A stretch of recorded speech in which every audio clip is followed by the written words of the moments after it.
And hello, hi. Alright. And we're back with more Ace Attorney. Whoops, wait. I got my controller. I don't need my controller for this. But yeah. Yeah, we'll see. We'll see how hard like the case gets. Can't be any worse than yesterday at least. Well, I did manage to finally beat it. Yes, last stream, but I don't think it'll get as bad as last time. But yeah, what's it called? Let's get right to this. We don't know what the case entails yet, so it's a pretty good point where I left it off last stream.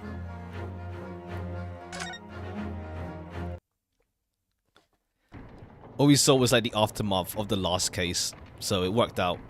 All right. Let's see what you have to say then. I was eating fish and chips. Could we trouble you? What do you think? Lovely weather, isn't it? What's the weather gonna do with anything? Listen to me, you young Japanese upstart. Some frippery about the weather doesn't get every English gent eating out of your hand, you know. But Susato-san told me it was foolproof. Yeah, just small talk first with the weather, huh? I'm a busy man, a very busy man. There's a crime scene to investigate, but I'm here having to give the likes of you a talking to. Oh, I'm ever so sorry. Can you imagine what the other officers will be saying, Haven't seen Gregson anywhere, have you? No, he's too busy with the bigwigs these days. And all because of some bumpkin who's here on a jaunt from a country I've never even heard of. Hear that ripping sound? That's my reputation at the yard going to tatters. There's no need to rip us apart as well. I don't need to be introduced. This is Mr. Ryunosuke Naruhodo, a defense lawyer. Eh? It's a pleasure to make your acquaintance. I'm Mr. Naruhodo's judicial assistant, It's a lovely weather we're having today, isn't it?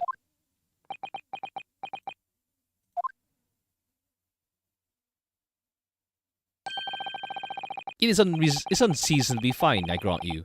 London winters don't see a lot of sunshine. Unbelievable. How did she pull that off? So, Lord Strongheart asked me to fill you in on the case. The name's Tobias Gregson. Inspector Gregson to you. I'm from Scotland Yard. Gregson? Inspector Gregson? What's the matter with Susato-san? Is it another, like, Sherlock Holmes reference? Does this detective's name mean something to her? Okay, who are you? Inspector, are you perhaps the Inspector Gregson? Okay, I see. So is his name even changed, or is it like it's just Gregson because you don't have to change it compared to like Sholmes? You acting like you know this man, Mr. Zato. Oh, it's changed. I see. What's the original then? You acting like you know this man, Mr. Zato, but he's a London detective. Oh, I do know him. Very well, in fact. Very well? Yes, he features prominently in the adventures of Sherlock Sholmes. Oh, in that publication. What's it called again? Rants Magazine? That's right. Inspector Gregson and Mr. Sholmes enjoy a wonderful, friendly rivalry. Really?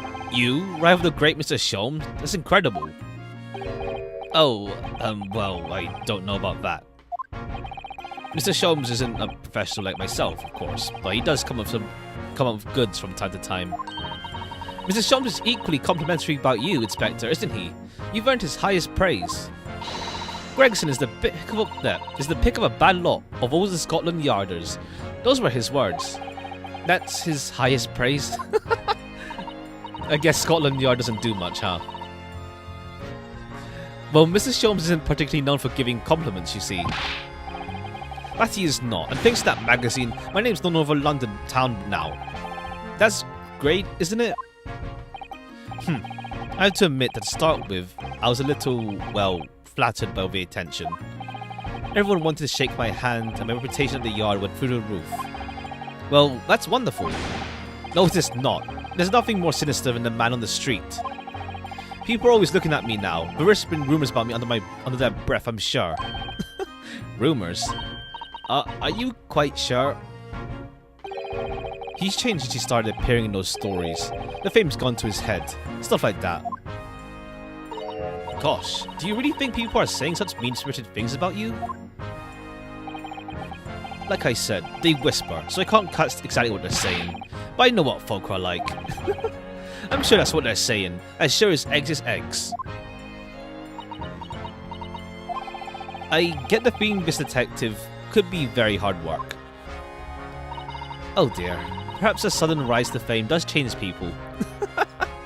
Maybe. Alright, the case. Let's see what happened this time. So, about the case that Lord Chief Justice mentioned before. Nothing to tell, really. As far as we're concerned at the yard, it couldn't be simpler. Oh dear. That probably means that as far as we're concerned as lawyers, it couldn't be more complicated. I wish you were wrong about that, but I have a nasty feeling you're right. A young woman was walking along the pavement on Briar Road when she was stabbed from the back. Fortunately, it wasn't fatal, but she's still laid up in hospital, unconscious. That's despicable. What sort of coward could attack the poor woman from behind? I suppose you would have finished whoever was off with a Suzato takedown, would you? Your first on your web browser has crashed in at least a few centuries. Should probably be worried. I hope your computer is fine there. Now that you mention it, I don't remember the last time mine crashed. Yeah, I don't remember. What he said. What do you mean? What they said? Is neither here nor there, Mr. Naruhodo. Brace yourself, Rinosuke. You've angered her now. Anyway, after something of a whirlwind investigation. I don't get it. I don't get it. I see. Oh, I see. I see what you mean. I see. Anyway, after something of a whirlwind investigation, the criminal was arrested. He barely had time for a cup of tea after the incident took place, to be honest. So there must have been something left at the scene that led you directly to the culprit. Or perhaps a reliable witness who recognized the person in question? Let me stop you right there. Waste your time on this one. Sorry? There's nothing you can do. There's no way to help the bloke now. Why ever not? Simple. The prosecutor has been assigned to the trial tomorrow. It's Lord Baron von Zeeks. Okay, cool, yeah. He's gonna come back for the rest of the game then, I guess. No. So that you've heard of him then. Oh yes, we are very familiar with Lord Van Zeeks. Believed to be the harbinger of death itself. Zeeks is your rival now, yeah. He's gonna be our rival prosecutor. Like, no more... Well, to be fair, second case had no prosecutor. And obviously, first case had Ouchi, who's stuck in Japan. Plus, he's the pain archetype. The Reaper of the Bailey. Okay, tell us more about him then. I still think I think he came back to deal with that guy from the last case. I forgot his name. It's been like a week. But yeah, the guy that we were defending, I think that's why he came back. And there has to be some sort of like conspiracy going on. But Finny got killed, so then the guy got killed, so guess we'll have to see. Probably the fifth case will have everything come together in like one big like reveal. Looking forward to that. When someone called the Reaper, the first time you see him in action failed. Yeah, he does carry himself with like that poise at least. If Suzato can throw a man, then she can definitely wield that sword in the background. She's gonna have an interesting last trial in this game, let me tell you. Ha! I don't think we'll kill him. Lord Baron von Zeeks, who we faced in court yesterday. Mr. McGill did. That's it. McGill did. Told us about him before the trial, didn't he? When Van Ziek stands for the prosecution, they call the accused his sacrificial lambs. And in every single trial, not more McGill. If I had to say his name a lot, I might slip and say McGill again, but I'll try not to. That's the totally wrong guy, especially as McGill is a lawyer. Every single trial in which he's been a prosecutor, the accused has been damned. The Reaper of the Bailey nickname. I suppose he's earned that because of every defendant he advocates against is found guilty, is that it? Well, if that's the case, we should inform you, Inspector, that in yesterday's trial against Lord Van Zieks, Mr. Naruhodo secured a verdict of not guilty. And what of it? Oh, well, I think that means even against the Reaper of the Bailey, it's not impossible to save the defendant. No, you really don't have a clue, do you? What do you mean? What happened to that bloke in the end, eh? He's dead. McGill did most of the work, really. Yeah, pretty much. Like, he must have set up all of the evidence, forgery and stuff. Like, he did most of the work. Like, he would have defended himself without us, honestly. we didn't need to defend him. But also that means I'm sus about Lord Justice, Strongheart, him, because it seems like he knows that we were set up for victory in that case. So, it's a bit suspicious. We'll see. What happened to that bloke at the end, eh? He's dead. Magnus McGilded came a cropper in that omnibus when it went up in flames. So you can't rightfully say you saved the defendant, can you? What are you saying? Look, if Van Zieks could get dirt to stick on everyone, he'd be a miracle worker. But that's not how it goes. Oh, they just die. He doesn't work miracles, he works magic. Black magic. I'd have a good long think about that if I were you. Are we really supposed to believe that? Well, everyone that he prosecutes against winds up dead.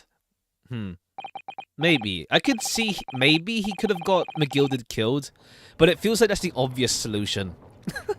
It feels like that's the obvious solution. Maybe like someone is killing like outside of, like he's not doing it himself, but like someone he doesn't know about is killing whoever he prosecutes against, that and makes him get his reputation. Maybe that's why he left being a prosecutor for like years, probably. That makes Zeke's less sus. Yeah, it's like, obviously, as the audience, players, etc., we know, like, it does feel like some things are red herrings.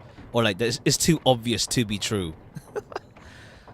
Then again, sometimes the game does just pull, like, it really was the obvious thing, and not, like, some big brain scheme, like, Kazuma dying actually was an accident, and not part of any conspiracy. He just died, and it's like, oh, he died. Whoops. Right. Well, I filled you in as requested. I'm very nearly out of chips, so I'll be headed back to the crime scene now. We're still carrying out a few investigations there. It was Briar Road, you said, didn't you? Where the incident took place? That's correct, ma'am. And if you head over to the holding cells, you can meet the criminal himself. You've branded him a criminal already? He's as good as. Shaking like a leaf in his cell he is. I'll give you a chuck if nothing else. He's inmate 53. Speak to the jailer and he'll show you the way. Inmate 53. Thank you. Alright, so we're back to the classic formula of investigation, where we meet the defendant first. So there's no helping anyone against the Reaper of the Bailey, they say. Is something troubling you, Mr. Naruhodo? To tell the truth, when I recall the trial yesterday, I can't stop myself from shaking. The idea of facing the Reaper in court again is... Well, if you think it's too much for you, there's no shame in turning the case down. That takes courage too. But if the man we've arrested is innocent, you could well imagine he would be shaking like a leaf in his cell. And I, for one, wouldn't find the sight of that funny. So, if I'm honest, I'm still reeling from the shock of yesterday's events myself. And I'm really not sure if I'll be able to help this man, whoever he is. But I'd like to try. So I think I'm going to make some inquiries. Will you help? Did you really think you had to ask? After all, I'm your judicial assistant. Judicial. Thank you. So then, shall we? Yes. Let's go. I'm more shocked that about McGillard's deaths. Like, he just, like, died. Like, I was thinking he was gonna be a recurring villain. Like, he'd come back again in the future, and we'd have to get him guilty eventually. But, like, nah, he's just dead now. Guy's just dead. Alright, let's go. Let's meet the defendant first. We never really saw him dead. True.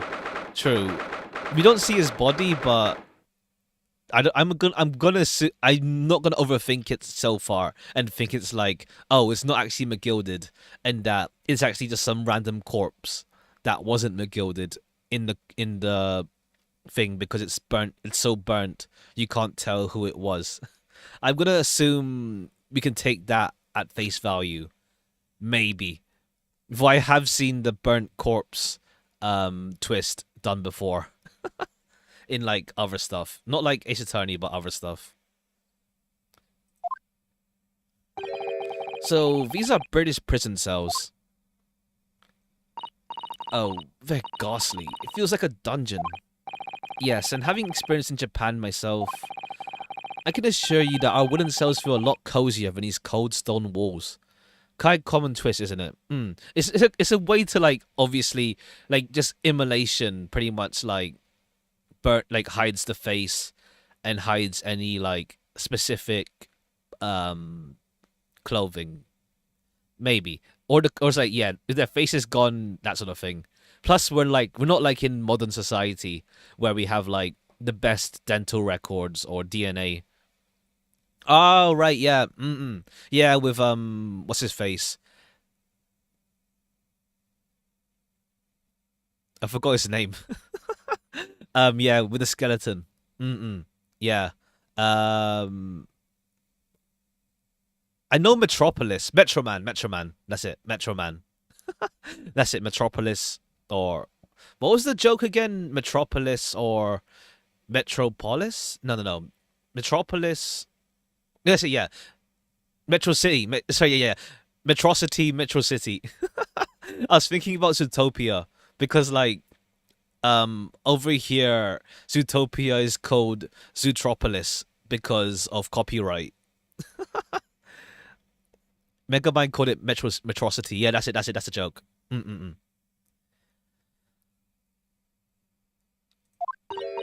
Oh, don't, Mr. Naruhodo. You're making it seem worse. Apparently, our client is in this cell here, but it's so dark at the back there, I can't make him out. I wonder what he's like. Inmate 53, your legal representative is here to see you. Stop hiding at the back of the cell and show your face at once. Am I a cat as yet with no name? Calling me by a number, it's utterly, unbelievably, unjustly unreasonable. I refuse to answer. He's a bit dramatic. Mr. Naruhodo, what do you think is going on here? I have no idea, but I wasn't just hearing things, was I? That tirade of complaints was in Japanese. Ah. Okay, hi.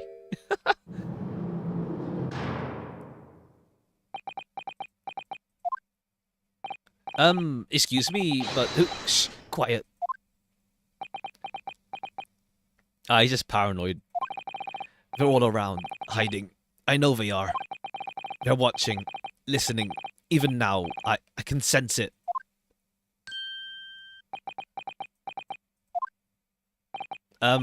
Right. So, could I ask you... Exactly, there you are! You've come to curse me, haven't you? Don't try to hide it. You're a ghost. A ghost?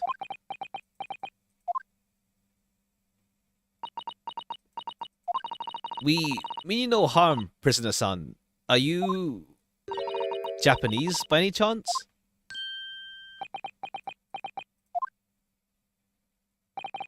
This is... beyond my wildest dreams. I guess it helps that he has someone. Yeah, it helps him out. Forgive me for that outburst before. I'm so sorry. Oh, it's fine. We were just surprised a little, that's all. Imagine it. It's been 12 long months since I left my hometown, and here I am in a frightful fix in a foreign land. So hearing the sweet, sentimental tones of a compatriot's voice, hearing this damp, dark hellhole was a most monumentally moving moment. Who would have guessed that this new client Lord Strongheart assigned to us would turn out to be a fellow Japanese? What compassion my fellow countrymen show. To dispatch a first-class lawyer all the way from Japan to defend a mere foreign student. You're a student? You look old. I mean, to be fair, you can be old and still be a student. Noble, nurturing, never falling Nippon. Is that like based on like tokusatsu, like those poses he's doing? A first-class lawyer? Hey there, welcome to the stream. Oh dear, I think there's been something of a misunderstanding here. I wonder, would you be as kind as to tell us what's happened? Why you've been detained as a suspect, for example? Yes, I can, I will.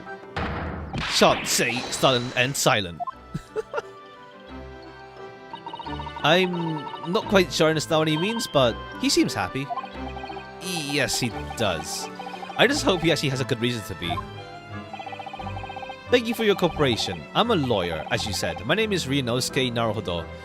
You're still really good, but not compared to the other cases. I see. So it's like, I guess it's kind of like the in-between sort of case compared to like next case is case 5. So yeah, it's like that kind of like in-between case where it's like you're just waiting for the finale, but like, and you got like something big happen last case, of course, with McGilded. So yeah, there's like I think there's like a case or two like that in every one of the games, I feel. Like say, I think was the circus case in Justice for All number 3, and then 4 was the big case. I can't remember. It's not filler, but both cases have no. I see. So that's good then. That's good. I see. I guess it's just like it's not as. It's just like not as big then compared. Not as like groundbreaking, I guess. I'll see how I feel about this case then. I see. Also, quick question. How long would you say the 5th case is in this game? Is it would you say it's the same length as the other cases, or would you say it's longer? Because part of me, if it's longer than like 6 hours, like let's say 7 hours long, 7 to 8, okay. I'll start earlier tomorrow then. I was thinking like, yeah, because like I know some cases in these games can go on for long, and it's like last case was pretty short, like 5 hours, but then the other 2 were like 6 hours. So I think I'll start an hour earlier tomorrow then. Yeah. Okay, yeah. I'll start an hour earlier tomorrow, cause yeah, I was having a feeling that the last case would be very long, and I don't want to like cut it off at any point where it's just like 1 hour left. So yeah, I'll start an hour earlier tomorrow.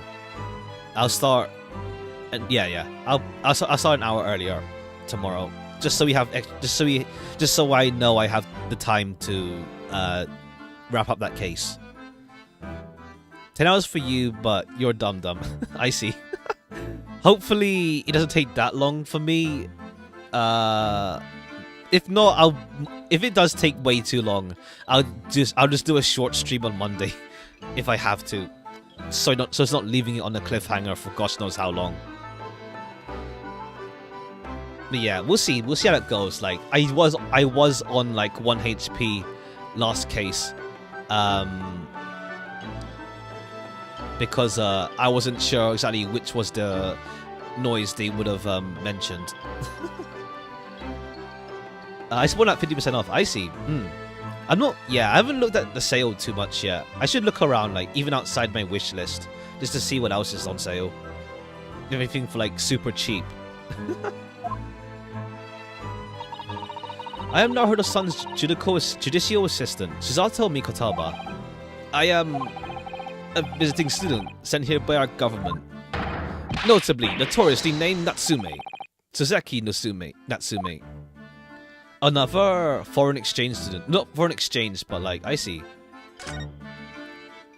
Okay. Let's talk about you then. Suzeki Natsume-san. What's an unusual name? Call me Suzeki, please. I'm a poet, you see. A writer of haiku. It's something of a nom de plume. Suzeki Natsume was a real Japanese writer. His most famous book is I Am a Cat. Ah, I see. I was wondering if he was like a real person, since they did mention, yeah. Since we have like other cases, like, well, not other cases, but like, I was wondering if they put more references. Yeah, because they didn't mention like, there's like a cat thing, wasn't there? I thought there was a cat reference or something earlier on. Okay, it's right before, it's right at the cutoff point. But yeah, I see. All right, no wonder he's so dramatic. Yi Sang moment, ha. Pretty much, to be fair. So you won't start that June 30, 24 stream earlier, but there's no the patient type, ha. Ha. Nom de plume? You mean an alias? That's right, Naruto-san. No. Don't be prosaic. It's much more refined than that. And haiku? That reminds me of home. Did I hear you say you were a visiting student sent over by the government? Yes, that's right. A year ago, I was told to go and study English.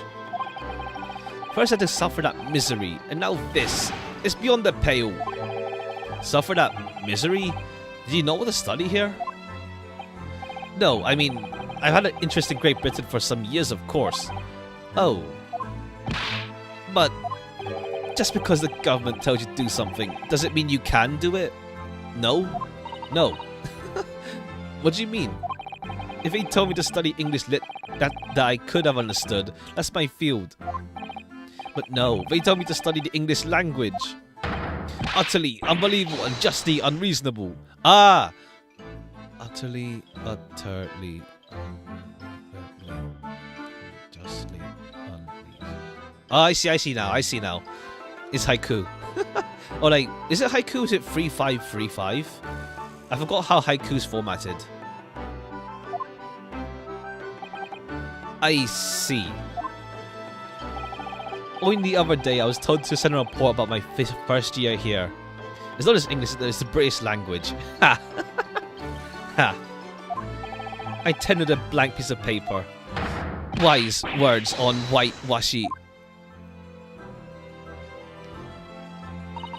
You must be a man of great standing.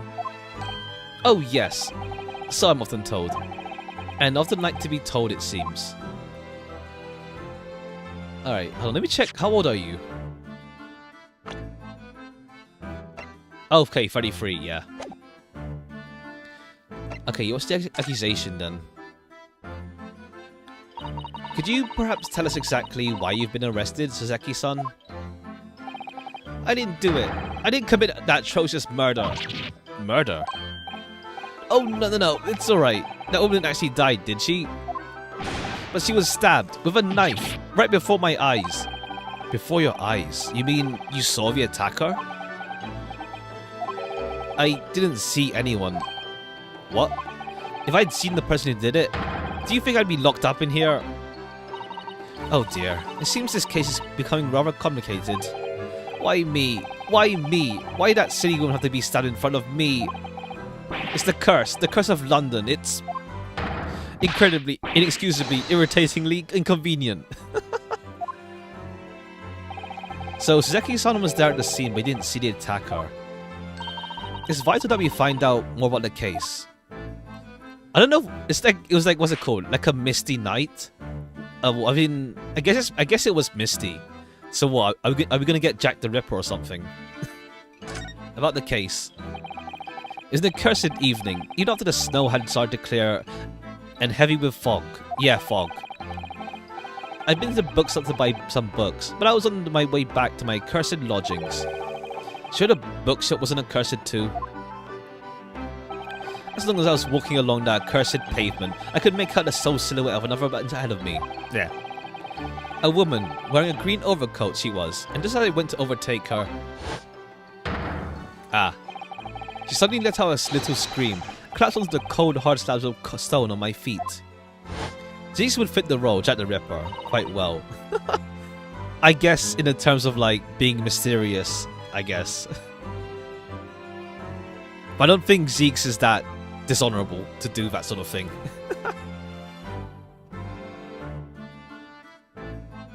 But again, Jack the Ripper was like 1800s, wasn't he? I don't remember. Like, not like 1900s, like 1800s.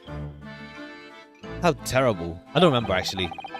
I called out to the woman, but she didn't move. It was like a ghostly, ghoulish, grim graveyard. Slight exaggeration there, perhaps. But she's not dead, though, so... I don't remember, like... I feel like every case in Ace Attorney results in murder, I think.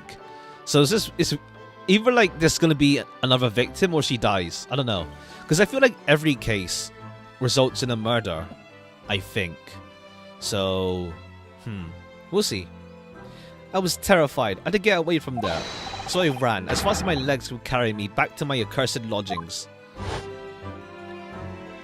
Now, the only case that was like no murder technically was the Phantom Thief case. But then it's like, it turned out there was a murder, and that played a role later on. So we'll see. That's not good. They'll say it was shameful, I know, to run away like that. So tell me, Joseki-san, was the victim an acquaintance of yours? Don't be ridiculous. Do you think I know any of these fair-haired English, and a young woman at that? I'm diffident, shy, timid, unsure. I can't talk to people. I see. A young woman unknown to Suzeki-san. And this time it happened? Who else did you see nearby? Did anyone pass you? Regrettably, apart from myself and the woman, I didn't see a soul. No one? Oh, great. So the victim was unknown to you, and there was nobody in the street at the time. That creates something of a conundrum, doesn't it? What conundrum? Well, I mean, if there's no one else. Well, then who saw you then? Yeah, who saw you? Who saw you to do it then? What do you mean, Susato-san? What's the conundrum?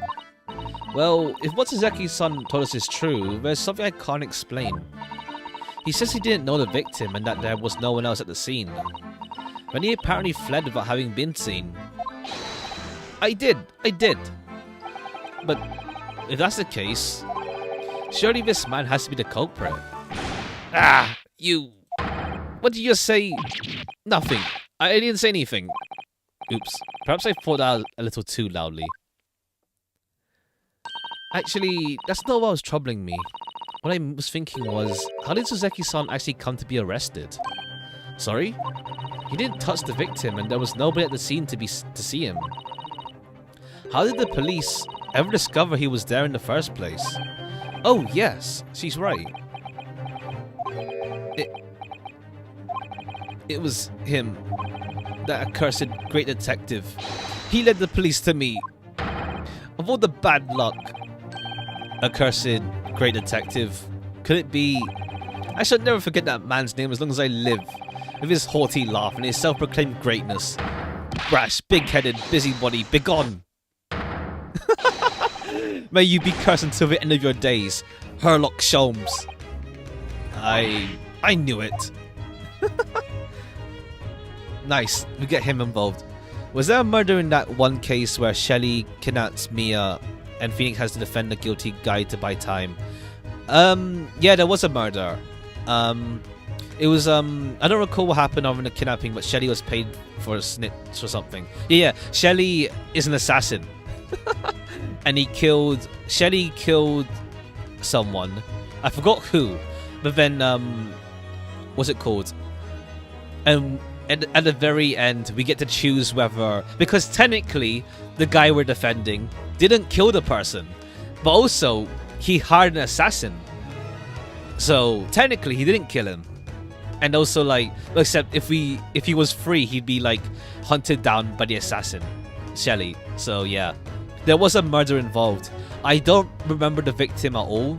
I remember that blonde woman in the case. Like, she comes back in number 3 as well. I think she comes back in number 3 because I know she has like a good relationship with Franziska. So what's it called? But I don't remember who the victim was. But there was a murder. Yeah, there was a murder in that case. Mr. Sholmes? Herlock Sholmes. Well, I didn't expect to hear that name from this man's lips, that's for sure. It was the morning after that nightmare. Oh, I see. I don't remember who that is, but... Oh, wasn't it her sister? It was her sister that was killed, wasn't it? It was the blonde woman's sister, I think it was. I think that was it, if I'm vaguely recalling. It was the morning after that nightmare had unfolded on the pavement before me. I was gnawing on a sliver of hard cheese when some men suddenly burst in through the door. They started shouting at me, "This is the police, put the weapon down." Yes, it was a thin sliver, and yes, it was hard, but I wasn't eating a weapon. Disgusting dietary discrimination devils. You clearly had a tiring morning yesterday. And there he was, in the middle of all the policemen. If Sholmes against us, then it's GG. We ain't winning. GG. Oh, actor. I see.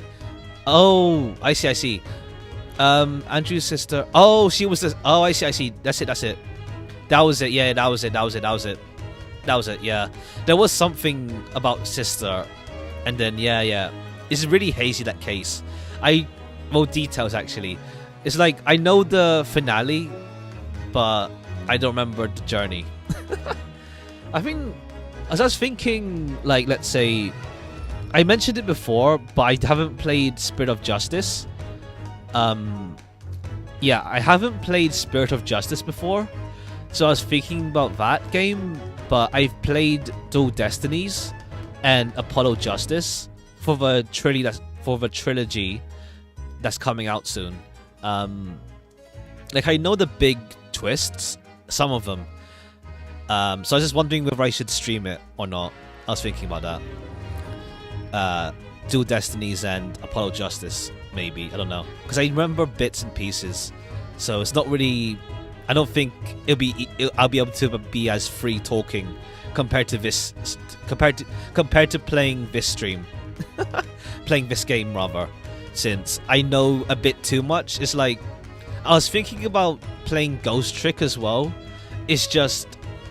I played it years ago, and I remember like 3 twists in like at least 3 twists at minimum in Ghost Trick. So I don't know how free talking I could be compared to this game where I'm saying stuff like, "Oh, Kazuma died, but he didn't die actually," or like whatever, like that sort of thing. I can't just like freely speculate. Spirit of Justice is the best Phoenix Wright game, and I mean exactly that. The horror games are just still better. I see, so even better than the OG games. I see, interesting. The OG trilogy games. I see. Is it trilogy? Yes, it's a trilogy. I see. I'll think about it. Do you like? It's because like what's it called? I mean, I guess to be fair, you don't have to know. Like I remember Athena a fair bit, at least. I remember Athena a fair bit, and I know, I know Apollo goes through like a Chunibyo kind of arc in Dual Destinies, kind of. He has like this cape and like eye patch or something like that. I forgot why though, but he goes through an arc of sorts. But yeah, I'll think about it. You can forget Fina. Did her dirty. She plays no important role. Ah, I liked her. Ah, I liked her. Ah, oh well. I'll think about it. I like Black Quill as well, but I don't know who the new, if there is a new prosecutor in Spirit. I like Black Quill as well. But yeah, I'll think about it still. But because otherwise it's like I can't really speculate because I know some stuff already. I'll see. Even though I guess it's fine to just jump into Spirit of Justice, but I'll see. Probably I'll think about it when the time comes, maybe. And there he was in the middle of all the policemen, grinning like a Cheshire cat. That Herlock Sholmes. It's actually Herlock Sholmes. He's English. I've since found out he's a famous name in detection here in London. How many Ace Attorney games are there again? 3 from the OG trilogy, 3 Apollo Justice, Dual Destiny, Spirit of Justice. So that's 6, plus 2 investigation games with Edgeworth. That's 7. No, that's 8. And then 2 Naruhodo games, and then Professor Layton. Yeah. Oh, so what's the one I'm missing? Am I missing one in my memory? Yeah, I was thinking 11 with Layton. Which one did I not mention? Did I miss one? Am I counting? Oh, it's 10. It's 10. It is 10. It is 10 and 11. Yeah. Okay, I see. I've since found out he's a famous name in detection here in London. Yes, the greatest detective. The great detective is really well known. Ah, I see. Should ask about spin-offs. I mean, to be fair, like this is technically a spin-off as well as Ace Attorney Investigations Edgeworth. So I think they're good as like this one's really good. And I've only played like up to case 3 in Edgeworth, but I don't remember it that well. Like it's really, really vague. I only remember like it involved like this one case that has the mascot, the police mascot involved. And it has like, I think it's like some weird AR tech. I think Emma's in that game as well. But yeah, it's like has some AR tech. And there's like something to do with like this like thief guild, but I don't remember. I barely remember anything. So if that game comes out for PC, I'll definitely pick that up. Like Emma's just funny. Like just how she goes from like when we meet her in case 5. Case 5 or 6? I think 6 actually. 6 in the first game, and then how she just develops as she is when we meet her in Apollo Justice. And his overly sharp mind managed to deduce my whereabouts. Apparently, he thinks I'm a knife-wielding madman. Me, this weak, stooped kitten of a man. Ah, that's it. Yeah, kitten. I wonder what great deduction process led into this conclusion this time. Do you mean to say that Mr. Sholmes' deduction was the only reason the police arrested you? That would be really most unreasonable. Well, the thing is, I was thrown into a panic when they barged their way in. Of course you were. That's only natural. I was terrified and trembling, and they kept throwing question after question at me in impossible English. Fiendish foreign film flammery. Well, we are in England. You can't blame them for questioning you in English. Good point, but my mind went blank. I knew I had to answer, but I didn't know what to say. So I just kept repeating things like, yes I do, and I'm fine. Next thing I knew, I was in manacles, and before I knew it, I was thrown in here. Oh dear, I'm afraid. That's hardly surprising. I'm fine? He's not fine now. Mr. Naruhodo Esquire. Mr. Naruhodo Esquire. Oh, you can just call me Naruhodo. And when we're speaking English, a simple Mr. is more than enough. Oh, yes, alright, yes, they've really got to me. This country's poisoning my mind, Lawyer Esquire. Pretty much, like, I just keep thinking of Don whenever I see Esquire now.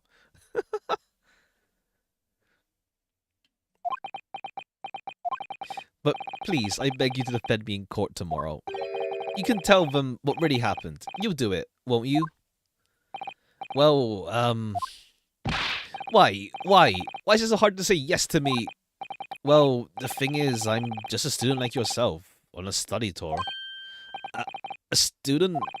I defended a case in the Old Bailey. Only the one, though. But at this moment in time, I really don't know what I'm supposed to be believing. I'm confused about what justice in this country even means. Okay. Okay, cool. We're just gonna lay in thick with the themes now. Oh, Naruhodo-san. I'm not even the foreign student who's supposed to be here. I'm a sort of locum lawyer, I suppose. But the armband! That's the mark of defense lawyer from our great empire! It's a keepsake for the man who should have been here. He was my best friend. A keepsake! I know exactly what they're saying about me. Oh?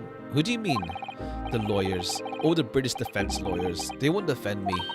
Goodness, why? Why did you say that? For the same reason as you noted before. When it happened, there was only the victim and myself around, and I ran away from the scene of the crime. I'm not a fool. I know it looks as though I must be the culprit. It must be very hard for you, Soseki-san. And anyway, I'm a student from overseas. I'm just a foreign nobody to them, so I'm not to be trusted. I heard them openly laugh at me before, in my earshot, without any compunction at all. Any trial risk, man, would be a waste of time, they said. And of course the foreigner did it. I even had the gall to say, the man doesn't understand half of what's being said anyway. Ah, I see, damn. That's awful. They're wrong. I've studied more English than half of the policemen out on the streets. Sir, do you see anyone walking around with a blind knife? Doing where do you go? I'm fine. Are you French? I do. Arrest this man. Ha. Ha. I travelled halfway around the world to learn about people's countries and its great history. But no one here wants to listen to a man with a strange accent. They all hate me. So, at the very least, I'd like to entrust my fate to someone who can listen to me in my native tongue. Ah, we were pretty much the perfect ones for them. You could do it, couldn't you? When I look into your eyes, I can see it.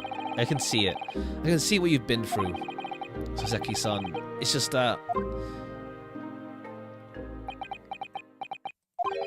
Give me a little time, please. I'll do what I can, for the time being. What do you mean? We shall investigate the case as far as possible. If we can find some clues, it'll give us a much better chance, I'm sure. Oh, yes, thank you. I'll be here, all alone, waiting for you, locum student Mr. Naruhodo Esquire. We should be going then, Naruhodo-san. We have a case to prepare for. Alright, and let's move. I mean, let's present. I think, let's just see if this works this time. Okay, yeah. Yes, the symbol of our great empire's first-rate lawyers. Which means, of course, you'll stand by my side. You'll defend me. Oh, no, sorry. That wasn't why I was showing it to you. Then why else would you show me that? Oops. In hindsight, that probably wasn't the best idea. Yeah, okay, we still got the running joke of just showing our badge to, like, everyone we meet.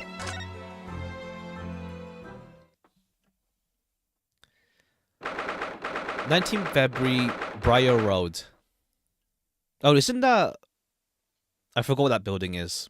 I've seen that building before, but I forgot what it is. What it even is.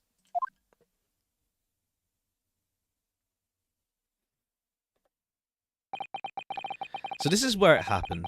Briar Road. Ah, look, Mr. Naruhodo. Look at that regulation metal helmet. It's unmistakable. The men of Scotland Yard are here. They're investigating as we speak.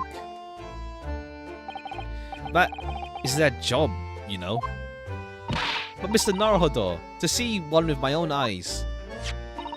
They're often depicted in the adventures of Herlock Sholmes, but I never dreamt I'd ever come this close. To a real Bobby's helmet. What? The helmet? Of course. I have to try it on one day. Well, I hope your hazy dreams come true. Hey there. What's the Japanese delegation doing here? Oh, Inspector Gregson. This isn't on the tourist trail, as I'm very sure you're well aware.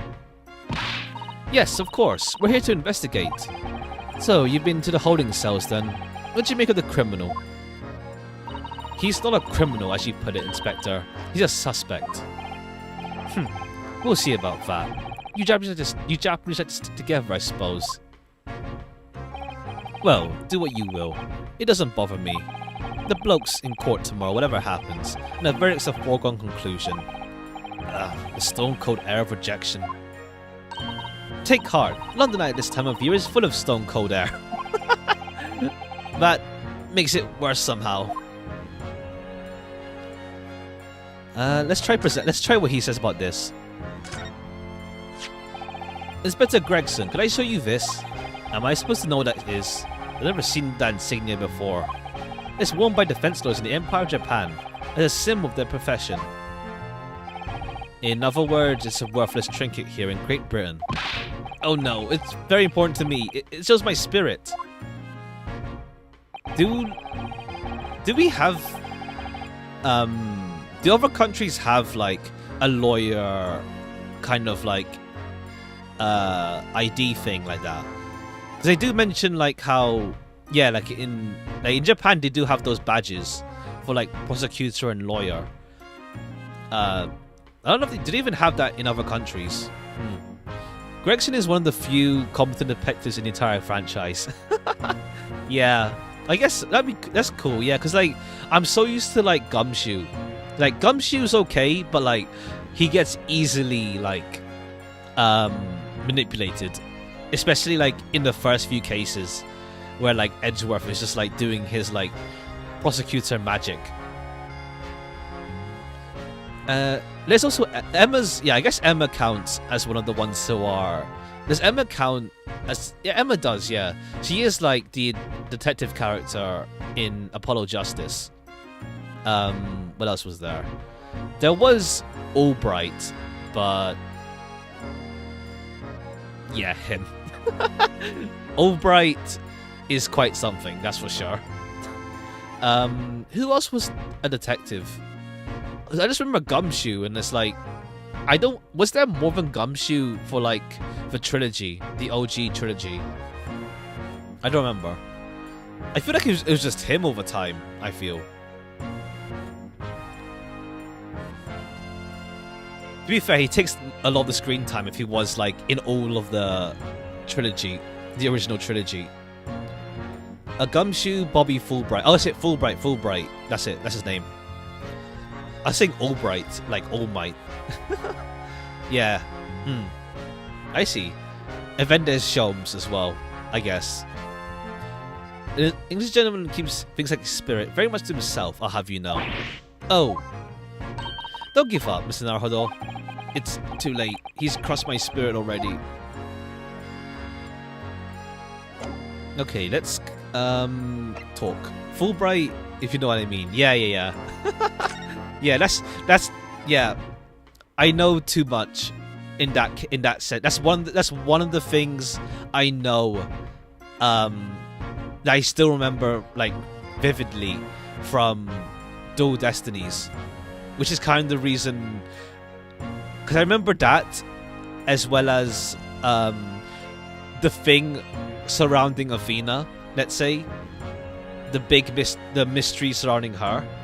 And then I remember one thing about the case that happens in the school, the twist that happens there.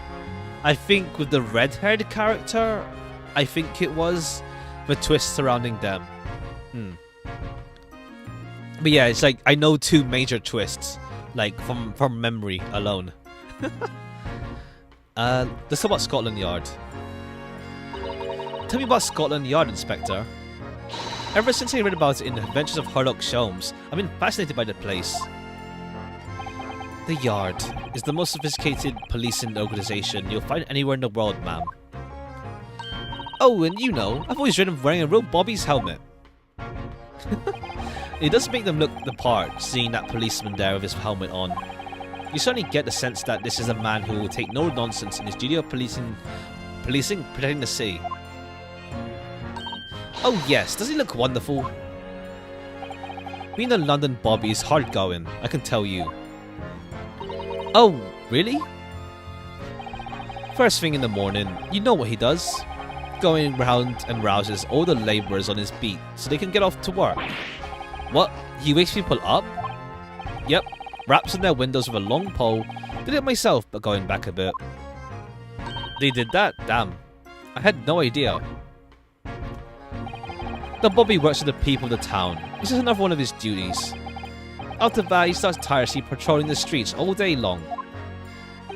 He has to cover 20 miles a day. That's regulation distance. I can't really imagine how far that is, but it sounds like a long way. Let me see. 20 miles, that's approximately the distance from Tokyo to Yokohama. On foot? That's definitely taking things a step too far. And when it gets dark, of course, he has the important job of lighting all the gas street lamps. Oh my. And I suppose in between all those duties, Bobbies are expected to investigate cases as well. And chase off the criminals trying to evade the law. I'm not sure you could call it in between exactly. More alongside, but yes. They're expected to handle jobs as well. We do have men keening over from time to time, I admit. They're not the best condition, huh? I've always dreamt of wearing one of those helmets, as I said. But it's with a heavy heart that I shall have to relinquish that dream to you, Mr. Naruhodo. I knew all about Victorian Britain when I played this game from your mom. We all played the Ace Attorney games with my family. Oh, that's sweet. That's sweet. Ah, I see. Is she like? Is your mum like history buff or something, or just likes history? I imagine. Your heavy heart be my heavy head if you do. All right, let's about the case then. Let's get to it. It happened at around 5 in the evening, 2 days ago, just there on the open bit of pavement. The victim, a young woman, was stabbed with a blade from behind. Is it right that the lady is still unconscious now? Oh, language teacher. Ah, I see. That makes sense still. That still makes sense. You mentioned she's being treated in hospital? I never said she was a lady. Truth is, unless she comes around pretty smartish, you won't find much about her at all. I suppose that means you haven't been able to take a statement from her, of course. Here's a map of the local area I happen to have on me. You can take it if you want. Really? Are you sure? It's yard policy to give its lawyers defending suspects the odd bit of information to go on. I haven't actually accepted the job yet, but still. Thank you, Inspector. We'll gratefully accept. The local map has been added to the court record. Alright, let's take a look at the map. Mersham Street, Calabash Road, Briar Road. Okay. Pretty simple as. I guess someone's gonna be walking along Calabash. Because it seems a bit too suspect This road seems a bit too suspect. But either that, you mean like, oh, it's an alleyway here. Either that, or maybe like she was walking down this way and then someone stabbed her this way and then ran into the alleyway here. So, like, we'll see. Like, he just vanished into the alleyways. As far as we know, there was no one else on the scene other than the victim and your fellow countrymen. So who did it, do you think? Not much of a head-scratcher, is it? Well, I know Mr. Natsume is also claiming not to have seen anyone around, but just because he didn't see anyone, it doesn't mean we can't be sure nobody else was present. I'm sorry to tell you, but we most certainly can be sure.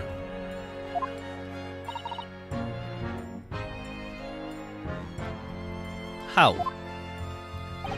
Because, ma'am, the precise moment of the stabbing didn't go unnoticed. It what? We have two very reliable witnesses, no less. Ah. It was a typical foggy London day, and your client obviously didn't see them. There were witnesses now? Alright. What's up? Who were these witnesses, Inspector? A fellow and his wife, and the man's one of the most reliable and respected citizens in all of London. Oh, another one of these people. He's a copper from Scotland Yard. Ooh. Okay, it's gonna be corruption. Let's go. Corruption. Let's go.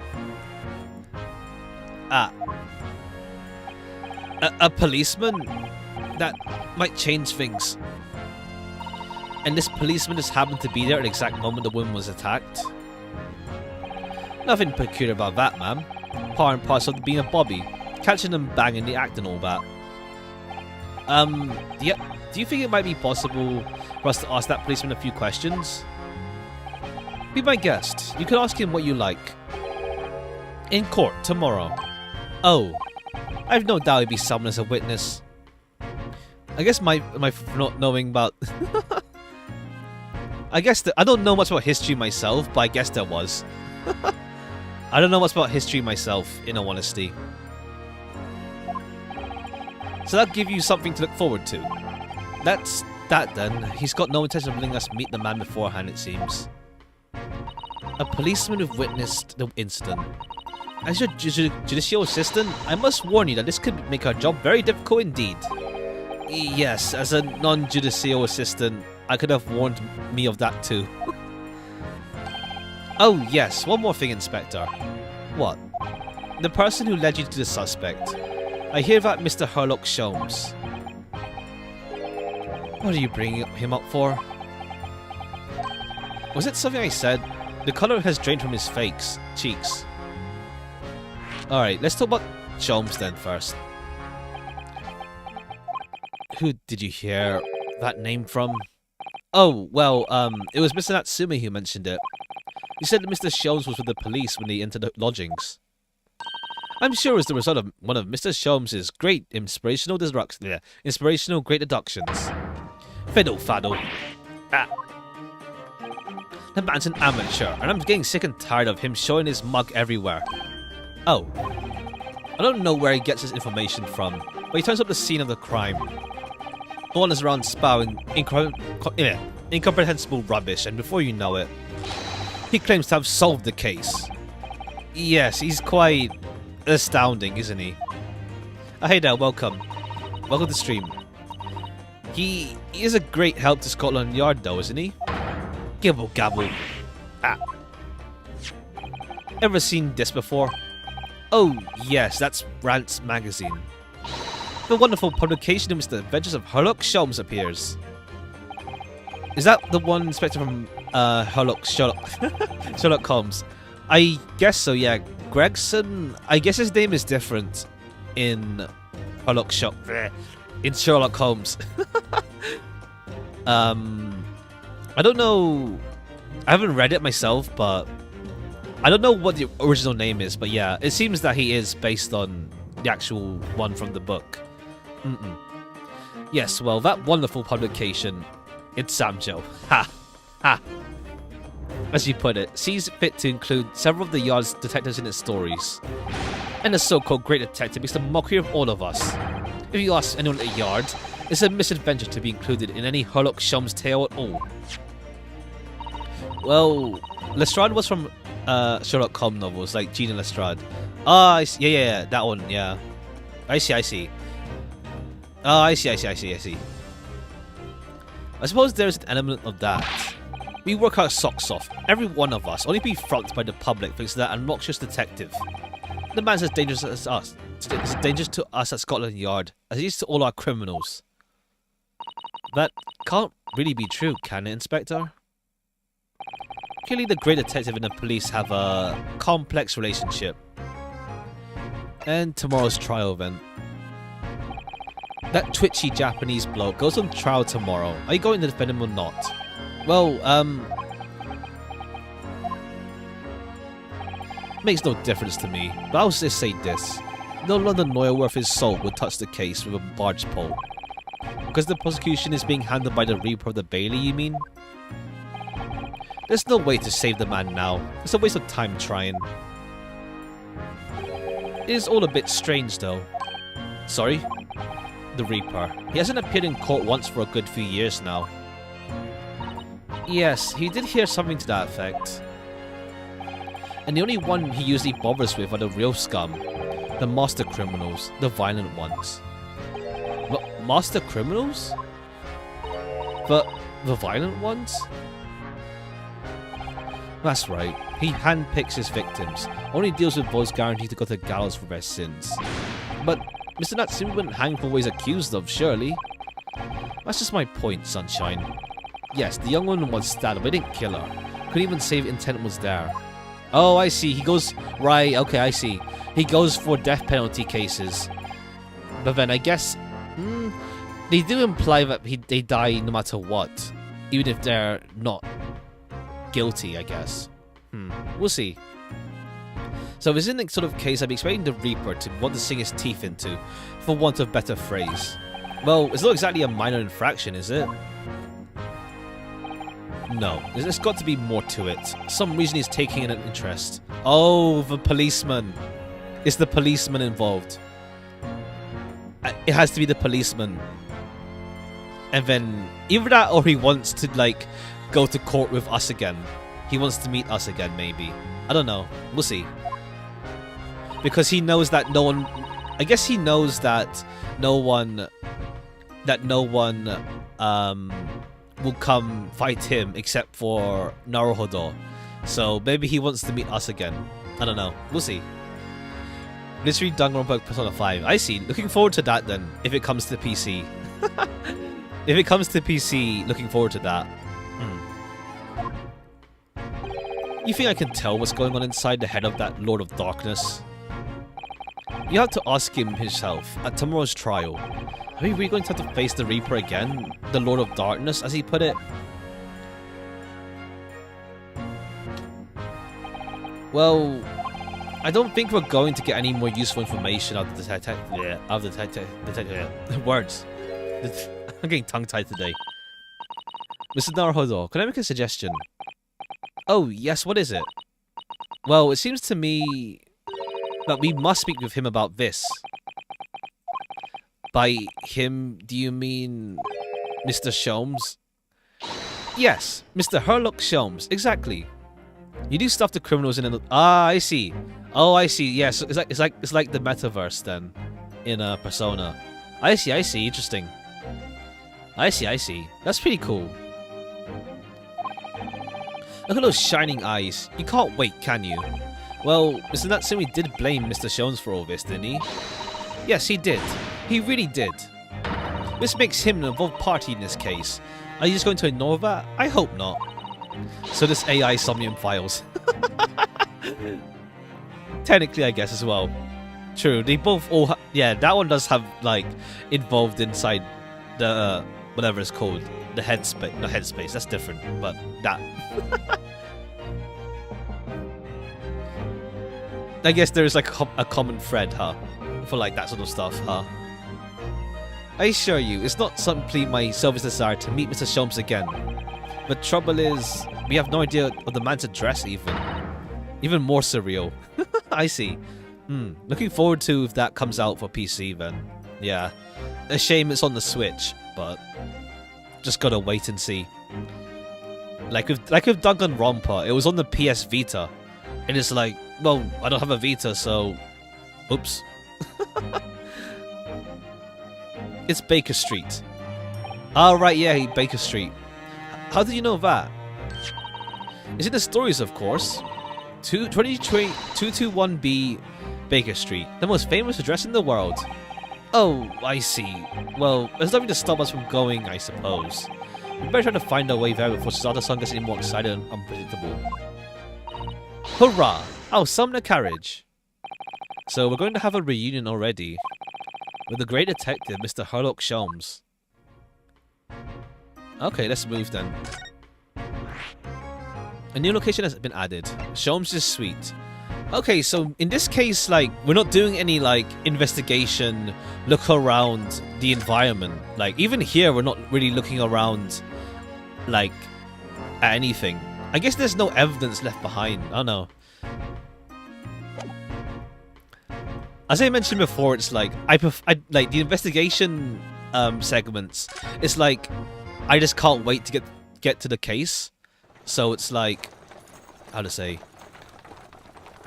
I do wonder how we're gonna...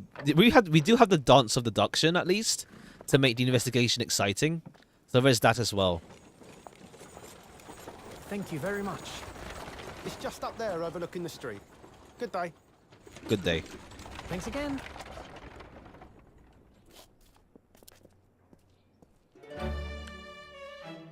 This is it. The residence of Mr. Herlock Sholmes.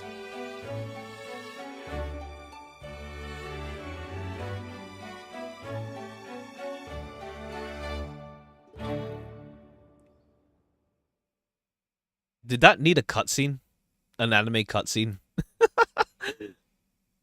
I was expecting like something to happen like during the cutscene, but I guess because I guess it is Sholmes' house. Yeah, Herlock Sholmes. Just live at Baker Street, house 221, building B. The best thing, Russian kids who throw treats usually don't know threats, don't know what the address is, so take it for granted. Ha. Sure, just go to like is there, I haven't actually checked if like 221 Baker Street is like, I know there's like, for example, in the Netherlands, what's his face again? The psychologist guy, Mr. Ego ID. What was his name again? Or was that Netherlands? I don't know. But Netherlands, or was that Van Gogh? Was it both of them? Like, yeah, there's like, I think like Van Gogh's studio or house is like preserved as is. So I wonder if they did something with the real life 221B Baker Street. But yeah, Herlock Sholmes is really cool. I like him a lot. I like him a lot. House looks so much better than what described in the books. Ah, I see. How else would they show the fanciness of the game? True. Just like anime cutscene, because why not?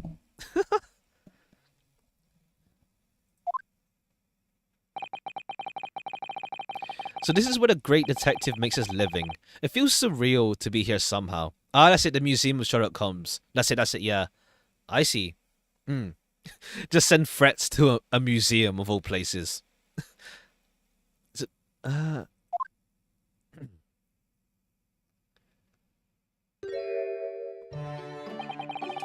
Is it as described in the stories, Mr. Zato?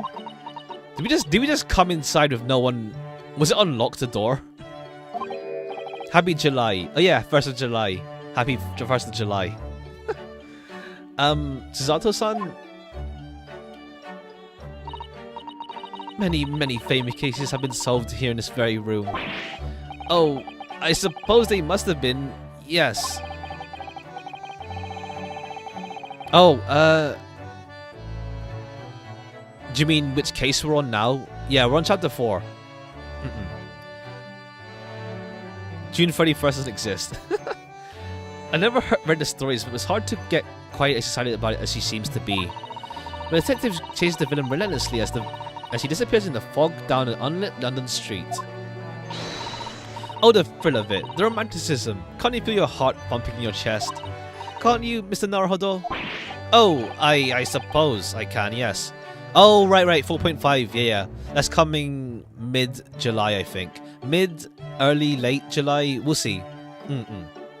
We'll see when they announce it formally. Susato is so sweet. Yeah, I really like Susato.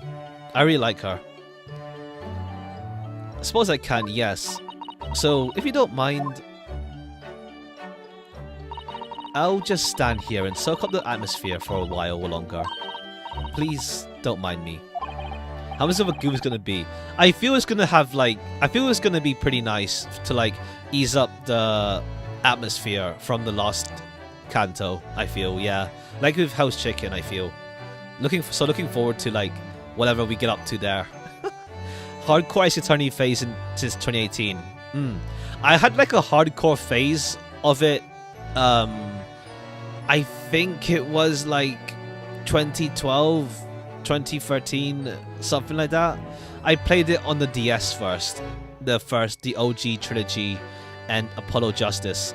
So, and I was like super into it. I think it was like 2012, 2010. I don't remember. It's been so long. Naruto was the only competent assistant in all the franchise, though it also because she's actually in judicial assistant. True. I guess like, who was the other assistants in that game? In the game, there is Maya, Pearl, technically Apollo. Apollo was the assistant character in Dual Destinies for like Athena, I think it was. I think for Athena, and then the other two act as assistants to Phoenix. Who else was there? There was the thief girl in Edgeworth, but I don't remember. I don't remember that game too well. And then there was Trucy. Yeah, there's Trucy. They're more like comic relief as like alternate POV character, I guess, compared to like Susato, who's actually a professional. I mean, I play Blue Archive and other gacha games, yeah. So it's like, there's fun in both, honestly. There's fun in both. And it's not like other gacha games don't have funny comedy as well.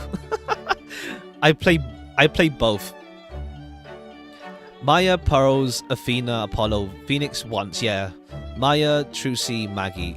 Is Maggie from Spirit of Justice then? I don't remember her name at all.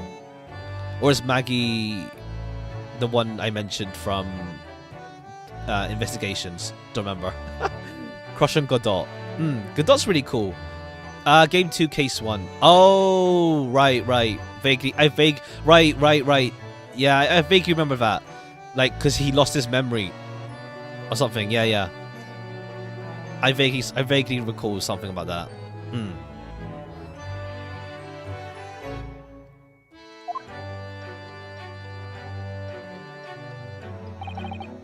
That's it now. I vaguely remember now. Yeah, there was something with those two as well.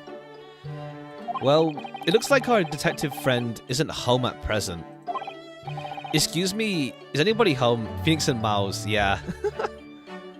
There's also... Oh, I see. I see. Well, that's cool then. I like Black Quill a lot. Excuse me, is anybody home? Oh, do you have a visitor? Okay, there you are again. Hello. Is it a big new case for Mr. Sholmes? Hello. Emo dude, yeah. I like his eye bags. Hello? Wait. Aren't you... Oh, how rude of me. I'll go and make some tea at once.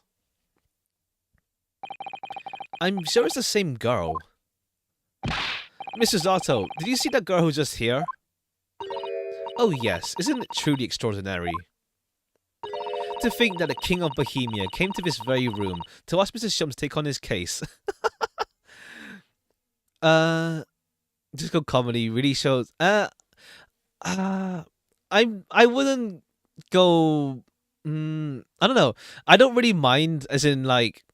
It's just like, we'll see what stuff they release for the game later on. I mean, it's not like the game has no fan service. There is like the ribbons, the pink threads, whatever you call it, as well as I guess it's like there's a lot of guy fan service, like Hong Lu, with his like Kurakumo outfit, and I guess technically Roger, but not like overtly. But we'll see. Like what's it called? Is this reminding me of like Arknights? When people were talking about Arknights and like, oh, our gacha game is different, and like, but then it's like, oh, here's like summer swimsuits. Like, I don't mind that stuff. I'm cool with it. It's just that people were like, getting really high horsey about that stuff. And then it's like, oh no, we have swimsuits now. Like, some people really do want swimsuits soon. It's like summer, something for summer maybe. Who knows? We'll see. Like, people are expecting like, either they also do a Sino Alice where they give Ishmael a diving suit for summer, because like, in Sino Alice, a character called Dorothy has one of her summer outfits be like this diving suit. Then of course that game also does still have its own fair share of like swimsuit outfits, not like normal ones. Even then, so we'll see. Honglu's he lost his memory or something. No, he got knocked out in public court. The King of Bulgaria, King Wilhelm Gotstreet, what? King Wilhelm Gottsreich, Sigismund von Ormstein, of course. Sorry, I'm drawing a blank. Forget the adventures of Herlock Sholmes for a moment and look over there. The tea's brewed, and I have a freshly baked cake as well. Ah, it's you. I knew it. Suzato-san recognizes her too. Ah, there you are. And taking that with you as well. I was looking forward to the trial run of my experimental smoke grenade launcher. Oh, good day to you. I'm, well, the inventor, I suppose, of that machine. It's the girl who turned up at the end of Mr. McGilded's trial in the defendant's antechamber. I've never met a lawyer from the Far East before. Poor you, having to get straight to work when you've only just arrived in London. Oh, yes, it was challenging. Well, try this tea. It's my special blend, you know. Oh, thank you. Is tea supposed to look that color? Oh my, what a fragrant tea. Fragrant yet mellow flavor. Hooray, it's a winner. I tried blending different leaves designed to alleviate fatigue, you see. You must be exhausted after your long voyage here. And you have another ticklish trial tomorrow. Oh, and you're going to defend the Japanese man. I do wish you lots and lots of luck. Did Mr. Sholmes tell you about us by any chance? Oh, you know Hurley, do you? Hurley? Mr. Sholmes to you, Shirley? Aquaphobia. Swimsuits don't do shit to me, but they give you PTSD. Ah. That's quite something. Mr. Sholmes was a fellow passenger of the boat that brought us to Great Britain, you see. Was he really? Well, I had no idea. I'm afraid Hurley's out on an errand today, even though he's just returned from overseas. Wait a minute. We met this girl for the first time ever yesterday after the trial, and only briefly at that. How on earth does she know so much about us? Did she deduce all those things, do you think? And perhaps more to the point, why is she here in Sholmes' suite? Oh, silly me. I haven't introduced myself, have I? You love water so much, especially if it's cool. How do you drink water if you have that? I guess there is that slime water, I guess. It's a great pleasure to meet you both. My name is Iris Wilson. I live here together with Hurley. Ah, Iris, is it? What a lovely name. What? What's the matter? No, wait, this can't be. Did you say your name is Wilson? What's the matter with Chisato-san? Why is she so flustered all of a sudden? So yeah, Mr. Wilson had a daughter. Yes, that's right. And what are your names? Oh, I'm Ryunosuke Naruhodo. A lawyer from Japan. Oh, sorry. I'm Naruhodo's judicial assistant, Zato Mikotoba. It's wonderful to meet you. Lovely. Susie and Bruno. Got it. That's some cute names. That's some cute names. There are two separate water-based phobias. One concerning depth, another distance. Ah, I see. Or is it like just bodies of water and not just like water from a drink? Susie? And Bruno? There's more to this girl than meets the eye. I have so many questions for her. I don't know where to start. Yes, and so do I. Alright, let's do the tradition of this. Iris, can I show you this? Okay, no, okay, this one, now there isn't one.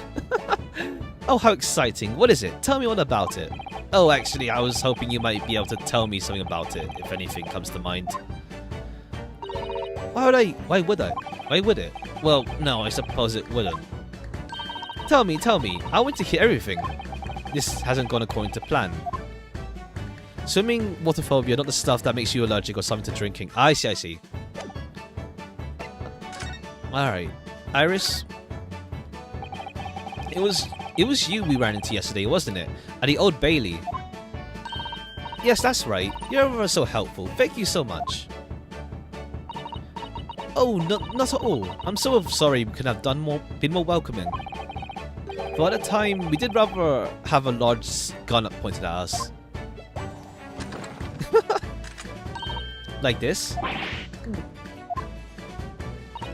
Ah, thinking back now, you left with Miss Lestrade in tow, didn't you? Oh yes, that awkward witness, Gina Lestrade. Oh, Ginny? Yes, he's a professional pickpocket. So we found out. It was very naughty of her to pinch my invention like that. Are you referring to that trial-disrupting gun-like contraption? Exactly, so I followed her, you see, to get it back. Perhaps I should think about fitting a self-destruct mechanism in my inventions. This girl is dangerous. Anyway, I brought Ginny back here after that, so she could apologize to my trusty technician. Sorry, your technician? Hurley, of course, silly. Hurley? Oh, he makes it as well? Yes, Herlock Sholmes. We live together here. I had no idea the great detective had such an interesting young daughter. Daughter? Not likely. What? I wouldn't call him Hurley if he was my father, would I? Well then, what is your relationship with Mr. Sholmes? Well, I suspect you found out the lodgings of any kind in London are very expensive. Any solution to share cost with a partner, a roommate? Your roommates? I hope you don't mind me asking, Iris, but how old are you? Yeah, 10 at last this year. Well, what of your mother and father? Oh no, they're not around. Oh, I see. I wonder the story is there. Well, we're gonna ask about it now. Wilson. Oh yes, there's something I must ask you. Of course. Go ahead, Susie. I'll just tell you if you want more examples and some horror stories depending on how you view negative human abilities. Ah.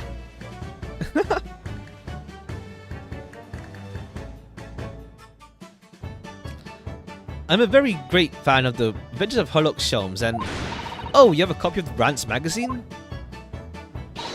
Yes, I read every issue. It's delivered all the way to Japan on a ship. Oh, this is so exciting. My stories are being read on the other side of the world. My stories? That's right. Hurley is always solving such amazing cases, you see, and he tells me all about them. They really are quite fascinating. It would be quite a shame if I was the only one who ever heard of them, don't you think? Goodness. Last night, he was telling me all about a new case he just solved on a steamship traveling from a faraway land. So I was just in the middle of typing up the manuscript for the next issue before you came. So, you are the author? Yes, I'll let you on a secret if you like.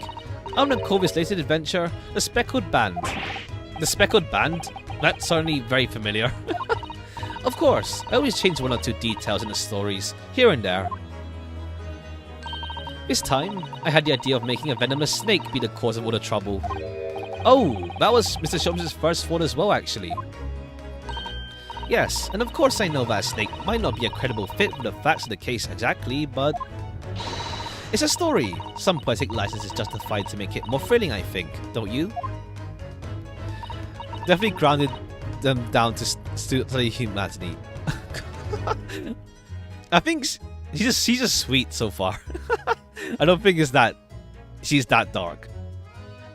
I don't know, because I think I'm gonna assume that Wilson from the first case is her father, but I guess Susato. I was thinking Susato was gonna pick that up, but she ended up thinking about the stories and not actually about Mr. Wilson from case 1. Are the stories about Mr. Sholmes that are published in Rant's magazine all written by me? Yes, on my wonderful and very modern typewriter. But all the stories I've read are written by a doctor of medicine, Dr. John H. Wilson. So this one's getting more and more worked up. I mean, now you mention his name, or is it just Wilson a red herring all along, and it's not actually related to the Wilson from case 1? Yes, that's me. I mean, my name really is Wilson. But what about the Doctor of Medicine part? That's so true too. I am a Doctor of Medicine. Not at 10 years old. At 10 years old? Well, that's quite incredible. But Dr. Wilson is an English gentleman. Ah, yes. I did alter the setting slightly for the stories to be more compelling. Oh. Well, it sounds a little strange, doesn't it? A great detective with a 10-year-old girl in tow. I suppose it does. Yes. Poor Susato-san. She looks her whole world has just fallen apart. Okay, cool. So I guess the whole Wilson thing, unless they pull it on us later on, it seems like a red herring. Nah.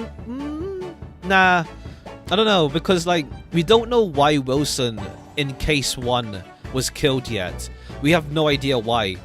So unless it ties together with Iris and Sholmes, but I mean, yeah, she has a dad and a mom somewhere.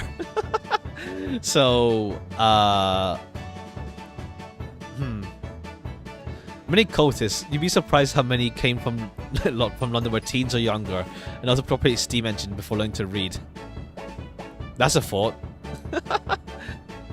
I mean, cultists in London, I haven't really looked into that stuff. Like, I don't even know what cults were around. Like, people talk about witchcraft and stuff, but that's not really a cult, I guess.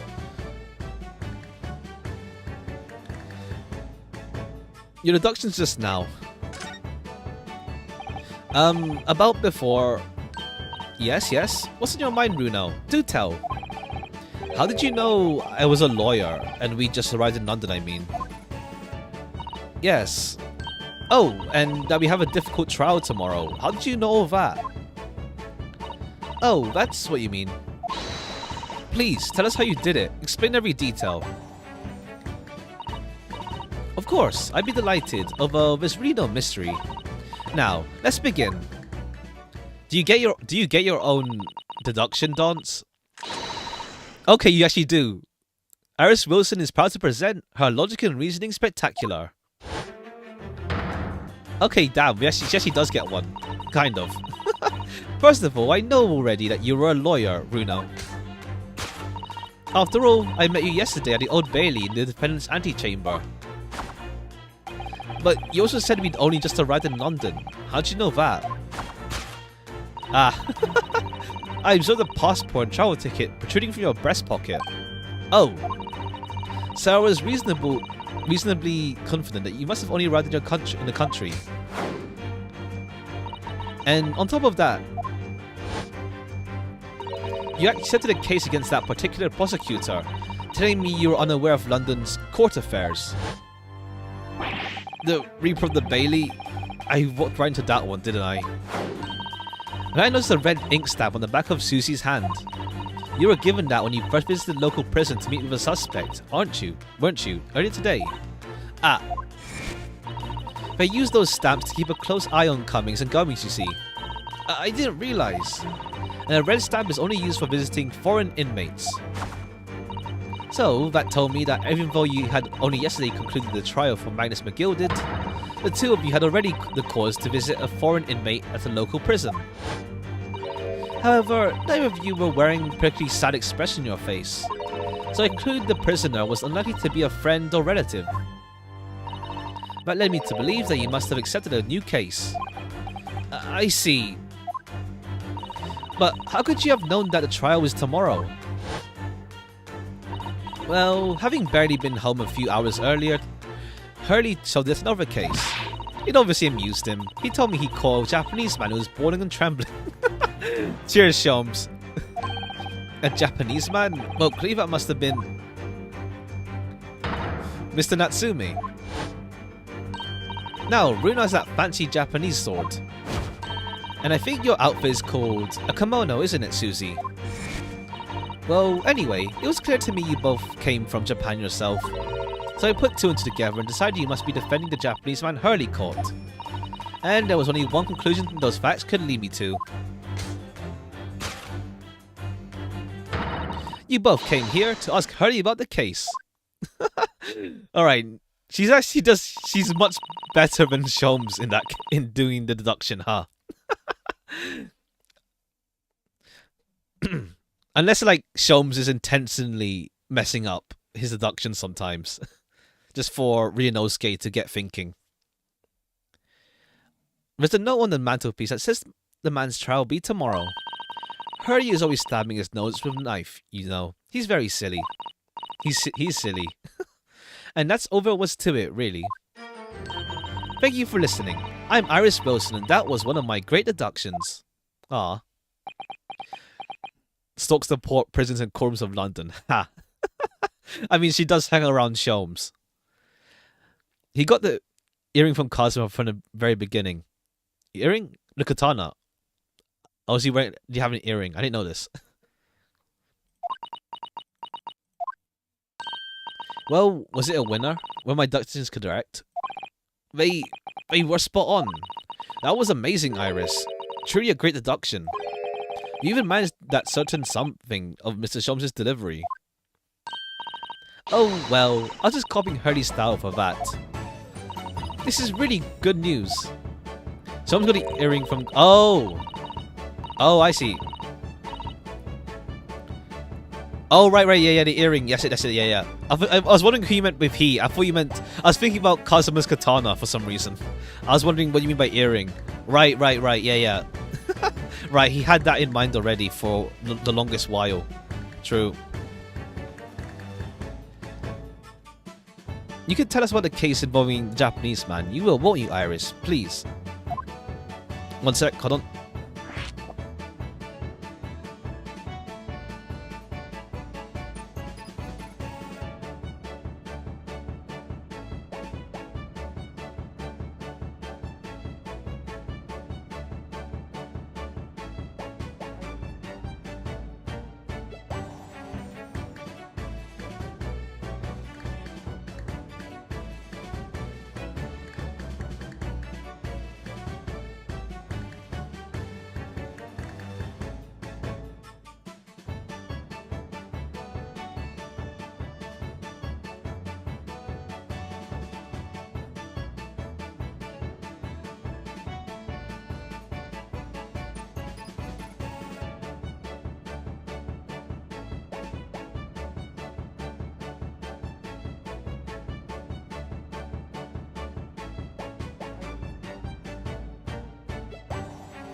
Alright.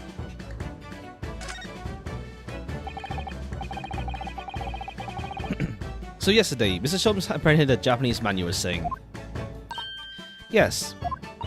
Hurley had already arrived back in London after his sea voyage. The police were waiting for him at the railway station, taking him directly to the crime scene. Ah, the great detective is a popular man, it seems. Apparently a woman was stabbed on a quiet street somewhere in town. There were witnesses who had seen a short, shifty-looking, stooped man running away from the scene. A short, shifty-looking, stooped man. Mr. Natsume, beyond any doubt. Toki-san said he didn't see anybody else on the street at all, but it seems there were witnesses after all. Hurley used his great deductive powers to determine the man's address. It was a lodging room, very nearby. He went directly down to the police, and what did they find? A short, shifty-looking, stooped man, shivering in fear. Mr. Sholmes' great deduction certainly hit the mark that time. Of course it did. He's a great detective. Still, that means the incident occurred only 2 days ago. Surely tomorrow is too soon for a trial, isn't it? Definitely. We have no time to investigate properly. Good. Let's get to the courtroom. Hurley says that London is rife with crime. Oh. Scotland Yard is doing its best, but they can't stay on top of it, apparently. Oh dear. I didn't realise the situation was so dire. That's why they can't afford to spend too much time investigating cases and trying criminals in court. Ah, I see. Stuff and money are both short. Crimes are usually pinned on the first suspicious person. That's terrible. I suppose it's the harsh reality of workings of the world's greatest justice system. I suppose it is, but in that case, I don't hold out much hope for Suzeki-san.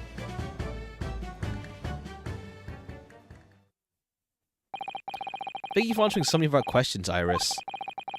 This has been very informative. Oh, you're most welcome. I've had so much fun. Do you happen to know where Mr. Sholmes is at the moment? As you guessed, we'd like to ask him some questions about the case as well. Ah, well... I expect Hurley is still investigating the scene. Of the case involving Mr. Natsume, you mean? Yes, Mr. Nuts. Ume... Hurley said he was going to the man's lodgings. If you leave now, you'll probably catch him there. Iris, do you know where those lodgings are? Well, I imagine the police are still investigating the scene of the crime themselves, aren't they? Did you happen to come across a detective by the name of Gregson when you were there? Oh yes, we know Mr. Gregson. Inspector Gregson. Ah, goody, in that case. Give Gregsy this from me, would you? If you do that, I'm sure it will tell you what you want to know. What is this? A 5-shilling piece and a postcard, it seems. Iris's postcard has been entered into the court record. It reads, "Tell the gentleman in black whatever he wants to know. I trust that won't be a problem." Gosh, that'll make any inspector help us, will it? Well, thank you, Iris. We'll give it a try. Let's take a look at that first. Good luck. Good luck then. I'm going to return for the rest of my manuscript, The Speckled Band. Let's take a look at this then. Anything on the other side? No, that's the address. Oh, okay. I was thinking there's gonna be a poster. I mean, a picture. But it's like, okay, this is the. Okay, I thought it was gonna be like a holiday postcard. Tell the gentleman in black whatever he wants to know. I trust that won't be a problem. Iris Wilson.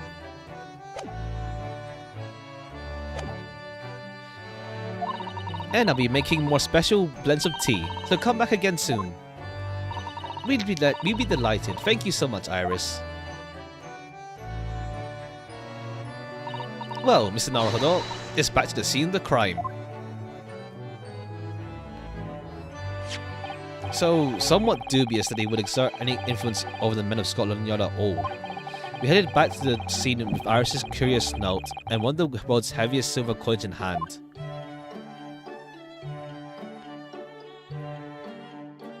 To be continued. Okay, so there's like a investigation part 2. All right. Hopefully, I just haven't spent too much time just like dilly-dallying during this case.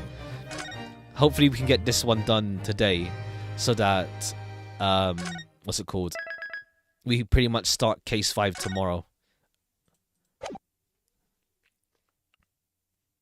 19th February, 20:38 p.m. Briar Road.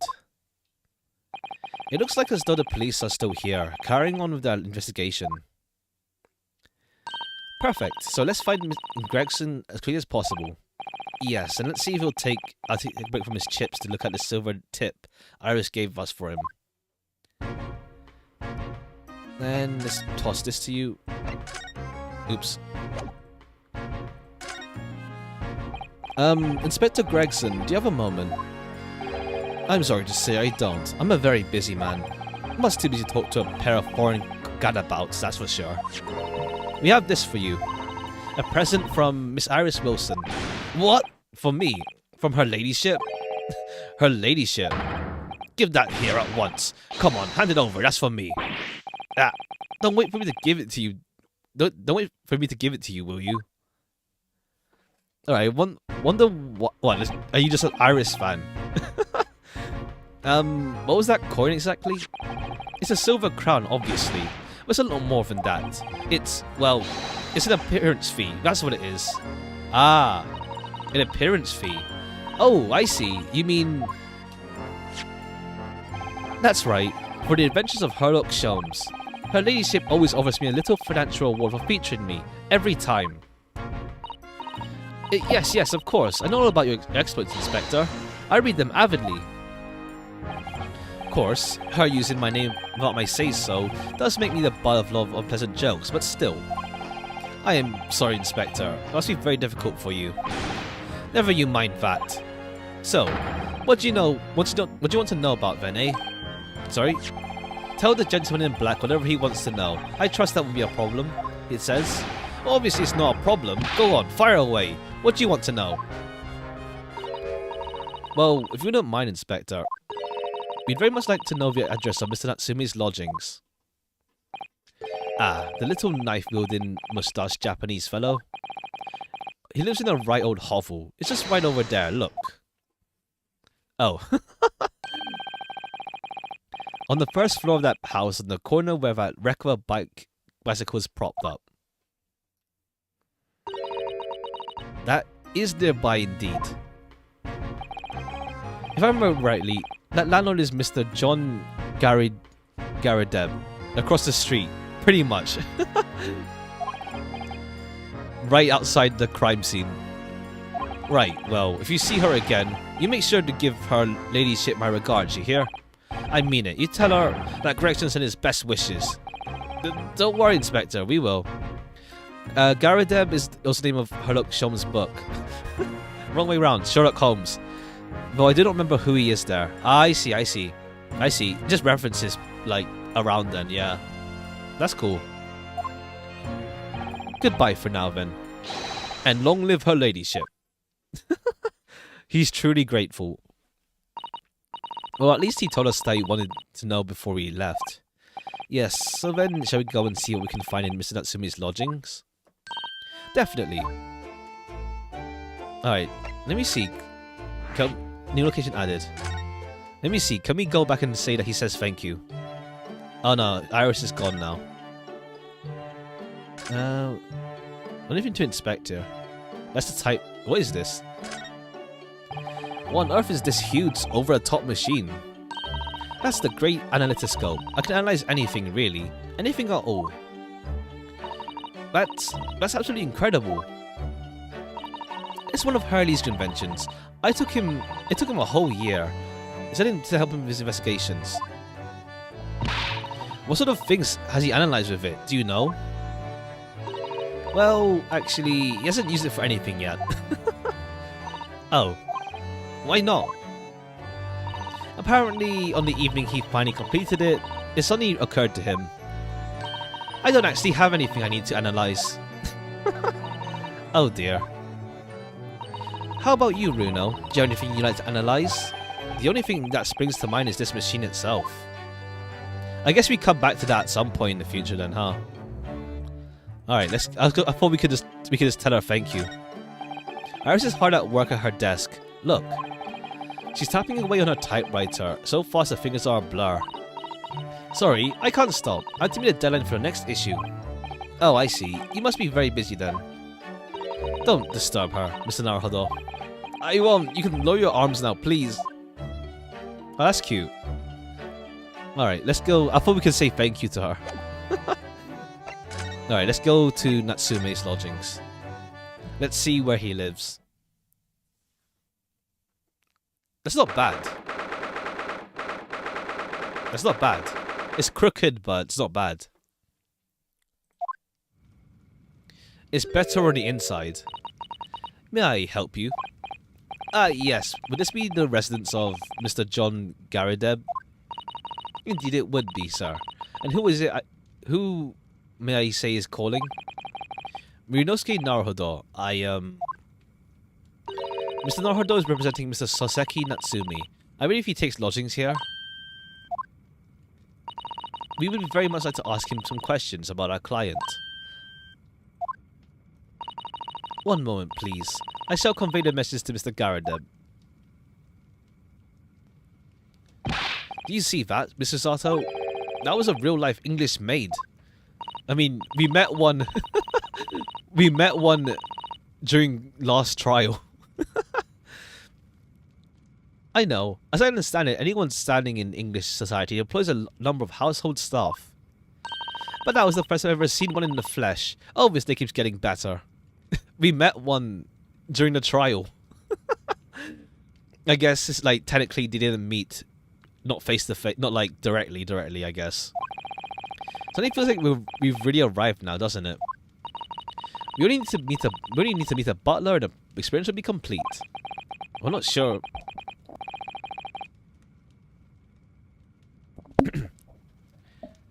I'm not sure if I go that far, but I understand the sentiment. Thank you for waiting. Mr. Garadeb will see you now. This way. Oh, okay. You look like a moon man. This thing on the floor is suspicious, unless it just broke off. All right, Garadeb, what's up? Good day to you, John Garadeb. John Garadeb at your service. Pleased to meet you, sir. This is Ryunosuke Naruhodo. He's a defense lawyer. Do excuse me for not getting up. Took a shot to the knee a few years back in the Battle of Maywand, don't you know? Earned a medal for my pains, but had to withdraw from service. Handing over the reins to the up-and-comings. So he's a retired soldier. It's hell of a job going up and down stairs now, I can tell you. Don't get out much, as you can imagine. Yes, it's quite a climb up here to the second floor, isn't it? I was painting at the top of the stairs. Panting. Okay, that's his portrait, yeah. And a cannon. You really must take more exercise, Mr. Naruhodo. Do you think so? Oh, Mr. Garadeb, no doubt you are very courageous to earn yourself a medal. Oh, it was nothing. The medal is just a folderol, really. I wouldn't like to offend the general, though, so I grudgingly displayed it on the wall. Ah, there it is. Why don't you fetch it down, John? Joan? Yeah, Joan. Let these good people see it properly. Joan, fetch the... Ah! That's it, old woman, be careful. Oh, dearie me, I do beg your pardon, sir. Your jolly knee took off the skin off my hands. I should be more careful, sir. So anyway, there you have it, living a quiet life now. Yes, I see. Now then, I hear you want to know about the chap lodging downstairs, is that right? Yes, we'd be very good if you could answer some questions for us. Only two, please, naturally, especially if it helps keep the peace here in Blighty. That's quite cool. Use your pipe to stir it. We forced the launch the Empire of Japan recently, I'm sure you're aware.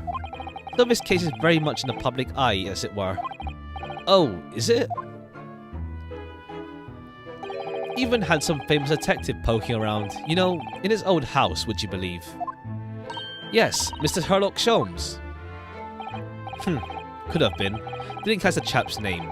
Not really my cup of tea. All that detective business. Oh, but you have a copy of Rant's magazine here, so...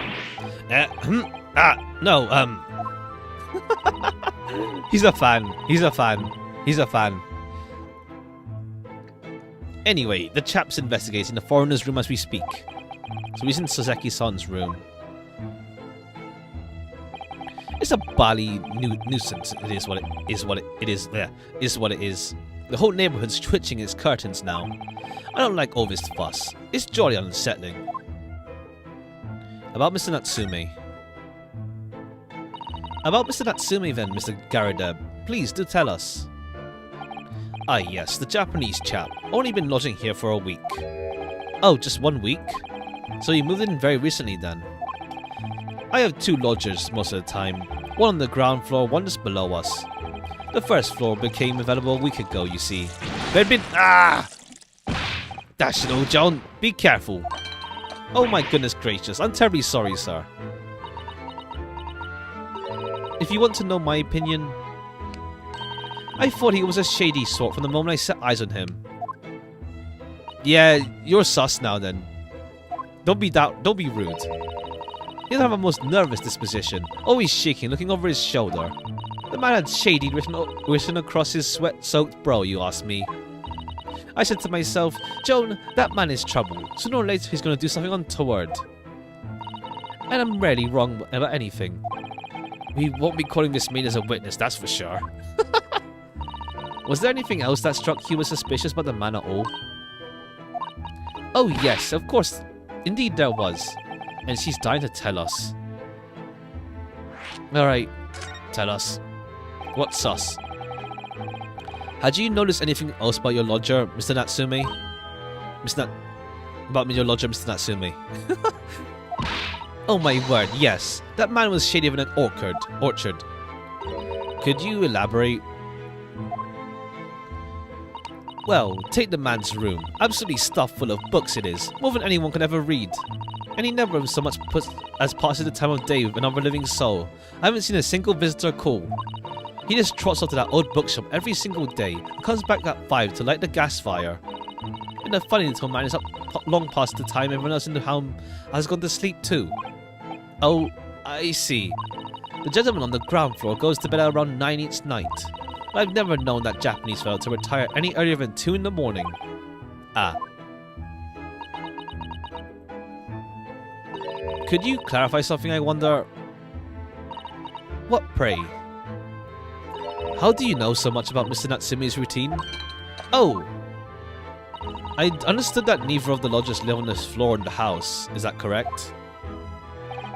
That's right, yes. They're both below us, on the first floor and street level. No? You said there's someone above you. And then... What? Okay. Then, how is it that you know so much about the lives of your lodgers? The precise times they come back in the evening, for example. Even the times they go to bed. Yeah, you're sus already, huh? Ah! Good grief, John. Be careful, woman. Oh my goodness, sir. I'm terribly sorry, sir. You're sus. She's sus. She's avoiding something. Something doesn't add up here.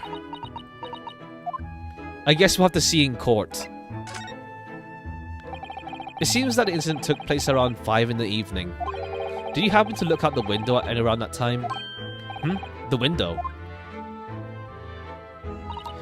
Yes, we noticed the window over there looks out over Briar Road. The incident took place on the pavement just on the far side of the street. Was there anyone suspicious lurking nearby? 5 o'clock is dinner time in the Garadeb household. I'm afraid I don't remember seeing anything. How about you, John? No, sir. It would have been dusk outside already at that hour. And with the fog as well, I should think it would be quite impossible to see the other side of the road. Oh, I see. Did you notice anything else out of the ordinary then? Such as... anything at all? Even if it seems unrelated. My tone is getting weird. Hold on. Well...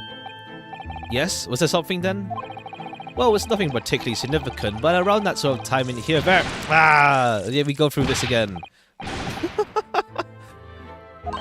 Yeah. Of course, sir. If I may, Mr. Narrow Hollow. Oh, yes? I have an extremely good memory, and as far as I remember, nothing of any significance took place here that hour. Nothing at all. Oh, really? Mr. Garadeb?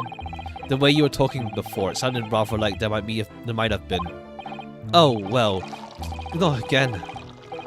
Alright, time to wait for court, because this is... Yeah. Begging your pardon, sir. Nothing happened. Guess we're gonna wait in court then. Yes, quite. Nothing happened. We sat down to a quiet, uneventful meal. Joan? That's right, Mr. Garadeb. What is the matter with these two? Fine, time to just find out in court then. I think something happened here in this room on the evening of the incident. What? I wish I knew. Alright, can we go to his room now? Can you tell us which floor Natsume's room is on? Why, certainly, just below us on the first floor. And Sholmes is investigating there, in as we speak? Yes, Mr. Nats, his name, had asked me to look into the matter, so I gave him a key.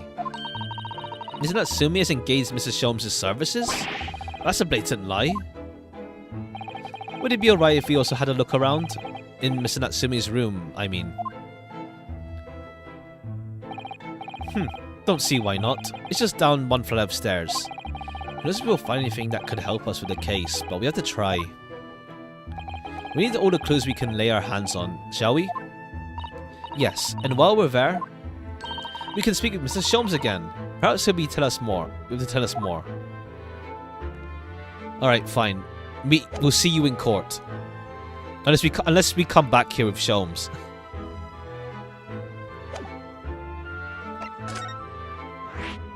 Okay, back down to Natsume's room.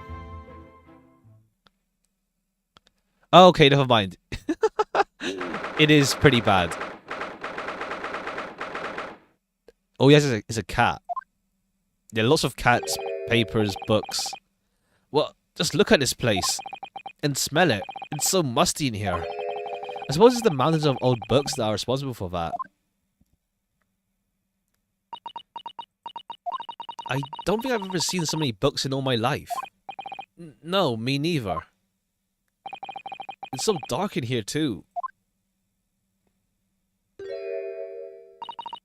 Is that the window over there? Well, it was the window, I think, yes. Once upon a time.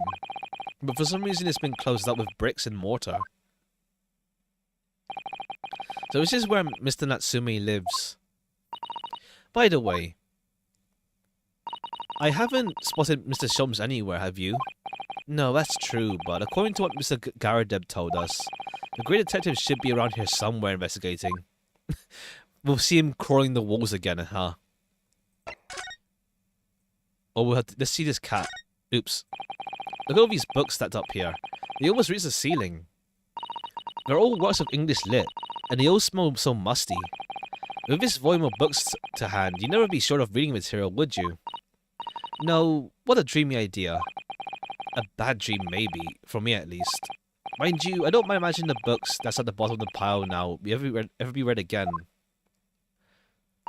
Ah, so reading is an experience that comes about once in a lifetime. This is a tea ceremony teaches us.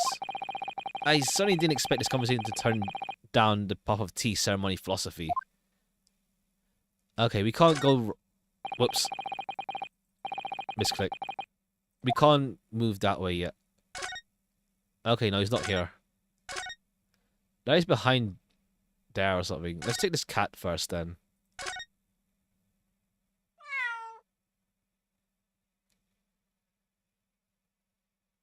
Alright, bye cat. Oh my, what an adorable little cat. Perhaps he's looking after all the books while his master is away. I don't know about that. Disappearing that pile of books as quick as a flash. There's a tricolor Mike. Mike? Mike? Mike? Wasn't it? Did they even have that sort of cat here in Great Britain? Perhaps Mr. Natsumi brought the little cat creature with him from Japan. That's made me feel homesick now. Already? We've only been in the country for 2 days. Right, it's only been a short time as well. That destinies be wedged into the crevice between the mountain and books on either side. I suppose Mr. Natsume would sit there and read while stroking his cat. And he's surrounded by on all sides by these towering old tomes. Sure, he dreamt of books every night as well. Yes, he must have done. Sorry, hold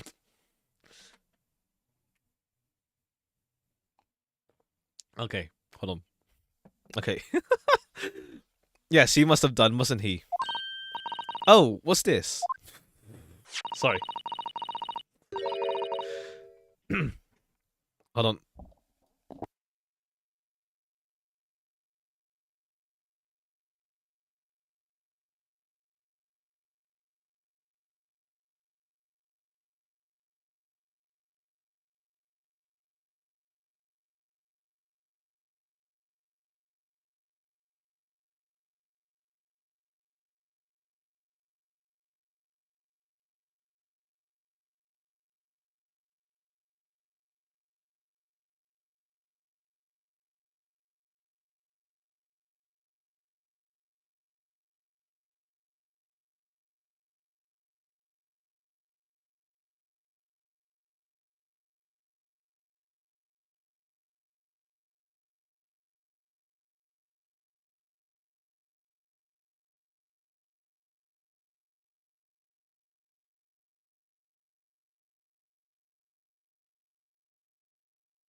Alright, I'm back.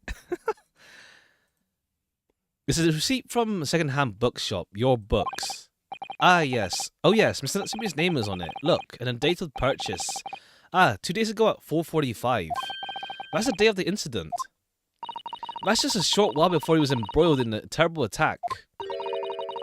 He must have been on his way back from buying some old books. The second-hand bookshop receipt has been entered in the court record. Okay, yeah, so we got some more evidence now. Nothing in the bag. We got this. Nothing there. That's a lucky cat. Oh, look, it's a beckoning cat from home. It's a bit big and bulky, isn't it, though? Surely Mr. Natsume didn't bring that Maneki Neko all the way from Japan with him. I hardly think you're in a position to comment, Mr. Naruto. Are you forgetting the enormous Daruma doll you brought in your luggage? Well, it can be dangerous travelling abroad. I want a lucky charm. Well, I imagine Mr. Natsume wanted the same. And this cat is sure to beckon good luck to him. It's not doing a very good job so far, is it? Ha! You mustn't say such things. I didn't say a word. Why are my eyes such a giveaway? Then what's this thing? This appears to be some sort of meter on the wall here. It looks very robust. I wonder what it's for. There's a slot for inserting coins. Oh! For, like, paying for your gas. Ah, I believe that is a gas meter, Mr. Naruhodo. A gas meter? Yes, it seems there is piped gas in the district, which consumers pay by putting coins in the meter. So if we were to put coins in the slot, that would be enough gas to use the lights and gas fire for the whole night. So if you're too bored to have a coin, just spend the night in the dark and freezing cold. That's right. As with a rich man who only carried crisp white notes. Ugh. London is a scary place. Yeah, there is that kind of system across the country still, where you pay for it like that. Well, like digitally now, at least. I don't have that myself though. Could you even call this a window? I think so. It was a window at one time, after all. Although, all that remains is a frame around some bricks now. So really it's just a wall then, isn't it? But why would anyone deliberately brick it up like that? I'm afraid I have no idea. Ah, perhaps Mr. Natsume painted the brick design on in a fit of whimsy. That's alarmingly feasible. Anyway, whatever the reason, the lack of ventilation in here makes it very oppressive. It does. I imagine being cooped up in a room like this would be extremely tiring. Anything else to see? Books? No, this thing is of no note then. Alright, this side then. Oh, hi. Cool, we wanted the receipt first. Ah, look, Mr. Naruhodo. Aha, there he is. Where did he appear from?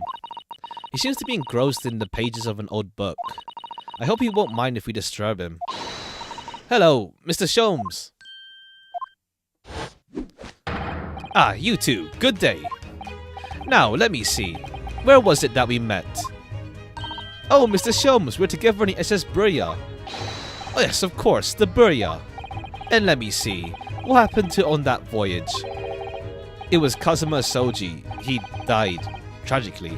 But you were a great help to us. Ah, yes, but of course, the case of Mr. Asoji. It was the one with the snake, wasn't it? Oh, well, you seem to remember something of it, at least. What an honor to be remembered vaguely by the great Herlock Sholmes. Mr. Oh, no, my dear madam. Hold your tongue. I pride myself on my superior powers of recollection. Your names are safely recorded in my brain attic. Miss Naruhodo. And Mr. Susato. Try the other way around, Mr. Sholmes. I lose the first round.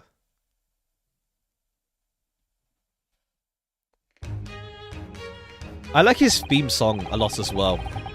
In truth, I had hoped to invite you both to my Baker Street suite the day we arrived in London. But some Scotland Yarders ambushed me at the railway station and whisked me away to the crime scene. It was an entirely trivial case, of course. I solved the matter in no more than 30 minutes. So you approached Soseki-san in that sort of an amount of time? I'm afraid the pursuance of a new case has dulled my recollection of my past involvements a little. A little? It is a mistake to think that one's brain has elastic walls and one can distend to any extent. I did my best to forget such useless facts, lest they should elbow out the useful ones. Yes, those are my own words of inimitable wisdom, you know, from an adventure called A Study in Scarlet. Please, there's no need to quote yourself. I don't always remember my pearls of wisdom, but fortunately, my associate pens them beautifully.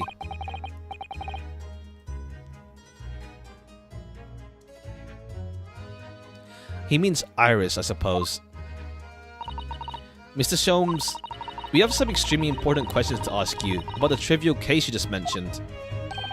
Goodness, what an earnest expression. My dear madame, I should be only too pleased, and this murky room is an apt place to discuss the murky case. Alright, let's see, do we have anything else we can give? Nope. Nothing really worth it. Let's talk. Mr. Natsume's arrest.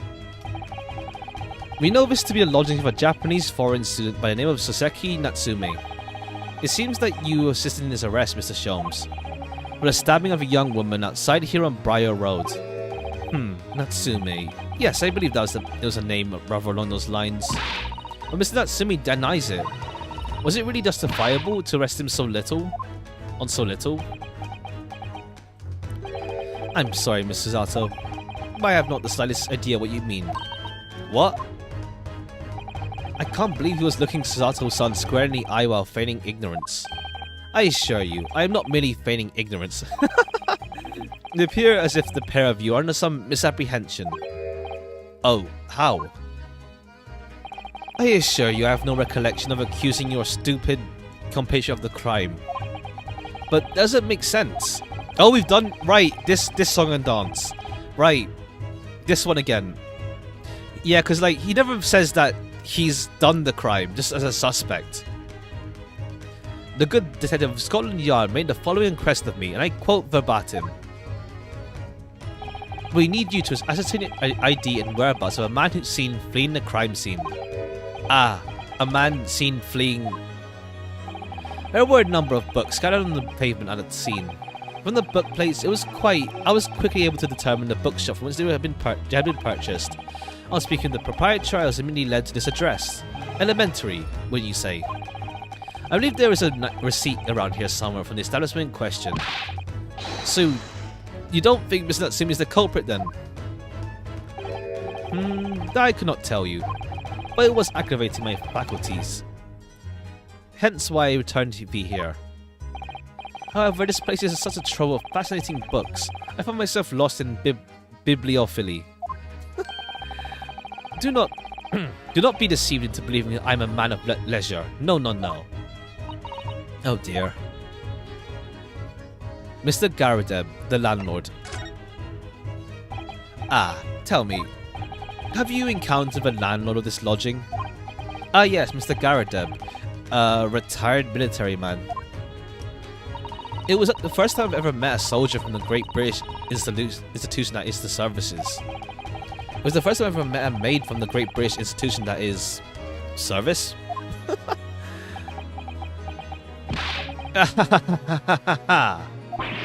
I didn't think it was that funny. I do apologise. As you may well be aware, many households in London employ a maid. Yes, I read as much in my Great Britain primer. And so, conversely, whether or not a household employs a maid has come to betoken the social standing of those dwelling within.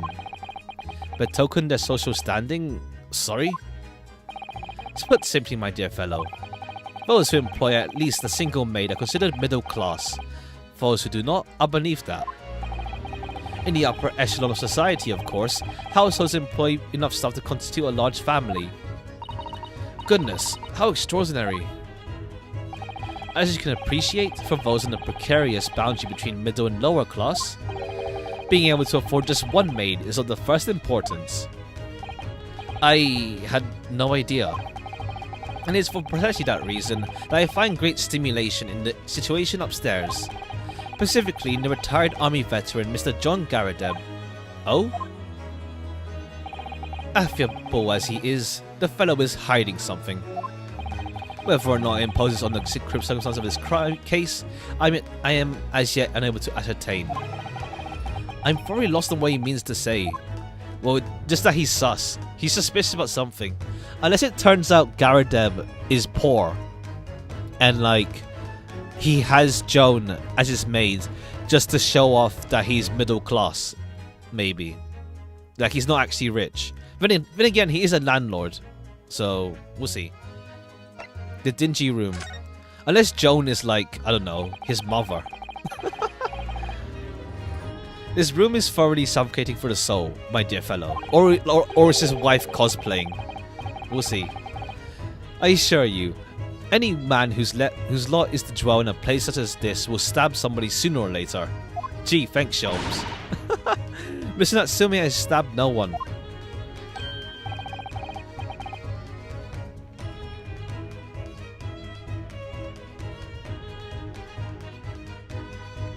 But sooner or later, as I said. I don't believe that's the issue here.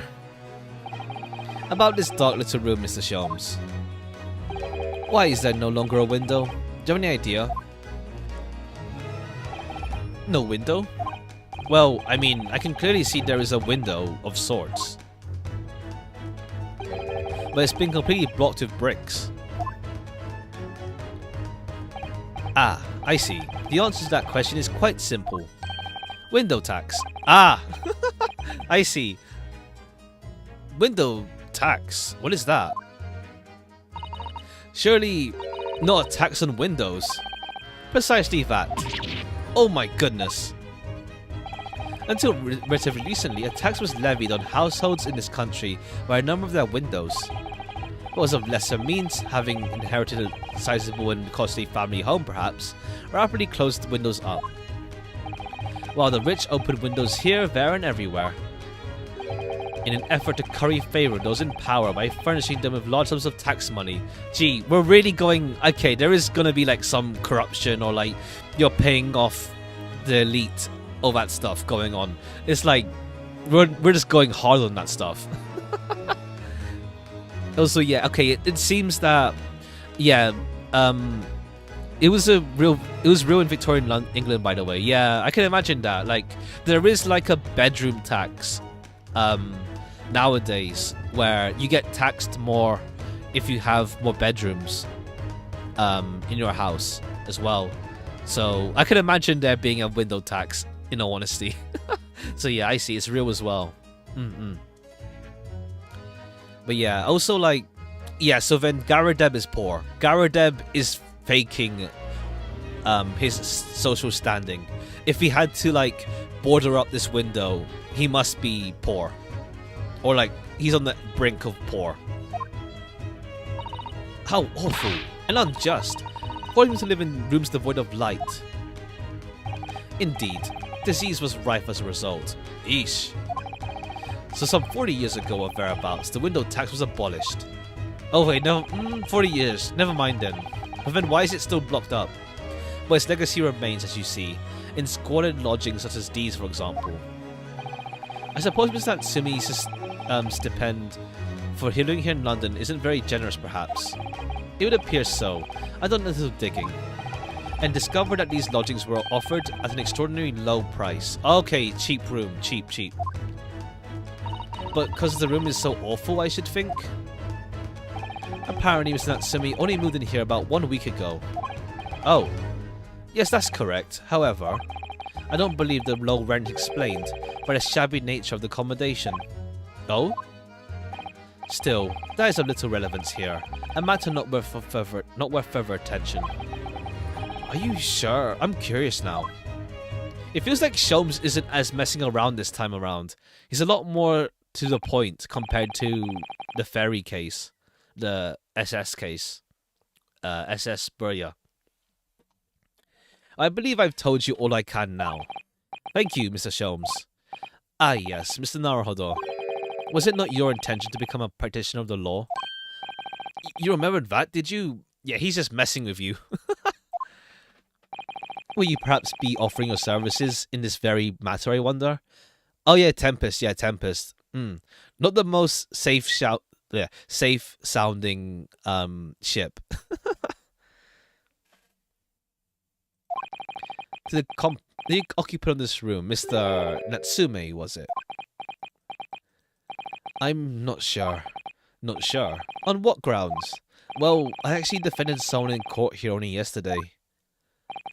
Really? Well then, I congratulate you, sir, on an ambition realized, and so promptly too. I love it when he just does that facing forward pose. It's like, it just shows he's serious when he does that. The thing is, it's really made me question things. Am I right to believe in my clients? To trust in their innocence? Yes, trust. Mr. Sholmes, Mr. Natsume didn't do it, did he? My dear fellow, I haven't the first idea. Oh, but I thought that's why you were here. Didn't you come back to investigate? Ah yes, that was indeed my initial intention. But there are simply too many fascinating books here. I couldn't possibly ignore them. Oh, I see. Let me check this actually real quick. What books was he getting? The Picture of Monsieur Lecoq, A Meal for Gabrielle, Canterbury Yearnings, a sum of 2 shillings, 4.45. Okay. Oh, I see. Nevertheless, there are 2 facts that can state quite unequivocally. The man who fled the scene of the crime 2 days ago was the Japanese occupant of the room, and there are witnesses who swear to have seen the man commit the crime. That is all I can say. Ah, and one more thing. Oh, what is it, Mr. Sholmes? Tell us. I cannot say with any certainty whether or not it is of relevance to the case, but I'm quite sure that the retired army man who owns the property is hiding something. Mr. Garadeb is... Mr. Sholmes said as much before, actually, didn't he? Anyway, at present, that is really all that plays on my mind in relation to this case. Mr. Naruhodo, as yet, our investigations have uncovered nothing that could help establish Mr. Natsume's innocence. No, you're right. Perhaps it's time we probed a little deeper into Garadeb's secret. Just remember, I cannot be sure whether the landlord's secret will prove to be of any relevance or not. But I wish you every success, of course, Mr. Naruhodo. A busy man indeed. He's gone back to his book in the corner of the room.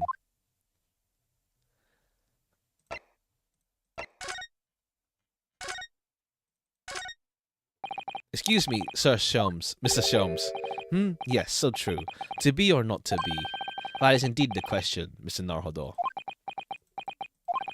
To be or not to be brushed off, that is the question. And the answer is all too clear.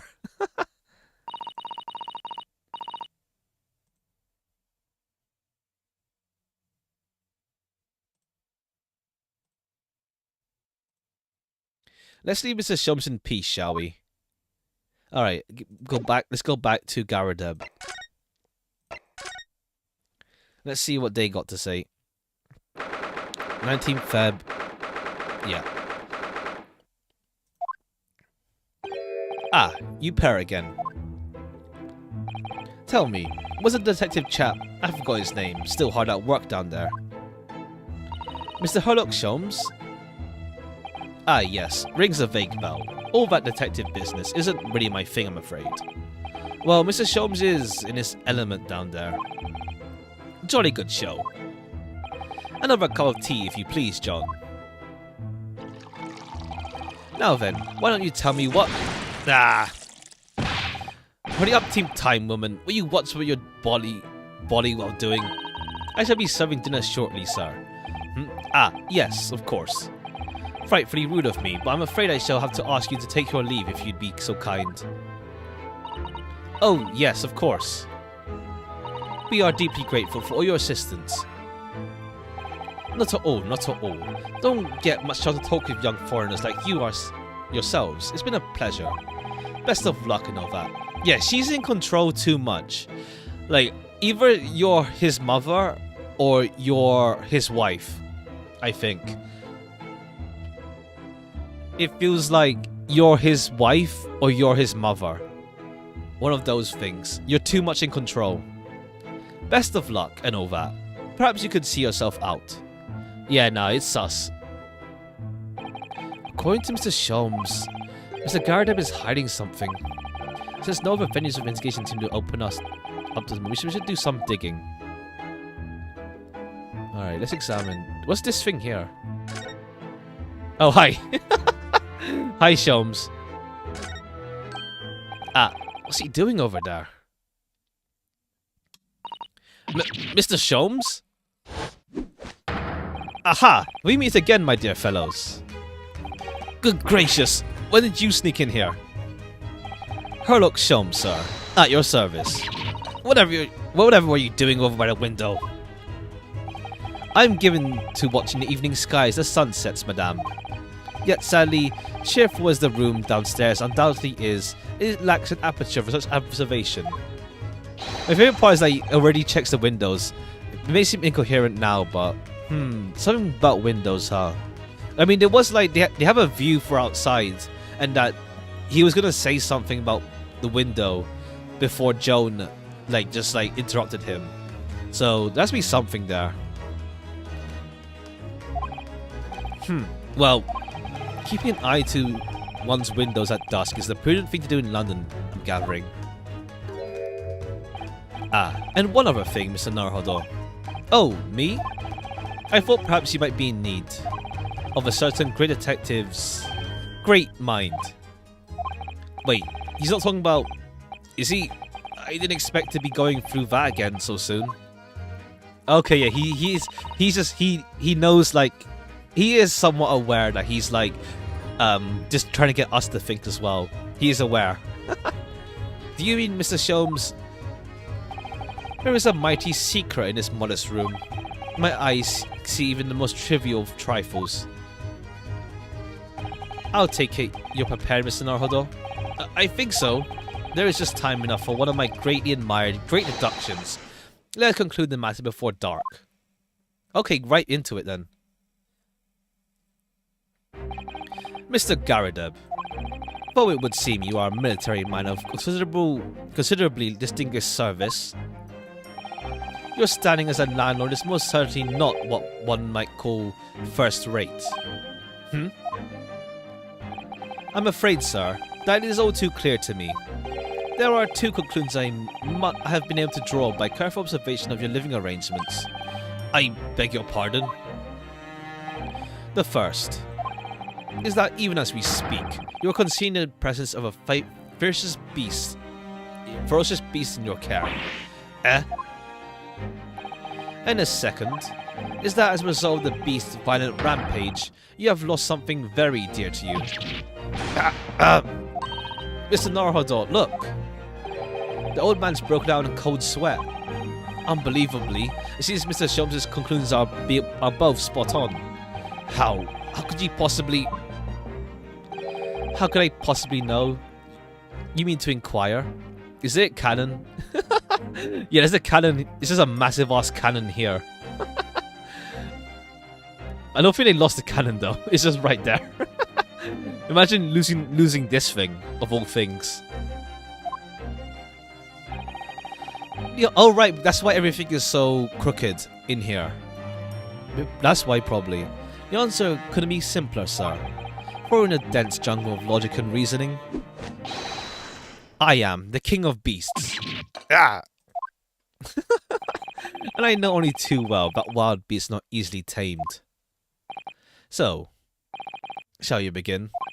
Once again, Herlock Sholmes is proud to present his logic and reasoning spectacular. Okay, let's see where we go then.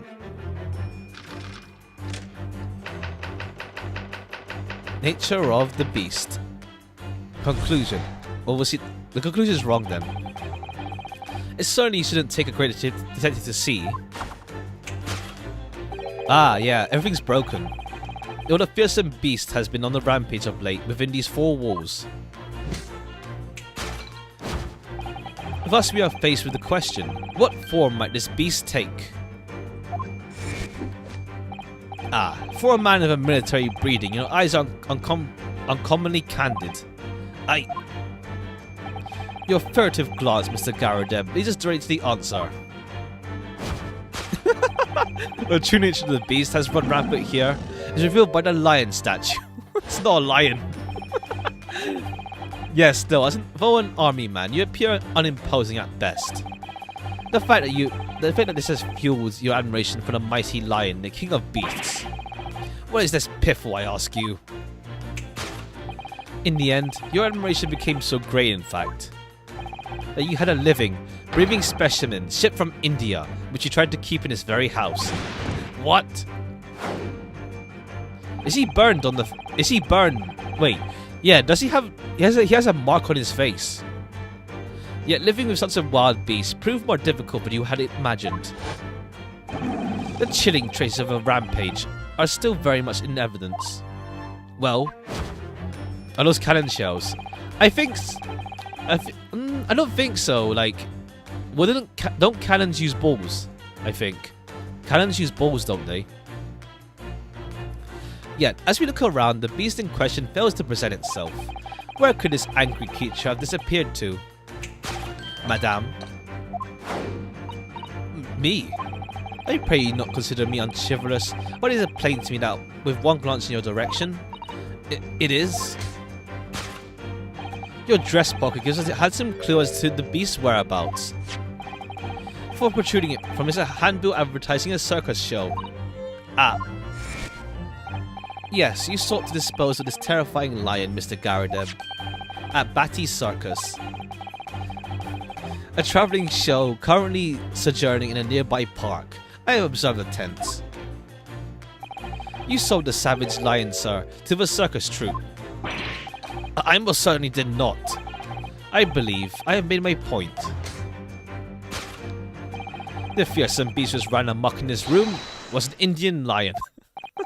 And a simple visit to the circus now revealed a lion prancing jubilantly through a ring of fire. Yeah, not a lion. A rampaging Asiatic lion. Yeah, no. Okay, so aftermath. Now, Mr. Garadeb, It is plainly clear that you still have deep feelings for this formidable beast. Could you train a lion that fast? Probably not. No. Probably not. Indeed, in that blithe pose, the distress this loss has caused you is veritably tangible. Your head weighs heavy on your shoulders, the pain you feel being revealed by your supporting arm. Amid a fit of tears, you let your beloved beast go. The strain of losing something so dear to you is clearly visible in your visage. Nonsense, man. I simply... What we must ask ourselves is the true cause of this pain. What's this direction? And we need only follow the direction of your gaze to find the answer. Yes, it is the pile of bills that's given rise to the pain you suffer. Every envelope contains another demand for payment. 4 cartloads of meat, potatoes, wheat and tea. Indeed, feeding your beloved has had a devastating impact on the financial circumstances of your household. And so you had no choice but to let it go. Yes, well, Now, in a final fit of rage, the ferocious beast carried out one last unimaginable attack.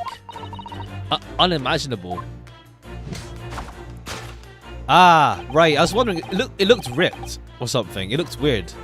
The aftermath of which could be clearly seen by observing the carpet over there. A very expensive woolen carpet, if I'm not mistaken. Oh dearie me. What could have possibly caused this destructive outburst? Him. This time, madame, I'm afraid it is you who has inadvertently revealed the truth to me. Your wandering eye has settled upon the answer very neatly indeed. Yes, to explain the dire state of the carpet, we only look at a tower of cakes. There is no creature more dangerous on earth than a beast with an unsatiated appetite. Was it... Oh, there's a circus there. Was it or was it not once said by a certain noblewoman, if they have no bread, let them eat cake? Marie Antoinette, huh? Food is at the heart of all tragedy, in fact. Whatever do you mean?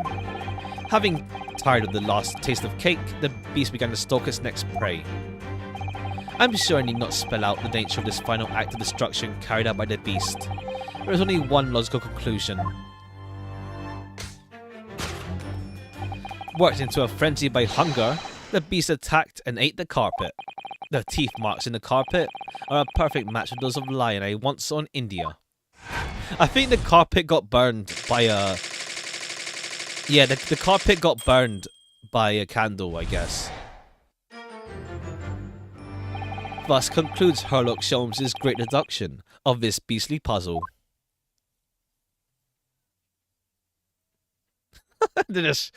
Bruh, he's just shocked. What is the matter with you, Joan? You're pouring scalding hot tea all over me. Oh, I'm sorry, Mr. Garrideb. I'm afraid I didn't notice. My deductions can be startlingly sharp. It stands to reason your cup runneth over. Indeed, your revelations can make people spill tears at times too. Oh.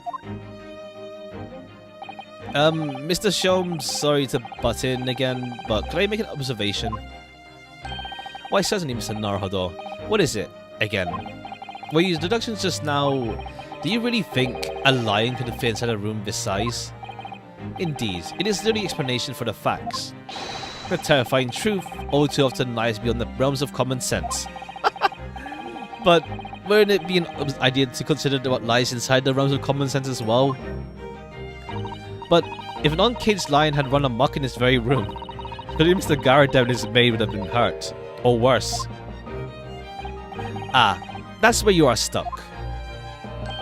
No doubt the former military man held his own against the beast using his large cannon. I thought you said they sold the line to the circus. And what about the food? Meat and potatoes are the one thing. But I don't believe I have ever heard of a lion that drinks tea.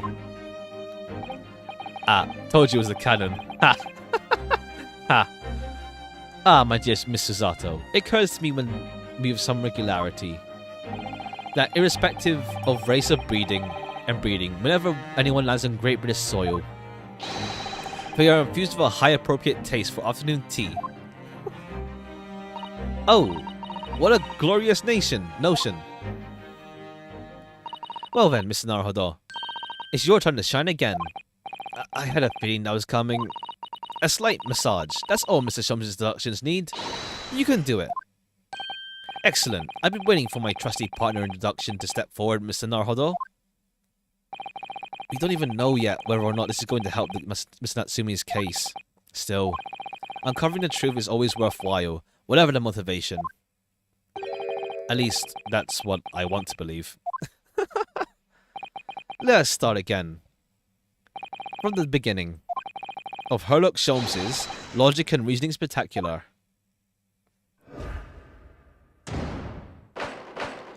Course correction. Nature of the beast, a rampaging Asiatic lion. It certainly shouldn't take a great detective to see that a fearsome beast has been on the rampage of late within these four walls. Thus, we have faced the question, what form might this beast take? Ah, for a man with military breeding, your eyes are uncommonly candid. Your furtive glance, Mr. Garadeb, is just the answer. The true nature of the beast that runs rampant here is revealed by the lion statue. I really didn't see the lion thing coming. No, but if you observe Mr. Garadeb's reaction, it rather seems as though some beast did run amok in this room. Yes, something with a very fierce nature, but it couldn't have been a lion from India. So what was it then? A dog? We must follow Garadeb's gaze. That will lead us to the answer. That's his picture. Oh! Photograph frame. Is it a... What is that? A baby? Fire? What is that? That's a person. You got a baby? His wife? His wife went crazy? Oh! Yeah, so the maid... What's his photograph? Appears to be Mr. Garadeb's wedding. It's a wedding. Oh! Oh! I thought it was a baby. He looks very happy, doesn't he? He does, but you can't make out the bride. No, how unfortunate. Something must have struck the grass over the woman's face. I wonder what happened. Let's not delve too deeply. Okay, yeah, the maid is a fake. The maid is fake. The maid is fake. The maid is fake. The maid is fake. The maid is fake. The maid is the bride, and she's just really short. Yeah, she's really short, like... Yeah, she's really short. Yeah, the maid is the wife. The beast that did it was...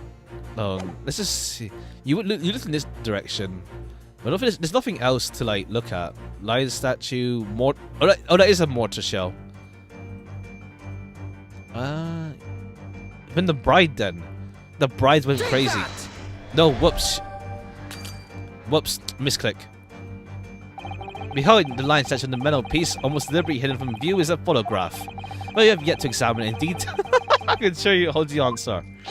Because I'm employing an extremely advanced detection technique called jumping to conclusions, you see. What precisely was your intention of that, Mr. Naruhodo? Just follow the natural progression of deduction. Sometimes the truth hurts. Well, the truth is, you do not have the time for observation and deduction. Did that hurt? Yes, a lot. My mistake. I clicked it wrong. I clicked it wrong. Yeah. We do know with some certainty is that a destructive creature has been at work in this room, and that Mr. Garadeb already looked in the direction of something that gives it identity away. Yes, if you escape further enough, you ought to find the answer. Well, just go ahead and turn to look at it. It's right here somewhere to find it. The wife, then.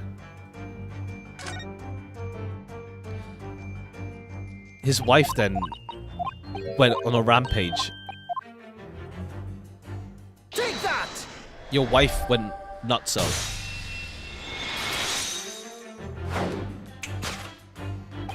The true nature of the beast that runs rampant here is revealed by a newlywed bride. Precisely, Mr. Naruhodo. No explanation could possibly fit.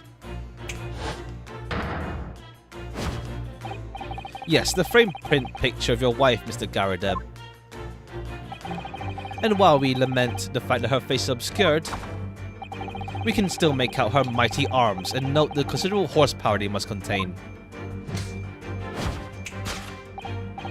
Oh, indeed. Surely anyone with such powerful constitution would be honored to be described as a beast.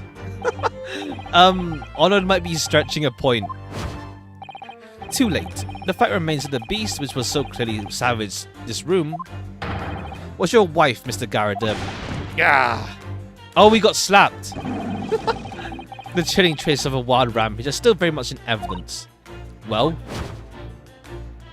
yet we look around. The beast in question fails to present itself.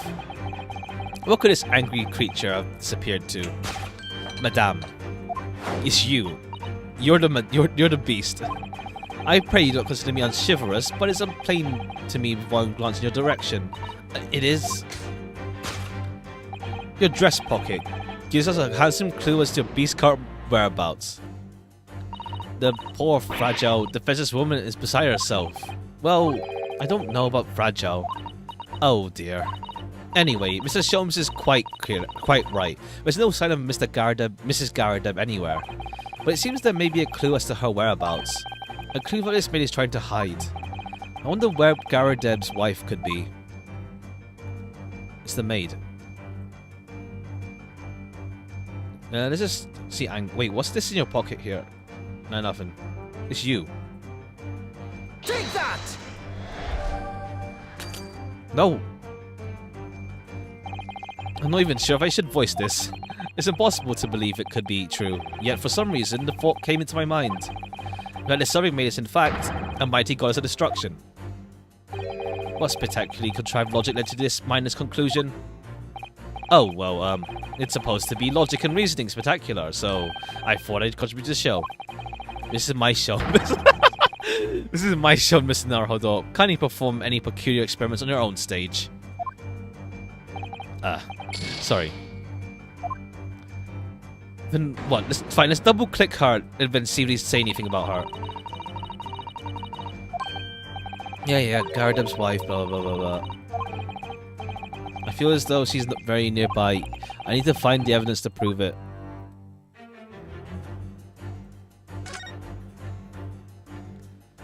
Two tightly shut eyes to avoid even a chance of a giveaway glance. Pursed lips to prevent any secrets from slipping out. Rounded cheeks to deflect any abuse that might be hurled her way. You're allowed to troll around because you own the show. Pretty much, yeah. It is his show. It is his show. So I give him that. Yes, this is an unnervingly powerful woman, Mr. Zato. It's your turn to phrase that. It's your turn to phrase this unnerving, Mr. Naruhodo. Then what? Oh, the slap. No. Well, he got slapped at least. Okay, what am I looking for here? Oh, the ring. Wedding ring. Okay, that makes... We have to prove it. We can't just say, oh, you're his wife. Where's your proof? We have no proof. Fine, I get it. She's wearing a very large... I'm getting too ahead of myself. She's wearing a very large ring, look. Oh yes, a sunflower design with some rather nice embellishments. And it's on the ring finger of her left hand, which means... It's surely a wedding ring. It looks like it's on there for life too. Can't imagine it would slide off a figure that size. That's something to think, Mr. Naruhodo, not to say... Yeah, don't be so rude. Do you know Mr. Garadeb's wife in the photograph had a ring very much like this one? It was a large sunflower design as well. Really? You have a great memory for these things. A large sunflower wedding ring. It's quite a coincidence that they have the same ring, isn't it? Yeah, okay, it's the ring. It's the proof, not like... Who? Take that!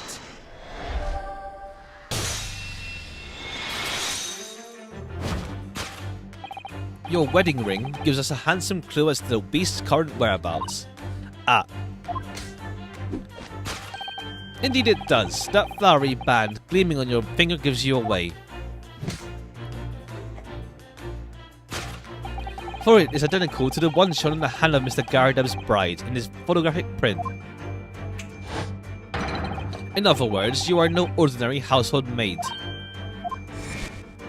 No. You are Mr. Garadeb's lucky bride. You are Mrs. Garadeb herself. Oh my word. Okay. Well, jolly fine detecting, sir. As you rightly surmised, this is the wife. Yes, my Joan. Rather let herself go, you might say, but she was a bonny corker back. Ah! Yeah, you deserve that. It would appear you don't live in the most comfortable of circumstances. After all, you're a retired army man. You are in the business of renting out rooms. I mean, don't landlords just landlord for the sake of money? Sometimes. I would assume, therefore, you have an insufficient means to employ a maid. Would that be correct? It's not right, I tell you. Oh, it's like the guy from the first case. It's like the guy from the first case. The army guy from there as well. Like, he was stealing from the rich because he was also poor as well. Damn, we're going parallels now. We're going with thematic parallels. Yeah, so I don't think it's that suspicious that a rich guy would be landlording. Unless it was different back in the day. Like, you wouldn't want people living in your house. Rather, the place where you live. You'd rather not have people living where you live. But again, landlords also stay sometimes. Like, I don't think it's as common nowadays, but they used to, like, just live in the same place as the residents. I was second lieutenant of the 3rd Regiment. A man has his pride, don't you know? By golly, it's a sorry thing when a chap can't even afford to have a single maid in his employ. Yes, here in London, one is rather judged. A household cannot be considered worthy of a society if it employs no staff at all. Though in my considered opinion, such concerns about appearances are folly. Yeah. You mean Mr. Garadeb has his wife work as his maid? Precisely. Am I right, Mr. Garadeb? Only in company, obviously, but listen here. This must remain a secret. The tip-top secret, please. Conclusion, the raging wife of Mr. Garadeb. And on to the second place. Carpet nod. Now, Mr. Garadeb. It is plainly clear that you still have deep feelings for this formidable beast. Well, duh, it's his wife. Indeed, in that blithe pose, the stress this loss is causing you is veritably tangible.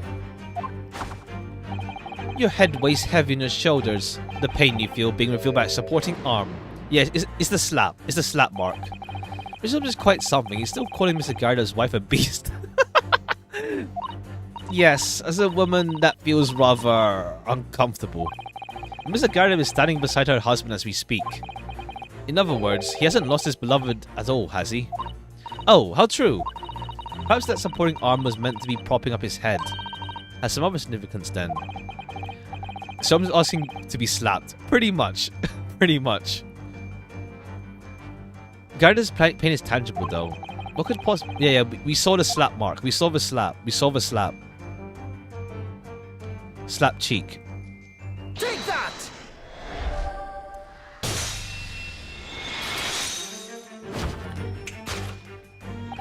Your head weighs heavy on your shoulders, the pain you feel being revealed by a slap cheek. And of course, the deliverer of the impressive mark on your cheek that refuses to fade was you, Madame Joan Garadeb. Well, yes. You have been desperate to hide the slap mark on your cheek, sir. Ah!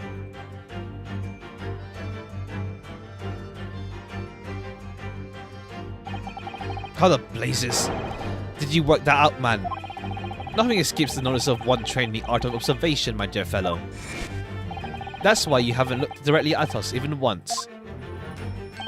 To keep your other side from view. Well, Now, let us proceed to the next conundrum. Why were you subject to such a violent slap? In other words, we must ask ourselves what caused Madame Garrett to fly into rage. And we need only follow the direction of your gaze to find the answer. He just does because he's a 2D character. This is really something that works best with the 3D models for the games compared to the sprites back in the day. It works really well with the fact that we have 3D models and can rotate around. Didn't Mr. Shom say the bills were all for lion fodder? Yes, but now we've established that the lion never existed, which can only mean that the thing responsible for gobbling up all that food, was Mr. Garadem's wife. Mr. Naruhodo, she's a person, not a thing. Yes, well, she's also a person who gave her husband a mighty slap around the face. One so hard it left a perfect hand mark, in fact. Yes, why would a woman want to hit her husband with such force? Tawog, what's that one? Game's that? Oh, Gumball. I'd love to know that answer to that question. True, there is like when you see like cartoon characters like with their like face. Oh, was he cheating on her? We need a joke about that. Yeah, I see. I know that I haven't watched it yet, but I know it loves to like play with the medium. That's for sure. But it is weird seeing like cartoon characters like head on, like facing towards you. All right, this bookmark. Take that! We need to look at it first. Right, I keep going too far ahead. We need to look at it first because it's a postcard, not just a bookmark. Of course, they must paint to a man. The answer is, of course, dropping your bookmark and losing your place in the book you're reading. Or worse, dropping someone else's bookmark and getting a slap for it. The deduction was wanting in every way. Yes, I was wanting you to hear it. I'm quite proud of it. I find myself wanting to never have heard of it. I'm quite pained by it, in fact. Oh, sorry. I'll try again. Alright, I need to look at it first. Look at it first and then present it. I'm getting ahead of myself. I'm like thinking like, okay, I can see it's a postcard. There's writing on it. There's a kiss mark. Therefore it means something. But okay, yeah, okay. Yeah. Oh wait, whoops, this is different. Alright. Yeah. Let's look at the bookmark properly. I'm getting ahead of myself. Ah, someone must be reading this book at the moment. There's a bookmark here, look. Mr. Garib is clearly an avid reader. Oh, wait a minute. I don't think this is a bookmark. Oh no, it isn't. It's a note written in a woman's hand. Oh, James, I love you. Yours, Mary. And look at the signature here. Lip marks, made of lipstick. Oh, what a passionate and romantic gesture. Don't get any ideas, Susato-san. Oh dear, I'm sorry. So this bookmark is actually a love note then. Okay, yeah. Okay, now we know. Take that!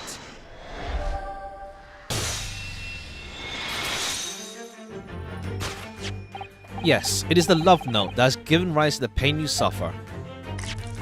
Oh, James, I love you. Yours, Mary. Passionate indeed. Perhaps the sender of this note, a certain Miss Mary, is the fly in the ointment here. Ha! Jeez. Gah. But I don't know the Bolly woman. You don't know her? That note wasn't written to me. It was just in the book. I don't know how it got there. It's just there, you say.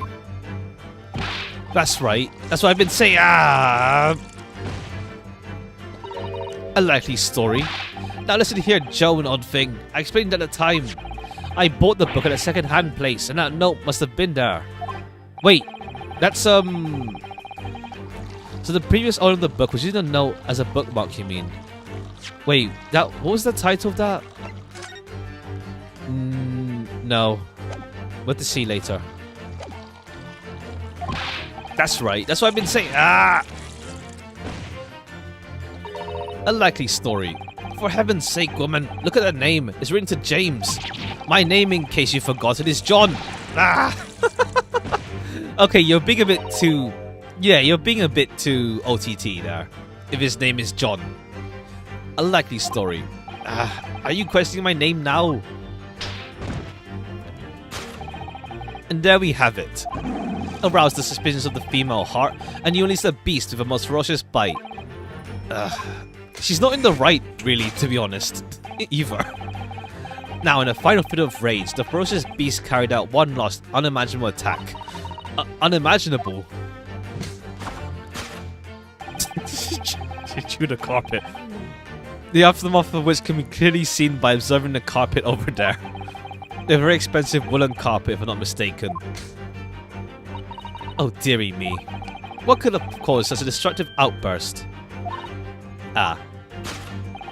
This time, madame, I'm afraid it is you who has inadvertently revealed the truth to me. Your wandering eye has settled upon the very answer neatly indeed. Yes, to explain the dire state of the carpet, look at a tower of cakes. Yeah, not the cakes. But surely Miss Garda didn't eat the carpet. No, of course not. But there doesn't seem to be any doubt that the state of the disarray this room is in is a result of her wild temper. No, that's true. So this is the last part of Mr. Shum's introduction we need to fix. We need to follow Miss Garab's gaze and we'll find the answer. Alright, let's see what we can see. Yes. I mean, it's a candle. I don't think the circus. It's the candle. The carpet here has been ripped to shreds. It's a candle. It got burned. I think. If I'm looking at it right, it got burned. It's according to Mr. Sholmes' deduction. The tears match those made by an Indian lion's teeth exactly. Oh, look here. What is it? If you look closely at the edge, you can see a scorch mark. Oh yes, you can. In that case, perhaps the carpet wasn't eaten in normal sense at all. Let's reframe this with that in mind. Yeah, the candle. I guess we don't... I mean, to explain why. Maybe the circus? Knives. Maybe there's something else. Window. When is the circus? Bill? This is an advertising handbill for the circus. Batty's Circus. It's in a nearby park. Isn't this the same as the one we saw earlier? The one that was folded up in Miss Garadev's pocket? Perhaps they're very great circus lovers? It couldn't be that Hungry Lion is somehow involved again here, could it? Oh dear, I do hope not. It's not the circus then. Candles? Oh, the missing candle. Right, the missing candlestick. This looks like a very old candlestick, doesn't it? The base looks too small, so it's very unstable. Looks to me like even the slightest knock would make it topple over. That's not safe. That's not safe at all. Oh dear, that'd be dangerous. Wait, take a closer look at this. There's only one candle missing. Yes, I didn't notice that before. Why is that, I wonder? Why is that one candle of the three missing in its holder? Yeah, it's the candle then. Take that!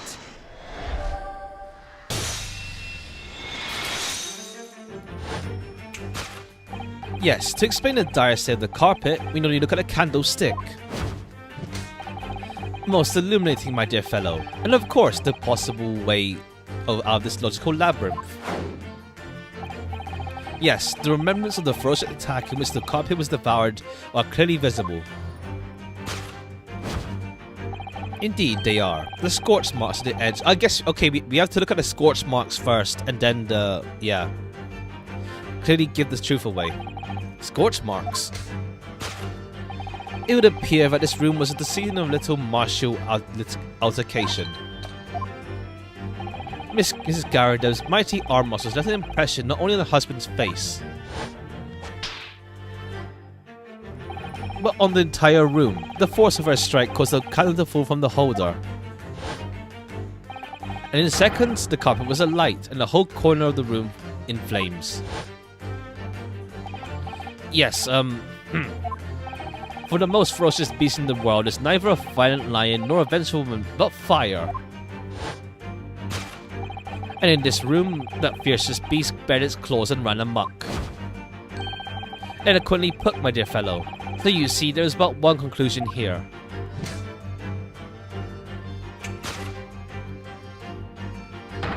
After the sparks of marital discord flew, the room was the scene of a fire.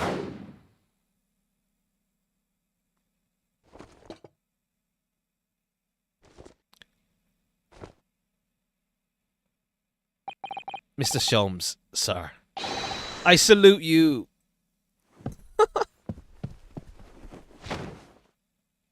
Ah.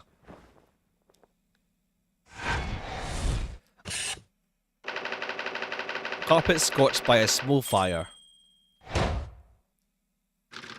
Alright, the book has to link with the case. The book has to link with it. It's the book that links with everything. But it also means they can't be witnesses, because they saw nothing.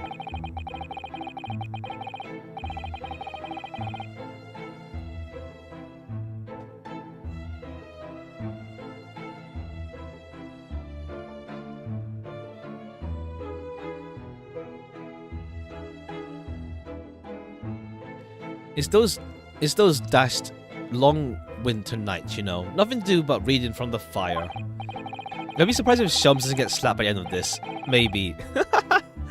But again, he seems to be the type that just avoids anything, it feels.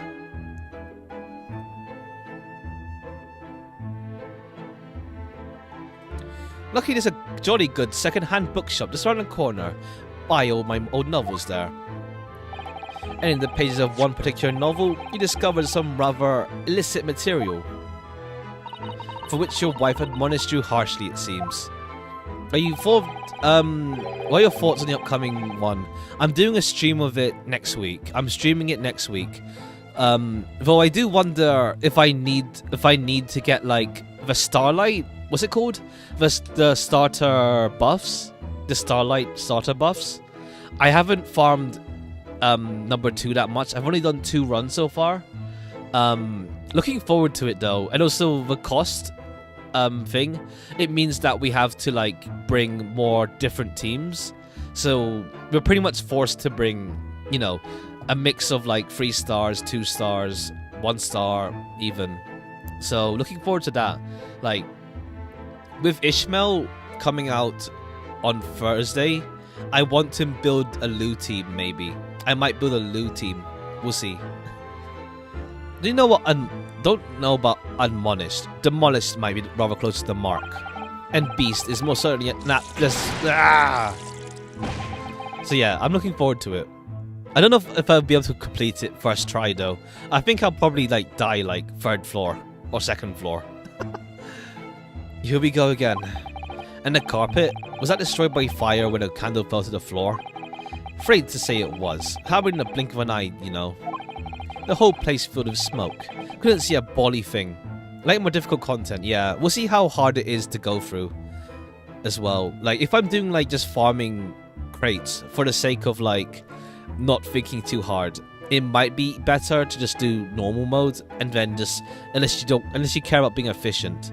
But we'll see how it goes. I was caught between the old Styx rage and the raging flames. You paint a torrid picture, sir. One that would have been most entertaining. That's sympathy for you. Didn't take long for the fire to spread, of course. The bally furniture started going up as well. It's endgame. True, yeah. True. So it would probably be difficult, yeah. Which we'll give it a try Thursday. So looking forward to it. And also just to maybe bring a different team from usual. Just bring a different team from usual as well. We've had to hide the mess behind the screen for the time being. Ah, the screen. Over here, Mr. Garadeb?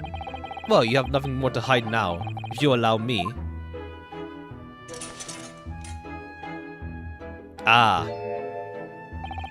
Had all my favourite old novels in that case. Well, as soon as the fire got hold of them, that was it. Whoosh, up in smoke. Gosh. When the wife started hurling things at me, What a terrible sight it must have been. There was I, backed up against the window, under heavy enemy fire, incendiary books coming 10 to the 1,000. Worst of it is, I've lost my favourite, book called The Lion's Pride. The Lion's Pride. Ah yes, your notorious love of big cats coming through again. It would have been funny. Ha! It's quite a thing to imagine, that's for sure. I assure you, the title didn't influence my choice in the slightest. So the poor man really did lose something dear to him as a result of the ferocious beast rampage. So Mr. Sholmes' deductions turned out to be correct once again. It would be described as the Great British Wonder. I tell you, it was total carnage, flames everywhere, and the old stick in a full fettle. Out of interest, what time of day was that? Not sure I can remember. It was 2 days ago now, let's see. Around 5 o'clock, I think. So at the exact same time as a terrifying incident was unfolding outside your window in the streets below. Even more terrifying on the inside, I can assure you. Yeah, won't you guys just get, like, smoke poisoning? The whole Blighty could have been flattened outside my window at that moment, and I wouldn't have noticed a dashed thing. Oh, really?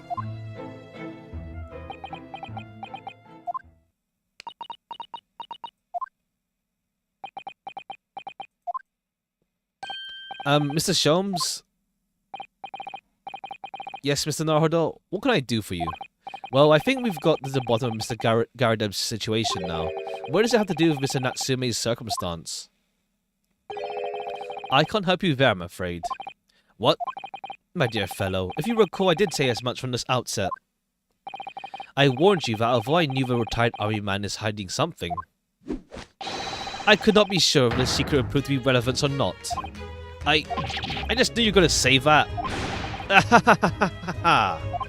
Now, Mr. Naruhodo, you mustn't lose heart. Bear in mind that all the things fall into one of only two categories, relevant and not. That makes no sense to me. Well, no matter. It is of far greater importance that you make up your mind now. Sorry? Visiting us at prison will be over soon. Oh no, is it that time already? I love that. I mentioned it already, but I just love when he looks forward to show he's serious. If we're to accept Mr. Natsume's case, we have official paperwork to attend to. So that's it. No more time to think. Perhaps you'd like to betake yourselves to bidding us farewell now? I must prepare supper for Mr. Garadeb. Oh yes, I'm so sorry. Thank you both very much for your time. So I guess somebody help waiting for us, and I'm going to have to give him an answer. Alright, let's move then. Nothing else to see here. Yeah, nothing else to see here. So let's get moving. Back to prison. I guess maybe the bookmark might be helping the case, maybe. Briar Road. It's time, Mr. Naruhodo. We must hurry back to the prison. Yes, I know. Let's hail a Oh. What's the matter? It looks like something's going on over there in the front of Garadeb's house. Oh. Are you the other guest who lives there? I know thee not, old man. Full to thy prayers. Who are you calling old man, you rum-looking nimini pimini? There are more things in heaven and earth, Horatio, than are dreamt of in your philosophy. Who's this Horatio fella, eh? What are you on about? Excuse me? What the? Who are you now? I'm so sorry. I just looked as though there might be some problem here. And my associate here, Rinosuke Naruhodo, is a lawyer, you see. A lawyer? What? If I can be of any assistance, I'll be happy to help. I'm from Japan, but I've studied English law. Fine. I'll be on my way today. But you mark my words. This ain't over yet. Get thee to a nunnery. Do I look like a bloomin' nun to you? Alright, I guess these two are the witnesses that will show up later. I do hope you're not injured. Oh, Ferriston maiden, thou art so gentle, thank you. What was that all about? There are more things in heaven and earth, Horatio, than are dreamt of in your philosophy. I'm not Horatio either. Forgive the inquiry, sir, but are you a lodger here in the Garadeb residence? Oh, Ferriston maiden, thou art so right. Yes, I do dwell in this humble abode. Mr. Garadeb mentioned he had another lodger, didn't he? This must be the man. Do you happen to know the other lodger who lives on the first floor? Ah, yes, a gentleman named Natsume.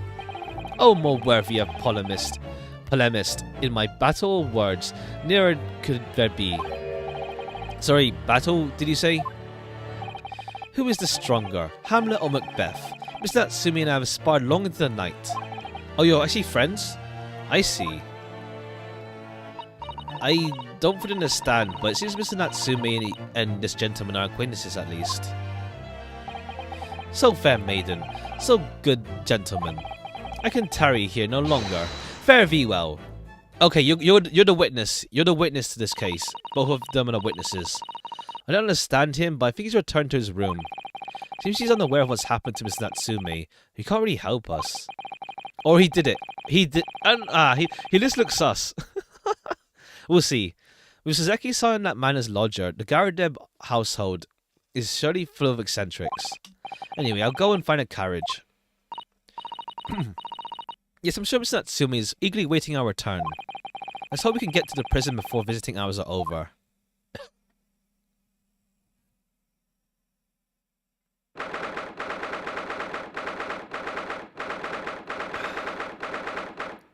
Cell 9.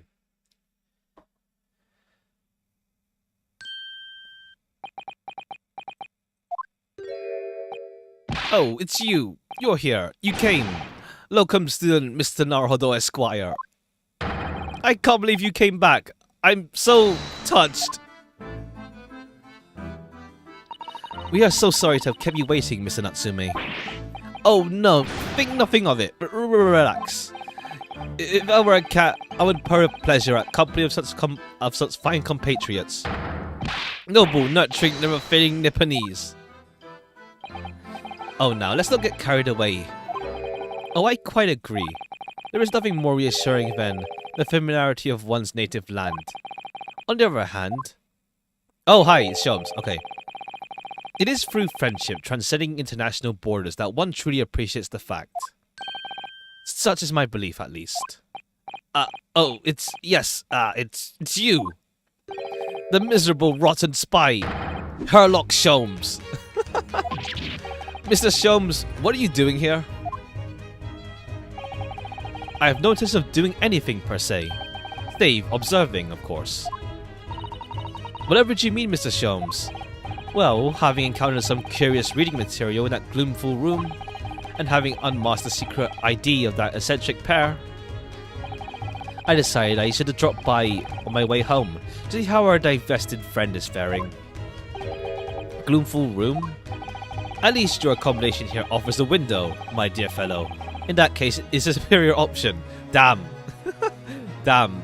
Honestly, not fully wrong. Anyway, I must commend you on your taste of books. My day has been a delight and cost me not a penny. Ah! You! How dare you! Herlock Sholmes! I've had it. I'm through. I'm at my wits. I'm at the end of my rope. I should never have come to Great Britain. It was a terrible mistake. Haunted by spirits in those accursed lodgings. No doubt my luck will be cursed in tomorrow's trial as well. My whole life is bedamned! What are you thinking, Mr. Naruhodo? He mentioned that once before, didn't he? That his lodgings were cursed, I mean? Ah, I thought that was a figure of speech. There is much truth in Mr. Mustache's words. What? Cursed is a wholly appropriate description, I would say. For the man's lodgings, and indeed for tomorrow's trial. What's that mean? Alright. What's up? What do you mean by cursed? Mr. Natsumi, what did you mean when you said just now about the trial tomorrow being cursed? Oh no, why? Why are you looking so grave? You're making me nervous. I was just getting carried away, that's all. I didn't mean anything by it. Oh, I see. It really agitated him. You don't mean the trial really is cursed somehow? Are you referring to the prosecutor, the Reaper of the Bailey? The Reaper? Oh no, what do you mean? Please tell me, summarize in 16 salient words. No defendant has ever succeeded survived a trial in which the Reaper stands for prosecution ever. 1, 2, 3, 4, 5, 6, 7, 8, 9, 10, 11, 12, 13, 14, 15, and 16.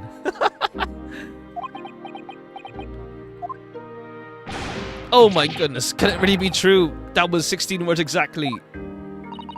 Yesterday, Mr. Naruto successfully defended someone against the Reaper. But then, after the trial was over, the defendant passed away in unusual circumstances. Mr. McGill did... What? Ah, I'm impressed, Mr. Naruto. You have an eye for detail. Actually, the Lord Chief Justice told us. Mr. Sholmes. Surely it can't be that having failed to have accused, convicted, Lord Van Zeeks killed the man himself. Yeah, it makes Zeeks less sus. Partly it's just like I trust him since he wants to find the truth, like, and stuff, it seems. And also, like, it feels too obvious if he did it. It feels too obvious. Oh no, he couldn't have, surely. You have some wonderful notions. Sorry? That man isn't a mass murderer. He's a court prosecutor, my dear fellow. Oh, yes. Why, of course he is. Of course he is. But why are you trying to scare me? It could be said, however, that the real truth of the man is even more terrifying than your hypothesis. Oh? What's up? What on earth do you mean by that? I feel... Okay, yeah, this trial is pretty much... Like, so far it seems like this trial is meant to, like, give some development to Zeeks, to Van Zeeks.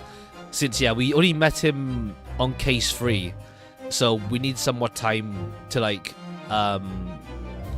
curry with him, I guess. Curry? That's the wrong term.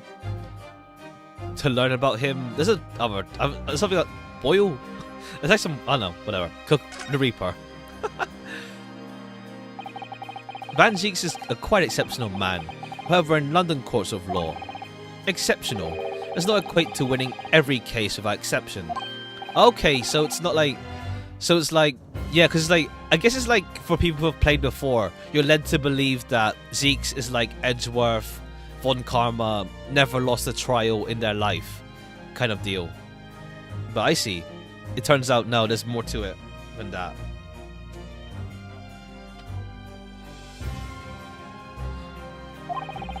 Soseki sometimes is going to cry tears of joy. As you are no doubt aware, in British criminal law trial, there's both judge and jury. The judge officiates based on the letter of the law, whilst the jury often offers public opinion and common sense. It's an excellent system, whereby the defendant's guilt is considered from several points of view. However, public opinion in particular is somewhat easily manipulated. Right. Criminals and corrupt lawyers, for that matter, can use it to their advantage. Okay, we're just going hard. By any means at their disposal, contriving evidence, calling imposters as witnesses, and so on. By such underhand means, those who would want are able to sway the jury. Which means that even in the light of irrefutable evidence, the prosecution can fail. But it means the wrong verdict can be passed. And sadly is from time to time, my dear madame, is simply the reality of the situation. And that's alright. However, those indicated by Lord Van Zeeks indicted cannot escape justice. Their fate is sealed. Oh my. Footage education may see them leave the courtroom with their freedom. Within months, they all disappear. It is more striking. Disappear? But how? Ah, by all manner of misfortune, sir. Perhaps they are trampled under a passing carriage. Perhaps they fall into the Thames and drown. Perhaps they are suddenly overcome by raging fever. Or perhaps attacked by a highwayman. Oh, no. Zeeks' vampire confirmed. All examples of the reality of events here in London, I'm afraid, Mr. Naruhodo.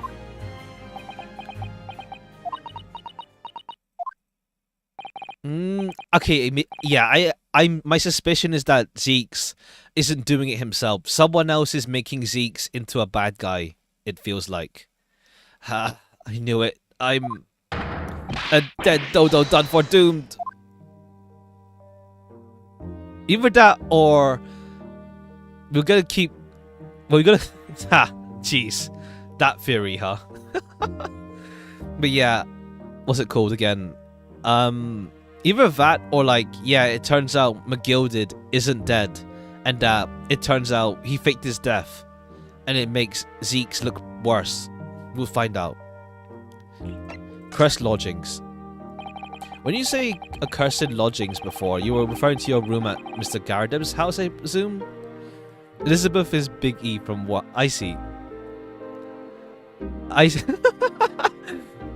You both had the same conclusion. Huh. Do you mean to say you believe that place is cursed?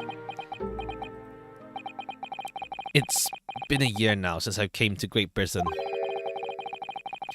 But I'd only been in London a week before I started to notice some strange things myself. They didn't take long then. Everywhere I looked, there were foreign faces staring at me, laughing behind my back. I was sure people were talking about me. I started to become nervous about going outside. They were always staring at me, over time, from dawn till dusk. So I shut myself away in the room. But even that didn't help. The fear wouldn't go away. I see, he became a recluse. You must have been very lonely, having been away from your homeland for such a long time. I've had to move a number of times, mostly to the room on Briar Street a week ago. I see. Why did you choose there? It seems a little inconvenient. The rent is cheap. I have so little money, it appealed to me straight away. Fair. Of course, I asked why it was so affordable. Delano simpered and said, "The room is cursed." Oops.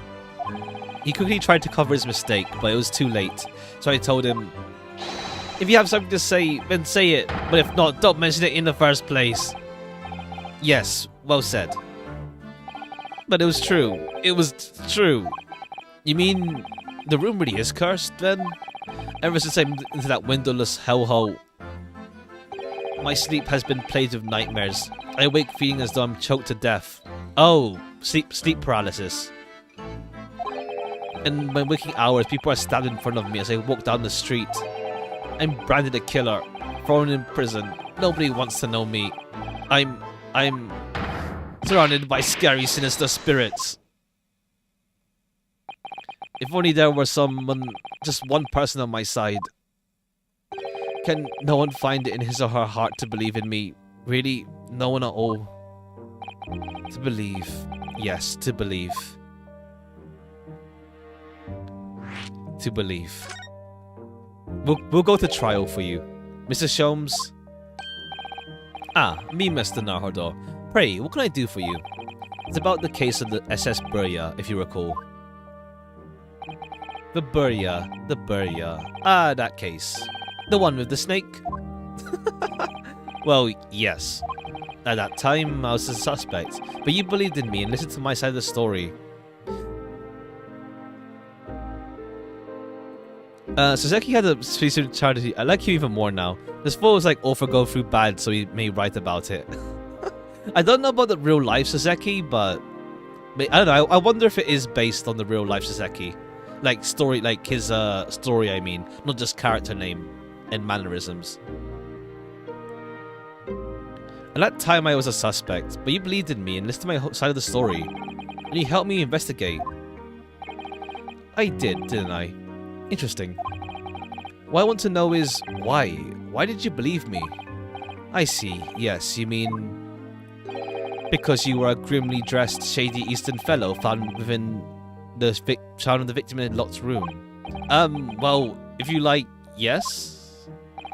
I'm a little surprised that the answer requires explanation, my dear fellow. It's quite simple, really. You said, I didn't do it. But I could have been lying. Surely you must have had your doubts. You must have suspected a little. I think perhaps you have misunderstood. I neither recall believing in you, nor in that which you were telling me. What?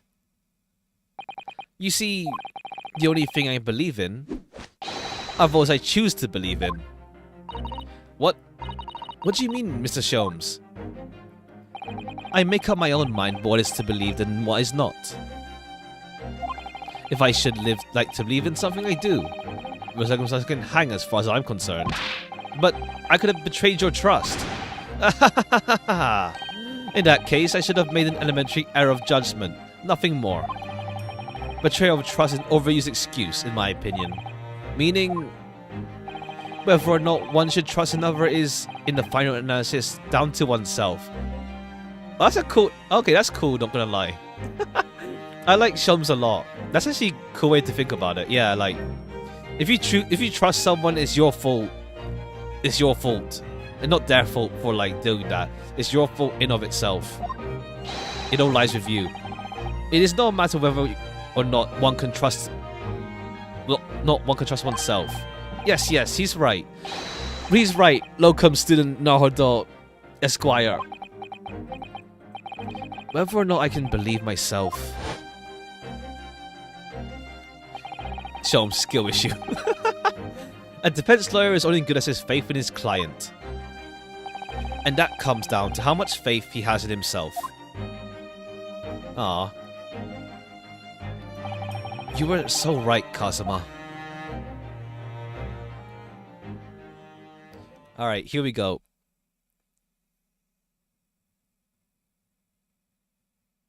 Well, my dear fellows, it is time we're leaving, I believe. Already? Visiting hours are over. The guards will be here shortly to escort us out. There is a restaurant near here that serves excellent trout. Would you care to join me? Oh dear, there is never enough time, is there?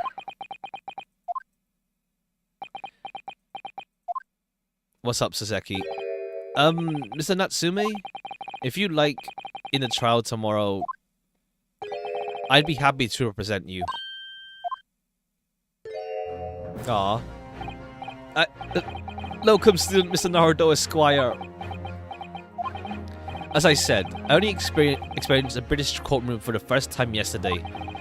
And although the man I'm representing was not found guilty, I lost sight of something crucial. Something crucial? What to believe in. The defendant, justice over truth. How to believe even. But I think I finally worked it out. I said I must believe in myself, above all else, to trust my instinct. Ah, yes, Mr. Naruhodo. And my instincts are telling me that you, Mr. Natsume, are innocent of this crime. And it's imperative that we prove that in court. Locum student Naruhodo Esquire, I will fight for your innocence until a bitter end, with every weapon available to me. And I like shows only because there's a 50 chance he's either delusional or bipolar. And that is genuine enlightenment, in which case I'm afraid on. I don't think delusional. He has this like vagrant like nature to him, it feels. But he does get serious when it comes to it. So I hope you permit me to represent you tomorrow.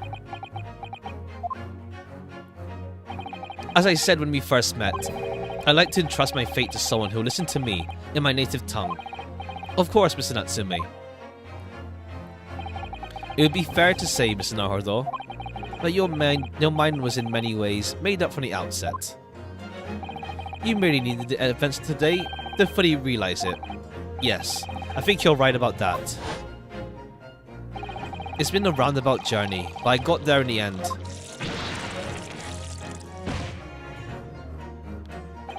Miss Sato, yes? Would you be willing to stand by my side tomorrow and help me in court? Absolutely. As I said this morning, you may consider me your personal judicial assistant. Alright, courtroom time. Let's go. We have no evidence. But let's work with this. The shocking events of yesterday's trial still weigh heavily on my mind. But it's time to stop looking backwards. Customer believed in me, and Mr. Sholmes believed in me now too. So it's time that I learned to believe in myself. Who the third degree kneecap burn man was? Oh no, it was a slap. It was a slap. Unless you mean he got burnt on his kneecaps, then by all means. Zeki's-san has no one. He's all alone. It's my job to help him, to fight his corner. Tomorrow, in the courtroom. With all the strength I can muster. You have even less evidence and less time yesterday. Yeah. All we have is a map, and we know something. We know dirt on Mr. G. What's his last name again? Him.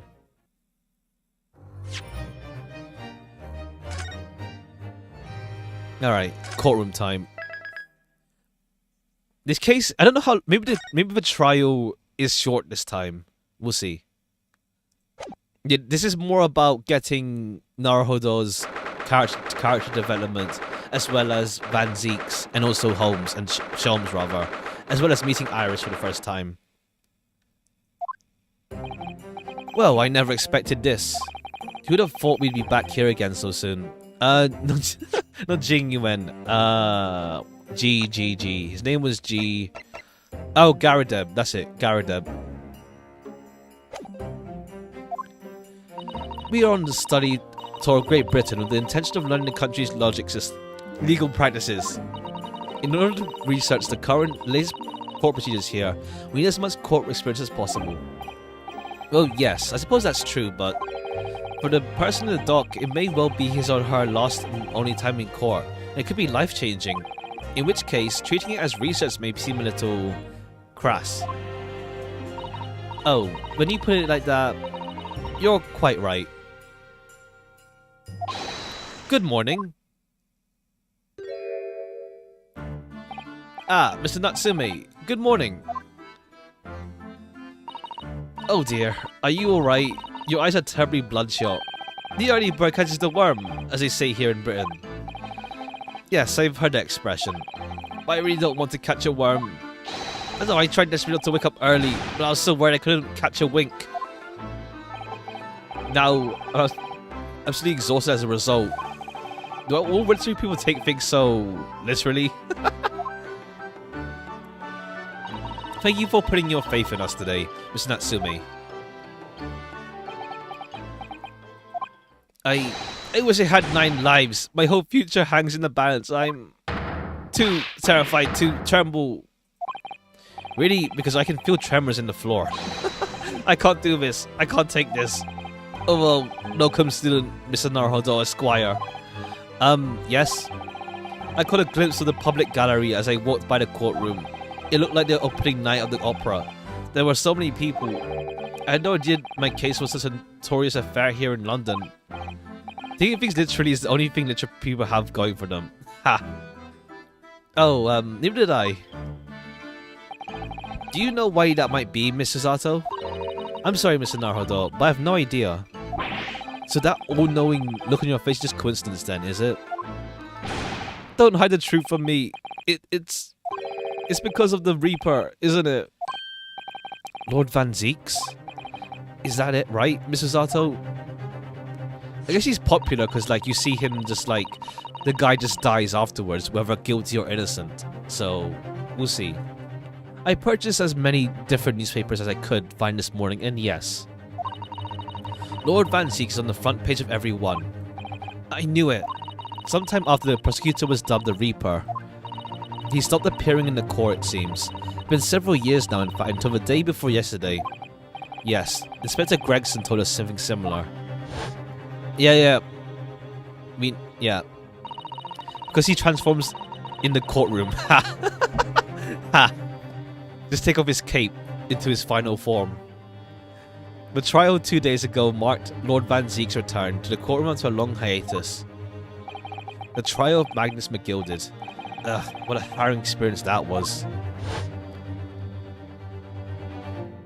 I believe that our parents made more greater waves here in the capital than today's. But we wouldn't have realized, of course, having only just arrived in the country. Why is the Reaper back in the Bailey so soon for what appears to be mundane murder? That's the question the papers are asking, and they're all speculating various answers. Mundane! Mundane! Is not a significant saga of the century to some of us. He had to return to Sylvania to rest in his coffin to restore his strength. Ha! Oh dear, I meant no offense, Miss Natsume, but that's how the papers are describing it. Well, lest we all forget the fact that it could spark an international incident. Obviously, the reappearance of the infamous prosecutor has caught the people's attention. But there's another blatant similarity with the trial 2 days ago. Yes, I agree. Locum student Mr. Naruhodo Esquire, it's you. Me? Well, I suppose that's true. Both times, it is you who stand against this legendary prosecutor. It can only mean that you're friends with the Reaper. Please, I don't rub shoulders with Deathbringers. I mean, we're kind of friends now, I think. I think we're homies. Not really, but he respects us, kind of. I think. I hope so, still. I'm afraid there's only one explanation. It can only be another example, Mr. Naruto, of your uncommon bad luck. And thanks for that. Oh, this is just my luck. Why must I be represented by a man of such frail fortune? By the least lucky lawyer alive.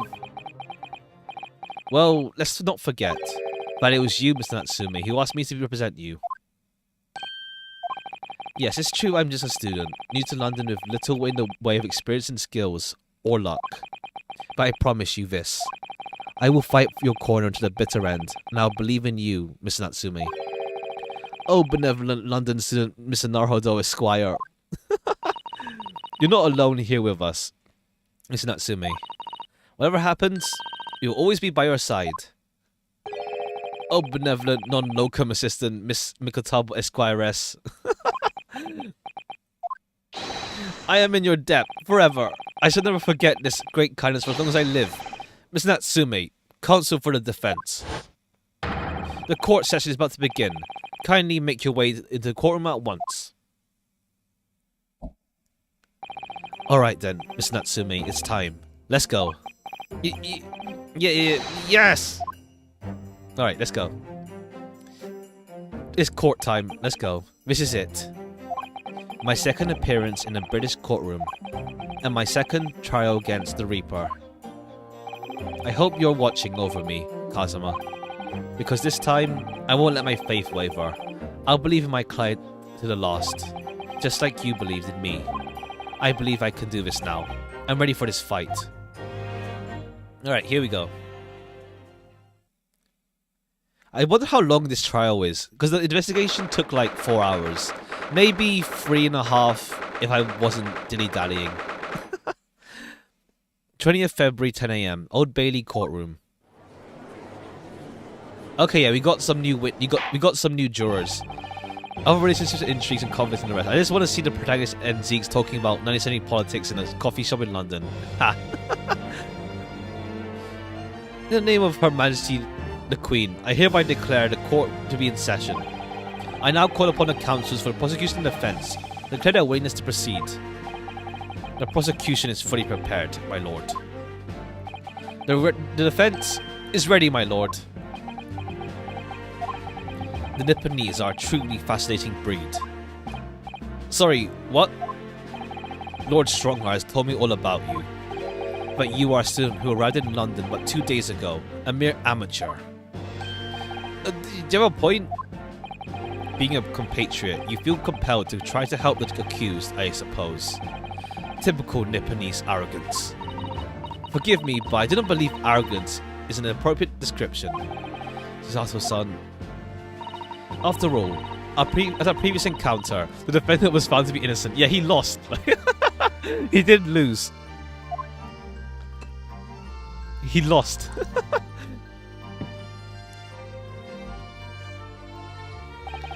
Very true. And a most fascinating, if dark, trial it was too. Yeah, McGill did most of the work, yeah. A tragic conclusion came later, of course. Here's to the acquitted. It's an unfortunate, violent end.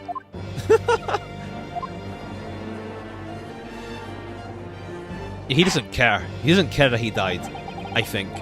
Thank you, counsels. I see both sides are in fine fettle.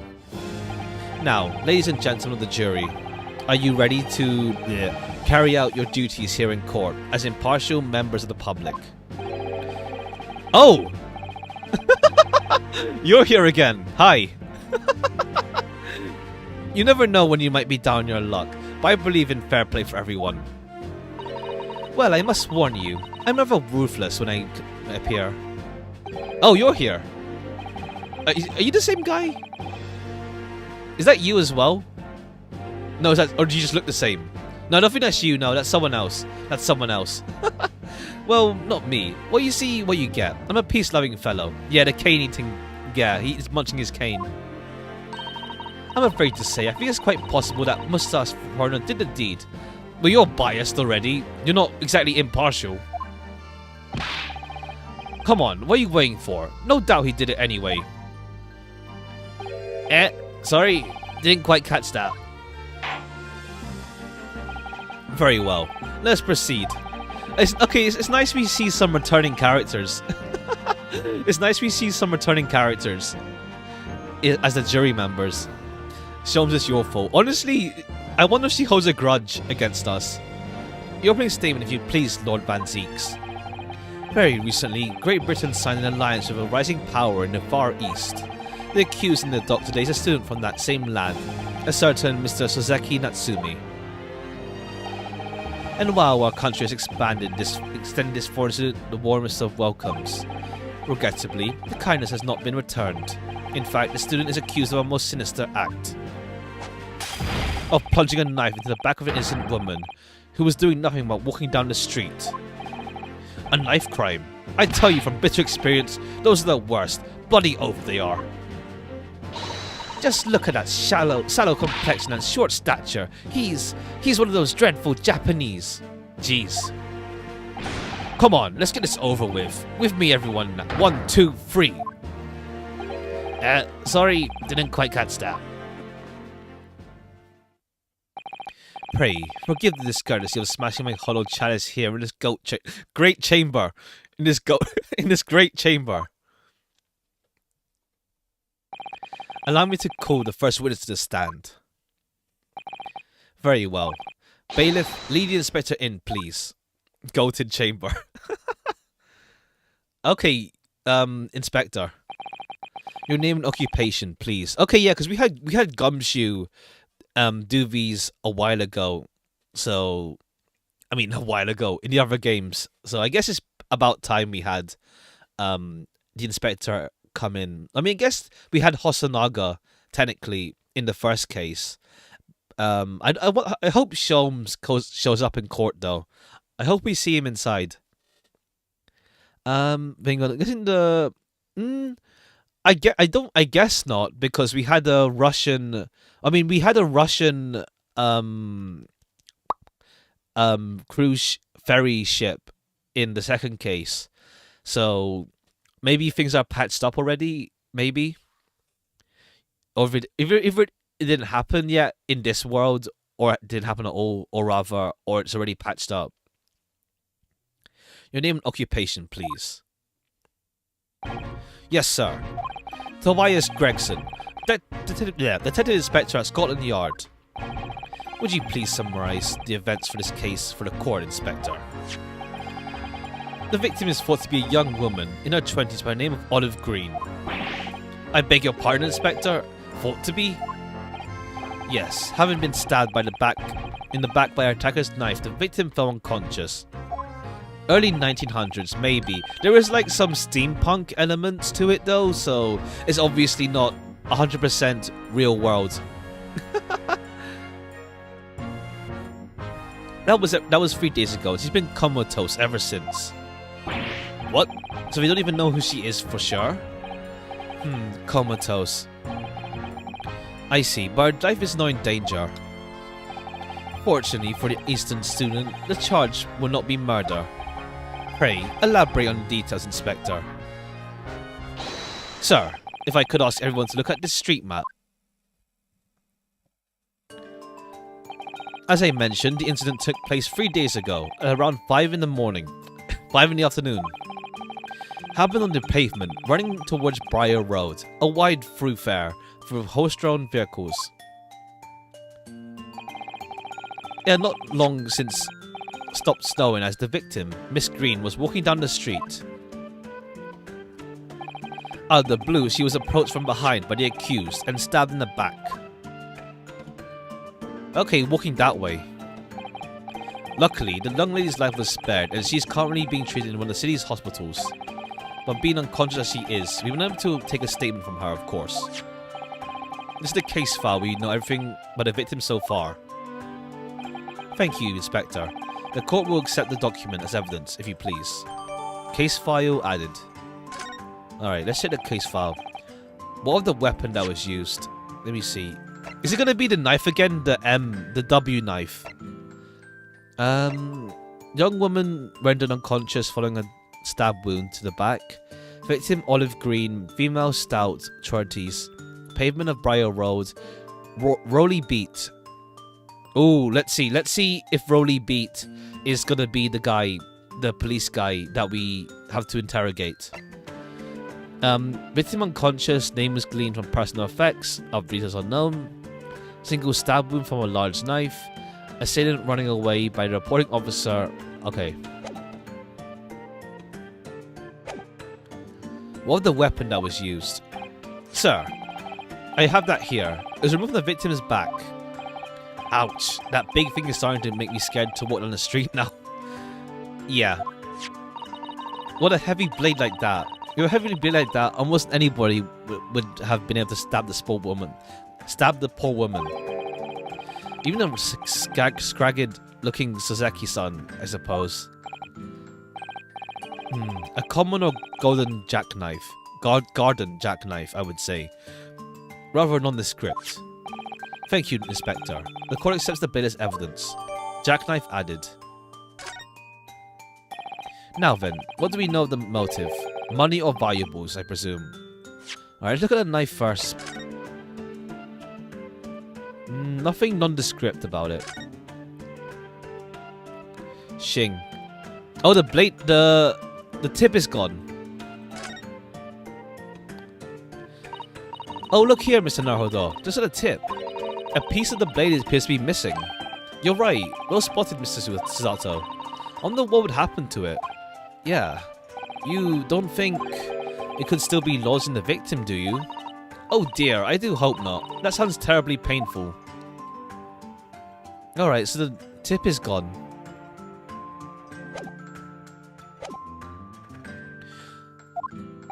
From what we can tell by looking at the woman's possessions, it seems she's a poor student herself. Been here for 2 days and there have been 2 stabbing cases with a knife. Jeez. I mean, a knife is like, how to say, easy to hold. I guess. It's the most like concealed. You can just keep it concealed and whatnot. What you can tell by looking at the woman's possessions, it seems like she's a poor student herself. Hard to imagine she would have had anything much worth pinching, my lord. I see. Well, in that case, we're looking at some deep-seated resentment towards the victim. I'm afraid I couldn't say. Apart from visiting second-hand bookshops, the defendant of Mr. Natsumi don't appear to get out much. At the moment in time, you haven't been able to establish any sort of connection between him and the victim. Yes! If theft of grievance had been ruled out by the motive, what reason could Mr. Natsumi possibly have for stabbing a young woman? Yeah, you arrested this man in spite of that. In a totally unjustified and heavy-handed way. Objection! Jeez, he's just pissed.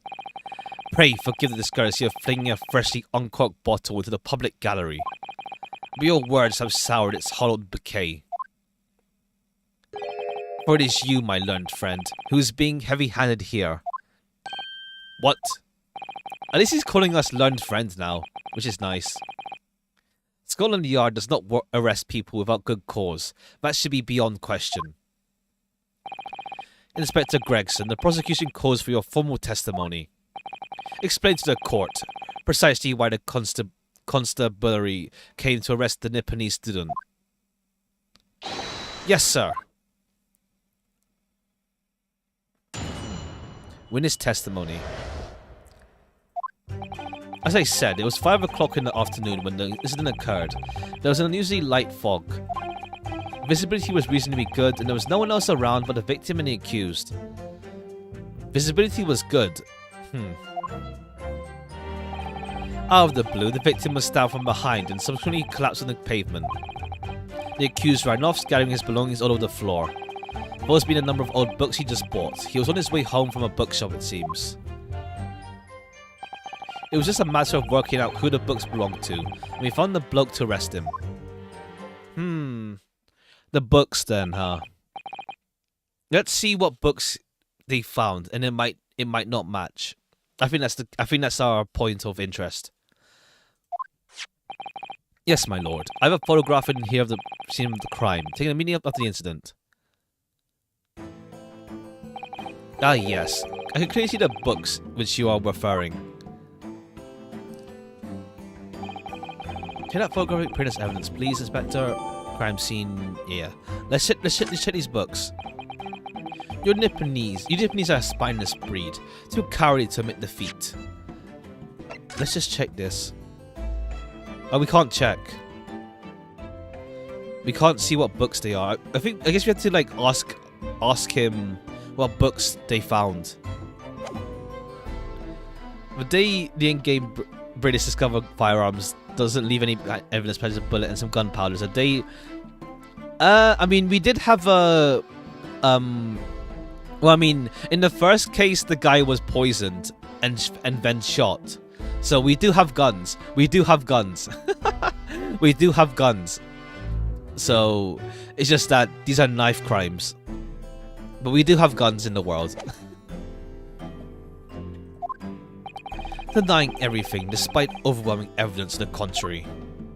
Well, forgive me, Lord Van Zeeks, but the defendant is not denying everything, as you put it. What are you doing, Mr. Zato? Do go on. Mr. Natsumi has admitted to playing some part in the incident. Isn't that right, Mr. Naruhodo? Well, now you mention it. When we visited him in the court yesterday, prison, he did tell us what had all happened. Yeah, he just saw her. Poison is boring and shot is overkill, so it doesn't count. Dude went for style points and became icy. As I was walking along, I mean, I think this game is older than 2 years technically. It came out like on the DS, 3DS, I think, 3DS, like a long time ago, and then finally got ported over. As I was walking along that accursed pavement, I could make out a soul silhouette ahead of me. A woman wearing green overcoat she was, and as far as just I went to overtake her, yeah. She suddenly let out a little scream and collapsed onto the cold, hard slabs of stone at my feet. I was terrified. I had to get away from there. So I ran as fast as my legs could carry me back to my cursed lodgings. A green overcoat. Well, that's exactly what the woman in that print is wearing. Oh my, a photographic print in full colour. What would the world come up with next? The defendant has done nothing more than admit he fled the scene of the crime. This does not mean he's guilty of the heinous crime of stabbing the woman in the back. There was nobody else there at the time. Just the two of them, the victim and the accused. In other words, there is nobody else who could have stabbed the woman. A fact that the accused concedes. Ugh. The thing description is incorrect because you pretend to laugh at my comments. I'll give you the benefit of the doubt and we'll keep on believing whatever's written in the description. I mean, the game did come out. Oh, you mean that one? I mean, this is the port of the game. Because it's both Naruhodo games in one collection. You buy 2 in 1 pretty much. But it came out like a long time ago for the DS, I think. Like 2005, 2004, I think. It's because it's a remastered port. Well, not remaster. Yeah, remastered port. Proceed, please. Yes, my lord. Nothing for it. I have to use this cross-examination to turn the tables here. It's our only chance. Okay, yeah. I think it's the books that's contentious. Our evidence is the receipt. So if it doesn't match the books he bought, then that means, yeah. Alright, light fog. Visibility was good. Out of the blue, victim was stabbed from behind. Yeah. You can't refute that. Scanning belongings. There's a number of old books he'd bought. Yeah, okay. Hold it! What books? What books? Apparently visits a second-hand bookshop on a daily basis. Yes, so I understand. A shop full of old English lit. I commend the accused on the lofty subject matter of his scholarly attention. The bloke's room was stacked floor to ceiling with those musty old books. Can you tell us more about these bookshop in question, please, Inspector? Well, if I must, I'll have to ask you to look at the street map again, I'm afraid. Okay.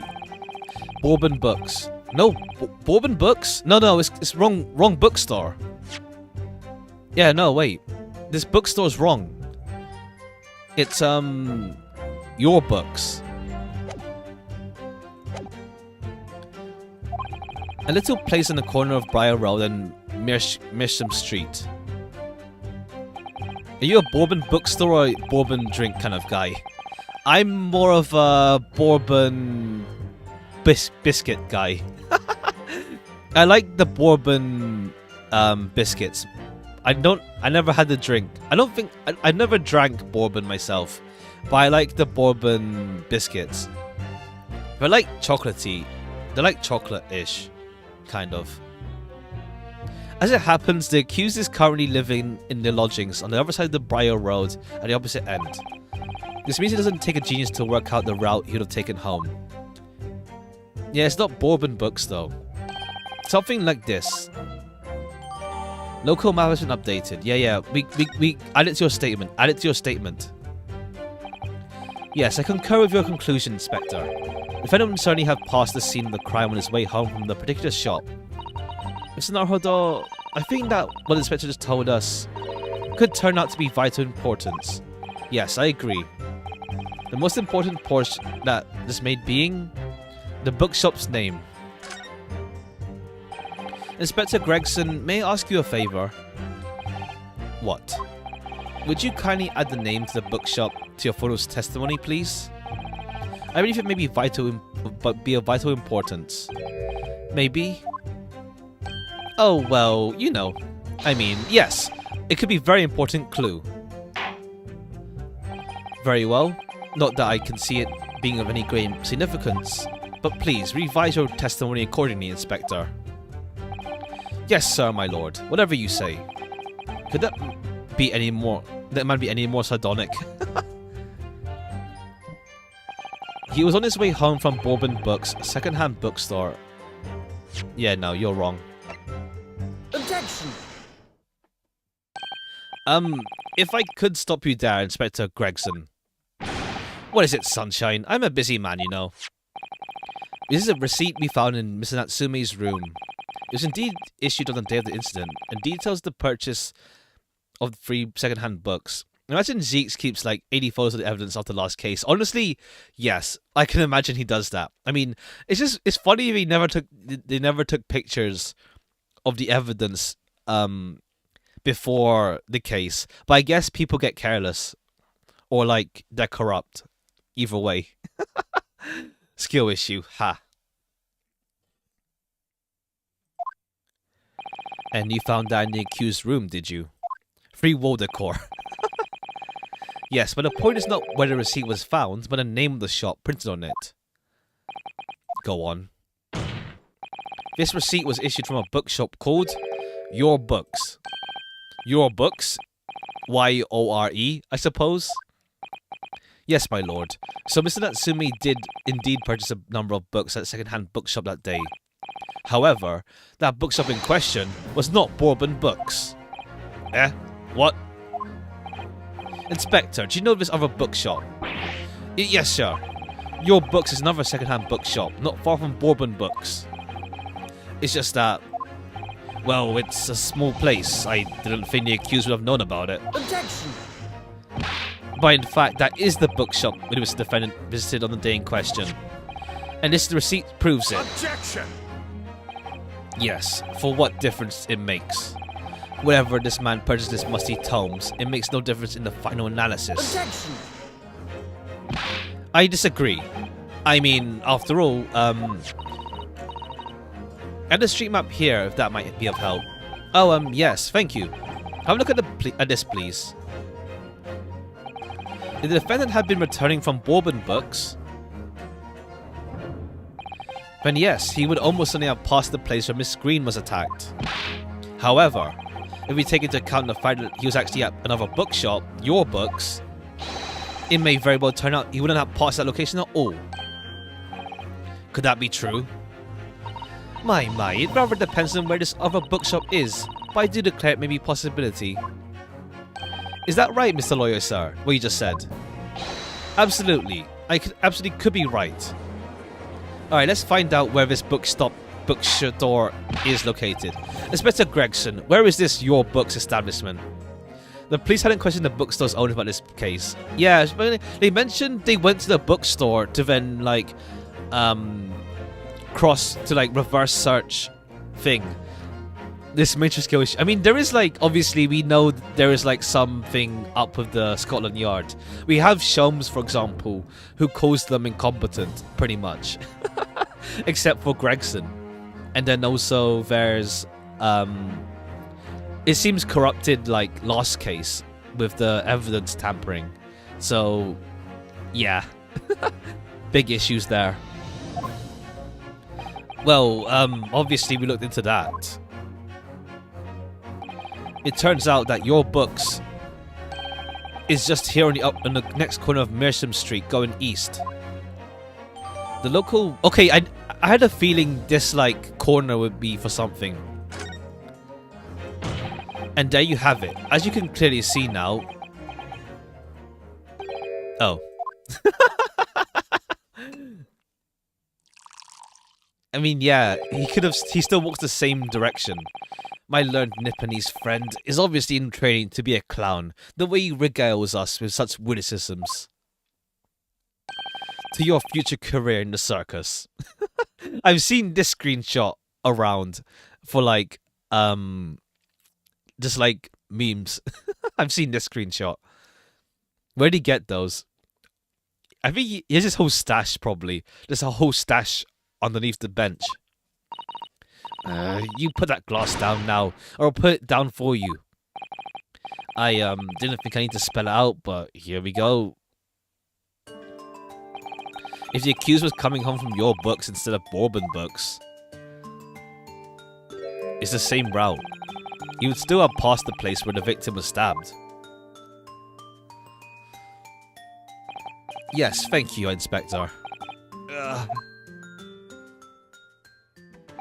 Allow me to reiterate for my learned, if somewhat slow, Nipponese friend.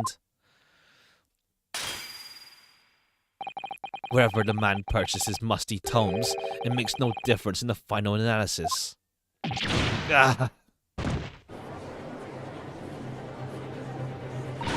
As I suspected, you can't fool me, and I don't suggest you try. What'd I say, eh? I've had enough of this show. Musty tomes. Yeah, books. Old books. Beg your pardon. Terribly sorry. Would you mind repeating that? Mr. Naruhodo, you mustn't give up. You mustn't give up. What do you mean? The prosecution's assertion is correct. The members of the jury may very well decide that Mr. Natsume is guilty. She's absolutely right. We must think. We must consider the assertion just put forward by the prosecution very, very carefully. It clearly claims that he must have passed the location of the incident on his way home. but...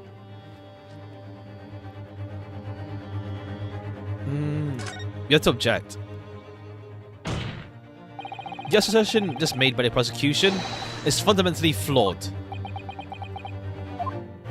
Explain yourself, counsel. Yes, my lord. You can see what I mean on this map. When returning from your books to his lodgings, Mr. Natsumi could have followed this route suggested by the prosecution. However, that isn't the only conceivable route to take between two places. You can go down that road, yeah. If the defendant used these streets, look what happens. He arrives back at his lodgings without passing the location where the victim was attacked. Objection! Talking back to a clown is a fool's errand, of course. However, I feel compelled to point out that that route is what is commonly referred to as the long way round. Ah. I mean, sometimes you take the long way round. It's a scenic route. On a cold winter's night, why would any man choose to take a longer route home? Well, the answer is extremely simple. He wouldn't. In other words, the accused took the obvious route back to his lodgings, and the obvious perpetrator of the crime. Objection! But, yes, I've got it. Oops. Obviously, you must ask the man himself. Ask Mr. Natsumi which route he took home.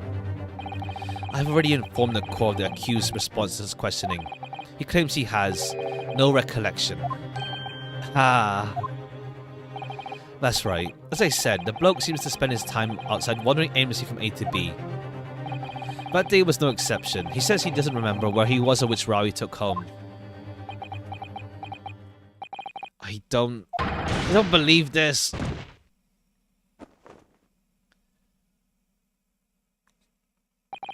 I thank you, my learned friend, and suggest that we do not waste any more of the court's time by wandering aimlessly around this subject. Pray, what say you insightful jurors? But even if that is the case, the defense still...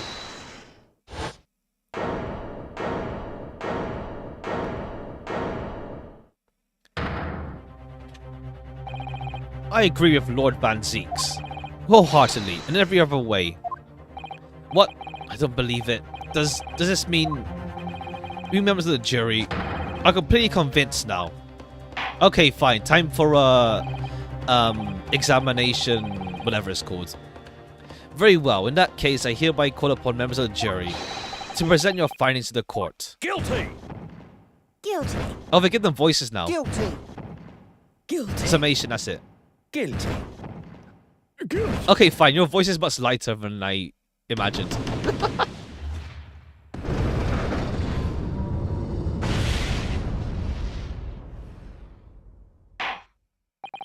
It would appear the jury's leading is unanimous.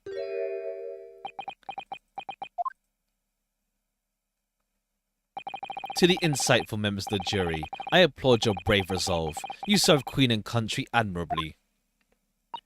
Mr. Naruhodo... No, not yet. This isn't over yet. I still have one last chance to sway the opinion of the jury. I have to tip the balance of the scales the other way. I have to turn this around. I do wonder if we'll get this, like, turnaround thing not at the very start of the trial next time. Like, I mean, we had it, like, we had one, like, in the middle as well, but, like, it happened twice at the very start where we're just getting dominated. Somehow.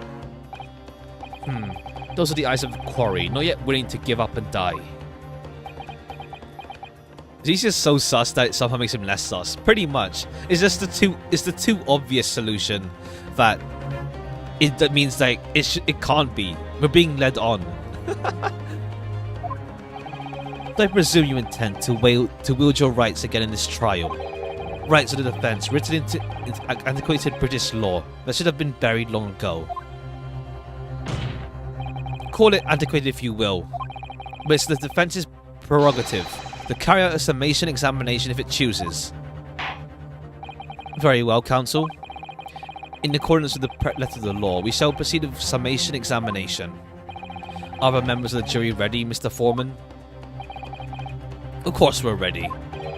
I'm all too familiar with that Nipponese whippersnapper and his uncas refusal to throw in his alley. Very well then. Yeah, truly an unbiased jury. Truly. I think it's meant to be irony, honestly. There's always like someone in the jury that has some agenda. So like, I think it's irony. I think it's just irony, like saying like, you can never have a truly impartial jury. There's always going to be some bias. It feels like they're going like, there's some irony in there. Like last time we had the stagecoach guy. And now this time we have like the banker that knows us. As well as G's wife. What's her name again? Joan. Last name Garadeb. You will each explain on what grounds you have determined the defendant to be guilty.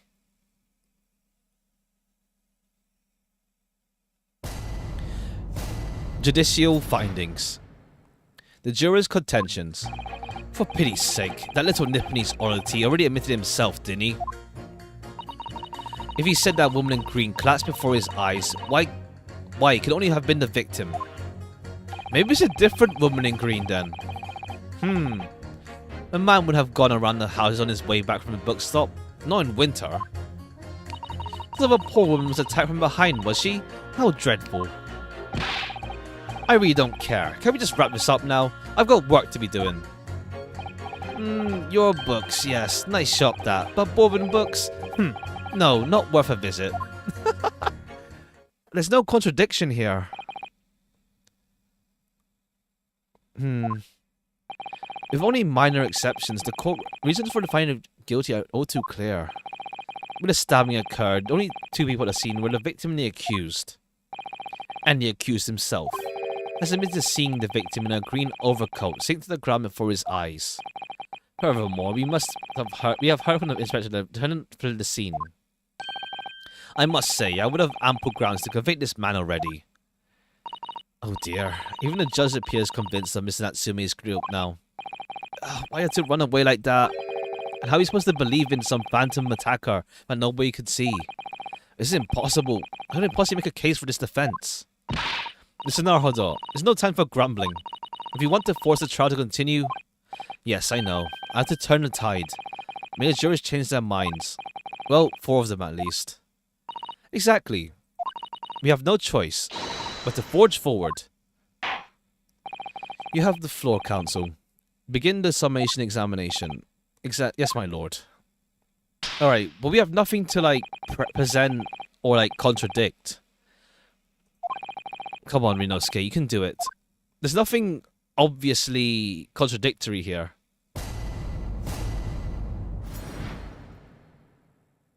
Defendant's rebuttal.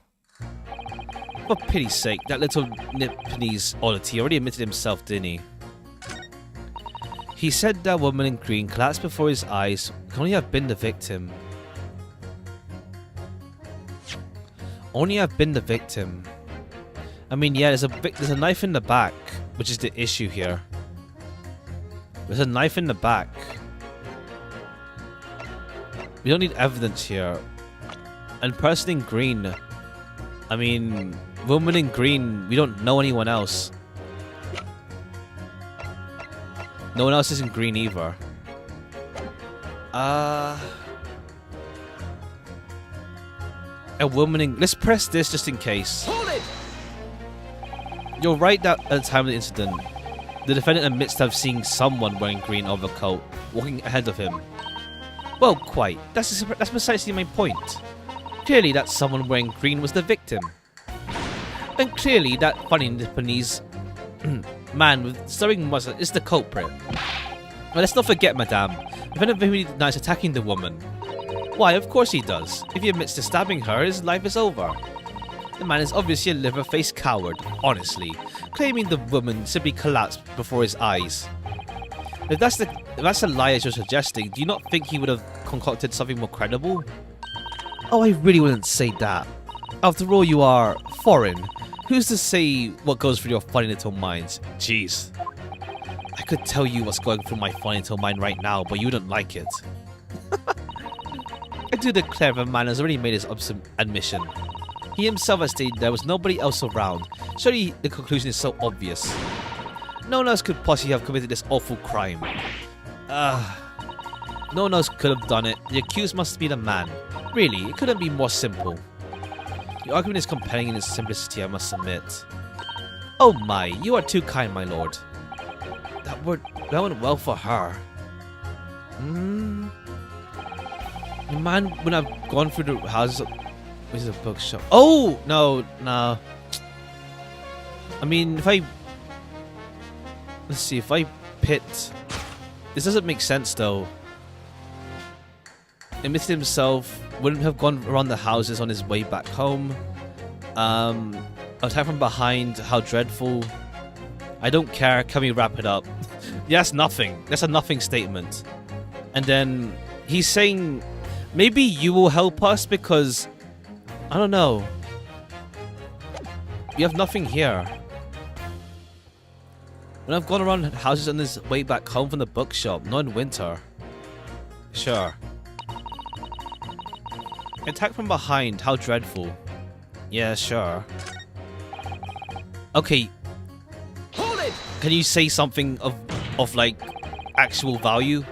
A man's life was on the line here, sir. This will take as long as it takes.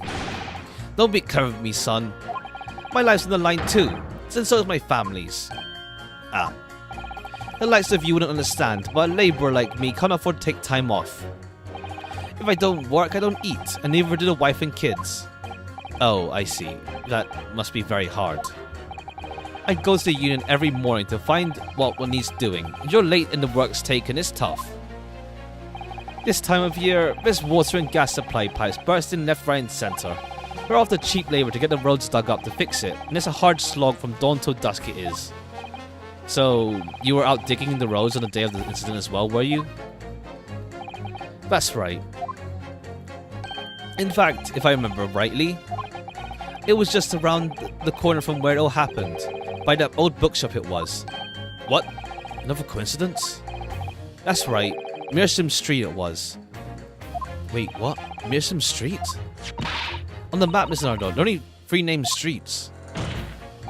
Juror number 5. I need that information in your formal statement, please. What's the point in that? Can we get that business over with already? Please, sir, it's important. Fine, I'll do it then. On the day it happened, I was digging up Mearsome Street from dawn till dusk.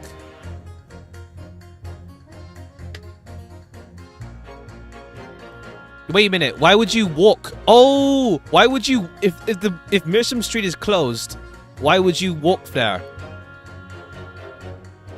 That's it. Mearsome Street and you. Objection! These two statements are clearly at odds with one another. At odds, counsel? Explain yourself. Please, don't point. It wasn't me, I swear. What?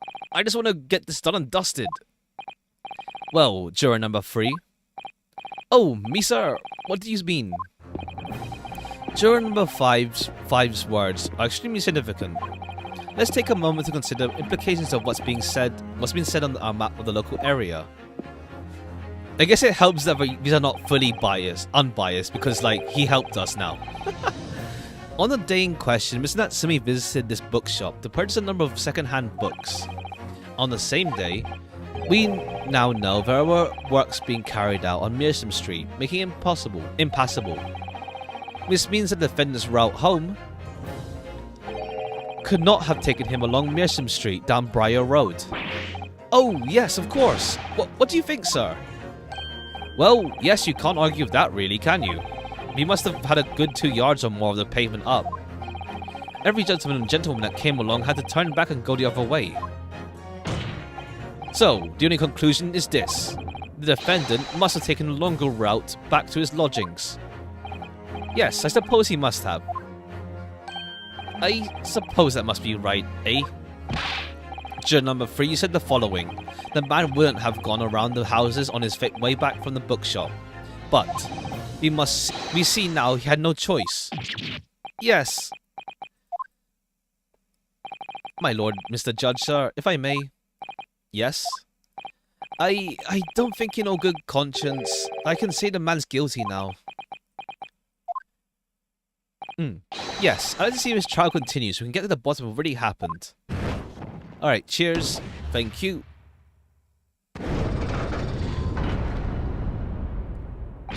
What about you, sir?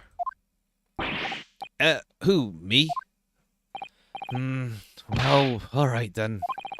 It is a hole in the prosecution's argument. It should be filled in. That's what I say. Ah, fair. Alright. 2 more people. Well done, Mr. Naruhodo. That was wonderful. Well, we've managed to change a couple of minds at least. It's strengthened our position somewhat. Yes, and it will prompt the other members of the jury to reconsider their stance as well. Ask themselves if the current leanings are really right or not. Now, if only we could just identify one more clue or discrepancy, we might be able to tip the balance completely. Yes, that's exactly what we've got to do. Fancy is looking to bring this trial to an early conclusion. That's what we have to prevent, by whatever means we have at our disposal. And he can't interrupt us during this. Thank you, counsel. On with that summation examination, please. Yes, my lord. I have to say not guilty at this point. I can see where this trial goes. So the poor woman was attacked from behind, was she? How dreadful. Do we have... Wait, court record. Let me see. Stabbed from the back. Yeah. Okay, never mind. Whether it's digging up roads or digging up the truth, you've got to see it through to the end, haven't you? Your books... Let's see. What do you mean by that? Sorry. Fold it, you say. Fold what? No. What I said was hold it. What I wanted to ask was, did you visit your books often? I like the old books they have in there, yes. I enjoy reading them over a nice cup of old tea. That's my daily routine, you see. Same thing every day, including the day you're all talking about. And now, what time did you visit your books on the day in question? Well, I was picking out books in there all afternoon, and it would have been just before 5 that I left. That's my daily routine. Oh, you're wearing green! Oh, you're wearing green. That's you. That's who we saw. Alright, these jurors, like, are linked to the case, some of them. Truly impartial. And randomly selected. It was you. You're wearing green. You're stout as well. That's my daily routine, you see. And you collapsed then, did you? You must have collapsed then, maybe. Same thing every day, including the day you're talking about. Just before 5, you say, when the victim was attacked. Are you sure about the time? Oh yes, no mistake there. I remember it well. I'm not about to forget that day in a hurry. Not after the dreadful time I had. What do you mean? Well, I was walking down Calabash Road when I slipped on the ice and dogged my head. It's always worse how the snow stopped falling. That's when it's most slippery. Yeah, the ice is bad. Ice gets bad like that. Knocked myself clean out, I did. I already thought my number was up.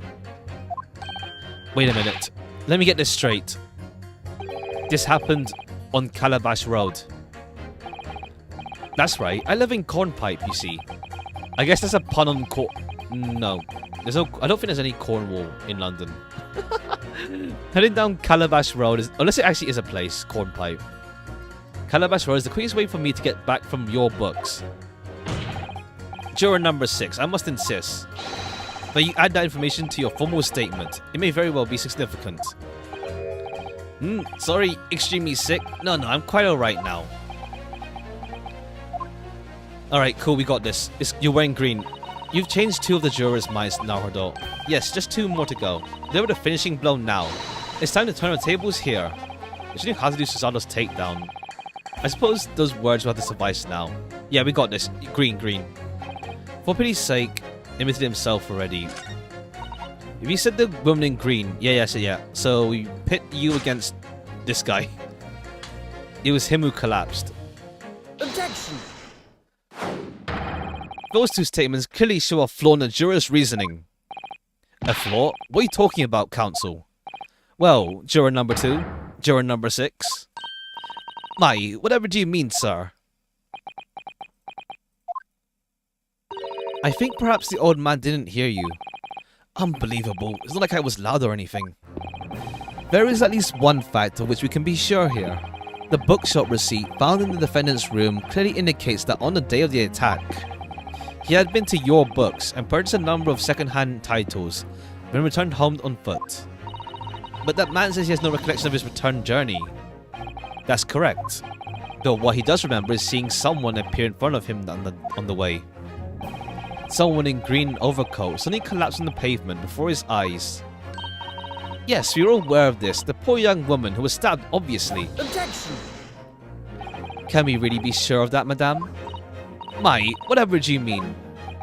I'm sure you heard juror number 6's account of what happened to him that day. That same afternoon, there was somebody else apart from the victim, who was wearing a green overcoat and who fell over on the icy streets in the neighborhood. Oh my. My goodness, you mean? That's right. I'm referring, of course, to the hard of hearing juror number 6. Are you really suggesting that the person in the green overcoat whom the defendant saw collapse in front of his eyes was the jolly old gentleman on the end of the bench here with me today? That's entirely possible, yes. After all, the old man has a somewhat similar build to the victim. Well, look at that. My goodness me. Sorry, you need to pee? and crucially, we know precisely where the old man in the green overcoat fell. On Calabash Road. Therefore, if the person who Natsume saw collapsing in front of him was in fact juror number 6, it means the defendant must have taken the long route back to his lodgings. And if that's true, then clearly the crime scene on Briar Road where the victim was stabbed was not on his way home. Oh my. You idiot old man. If you hadn't been so daft as to be roaming out there, we'd have boxed this off hours ago. And really, what were you thinking wearing such a befuddling coat? What'd you say to me? Is it a crime for elderly to walk the streets these days? Is it a crime to slip on the ice? Is it a crime to keep up the latest styles and wear a beautiful green overcoat? Is it?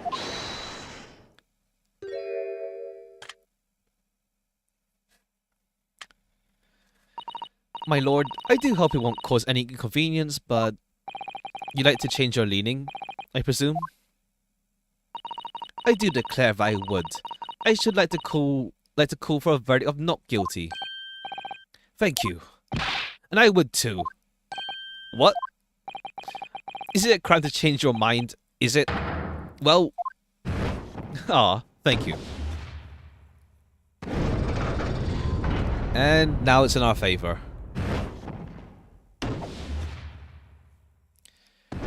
Alright, so then it means that we have no... Then the witnesses must have seen something else then, and not the guy. Not Natsume. We are so back. For real, for real. Natsume's examination has concluded with a rather large shift in opinion. The eyes 2, the nose 4. So the nose have it. Not guilty, they say. This means we no longer have a consensus among the members of the jury. The trial will continue. Objection! Alright, what you got to say, Zeeks?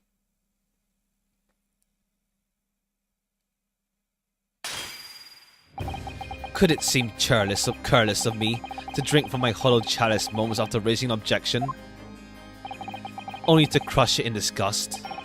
Pray, forgive the discourtesy. Lord Van Zeeks? It seems I must retract my earlier remark. What do you mean? I mistakenly credited these jurors with intelligence by describing them as insightful. Jeez, just burned them, huh?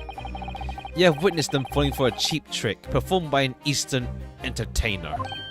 Eh? Whatever do you mean? Objection! I haven't tricked anyone. Everything I've said is the truth. Indeed, stalwart juror number 5 was undoubtedly repairing the road as he claims. I believe you said it was a good 2 yards of pavement which had excavated, yes? That's right, it took me the whole day and they paid me a measly tuppence for it. Now, my learned Nipponese friend, tell me, do you have any notion of the distance that 2 yards represent? We don't really use yards here anymore. We use like, I don't know, centimeters. Well, I don't have a clue now. I mean, yards, we use it sometimes, but it's like in really like informal matters, I guess. We don't tend to use yards anymore. Like meters, centimeters is much easier to understand. 2 yards is a little less than 2 meters. There we go. That's still pretty big. Less than 2 meters. That's not much at all. I mean, 2 meters. That's like how long is a meter? 100 centimeters. 100 centimeters is 1 meter, and so 200 that's pretty big. That's pretty big, like in terms of like a road. Like that's pretty decent. That's not too small. That's okay. That's not too small. In other words, a distance readily vaulted by anyone of moderate vigor. Would you not agree, my stalwart friend? Me? Well, I can't say you're wrong, but no. What? Well, and did you perchance erect a sign to prevent pedestrians from passing the site of your works? I wouldn't dream of it. What a waste of time. No coaches would have the hope of passing anyway. We just turn any gentlefolk back when they come. Kids just jump right over us all the time. Yeah, I don't think Natsume's jumping. I don't think Natsume's jumping. He's short, yeah. The accused is no gentleman as far as I can see. I have little doubt, however, that he wouldn't spring over a 2-yard trench in the meanderings around town. Ah, is that true? Is it? The incontrovertible truth is that the books just purchased by the accused were found at the scene. There could be no doubt on his way back to his lodgings, Miss Natsume walked down Briar Road. Crushed in the sea. No, it's easy. What books did you find? Tell us. What books did you find? Pray tell. And old man. Cold man, you can talk. You can talk. You see around 5 on the day in question, you slipped and fell on Calabash Road. Pray, was there a suspicious looking Nipponese behind you at the time? Oh, I can't say I remember. I mean, how would he know there's someone behind him? He has no eyes on his back. You don't remember? How about a wager, my learned friend? You say it was this old man that the accused saw, but I would lay 1,000 to 1 against you being able to prove it. We can't prove it, but what books did he buy? What books did you see at the crime? Tell us. What books did you see at the crime? Order, order. Lord Van Zeeks, explain yourself. My lord. If you had such a treacherous argument up your sleeve, why in the world did you not proffer it during summation? I want to give this young foreign student the sightseeing spirit he no doubt came for. I want to see for himself how the opinion of the jury is so readily swayed. Ah, right, because we did talk about how the jury system is also easily swayed. So like, there is like, it's not perfect. We just talked about it with Sholmes. I see. Yeah, he wants us to learn about this as well. But my hospitality has its limits, and they have been reached, I feel. Alright, second form, let's go. So, my learned friend, the day's sightseeing tour of London is now over. What are you talking about? My lord.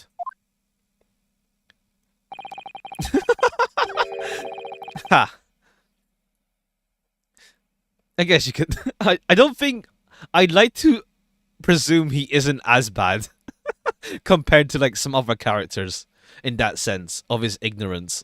In that sense, the prosecution requests permission to call its next witness to the stand. Granted. Bailiff, bring forth the witnesses. Its next witnesses? Mr. Naruhodo, do you not remember? We've been told on several occasions there were 2 eyewitnesses. Yeah, there was 2 of them. I remember one of them being a Scotland Yard policeman, no less. Afraid that's likely to be the prosecution's next witness. Alright, no matter who Van Six brings to stand, no matter what they say, I believe in Saseki-san. I know he's innocent, and I'll keep believing to the very end, until the battle is over.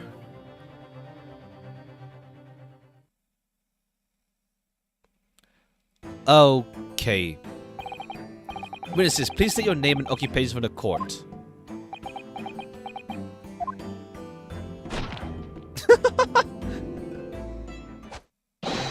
Constable Rolly Beef, sir. Nothing to report on the street, sir. And Rolly Beef... no, wrong one. Yeah, Rolly Beat.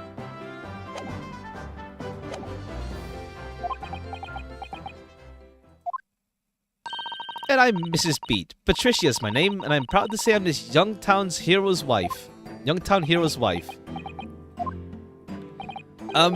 What's the story here? Well, in truth, we were not married for long.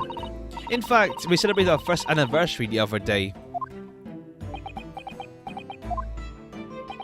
No, it was your husband I was asking about. He seems tired. Hardly surprising. Whilst being an honourable occupation, patrolling the beat is the most demanding work in the world. Patricia, Pat Royale. Oh, I see. Patrol. I see. Patrol, I see. Patricia Royley, yeah. I see. And then beat because beat cop, I guess.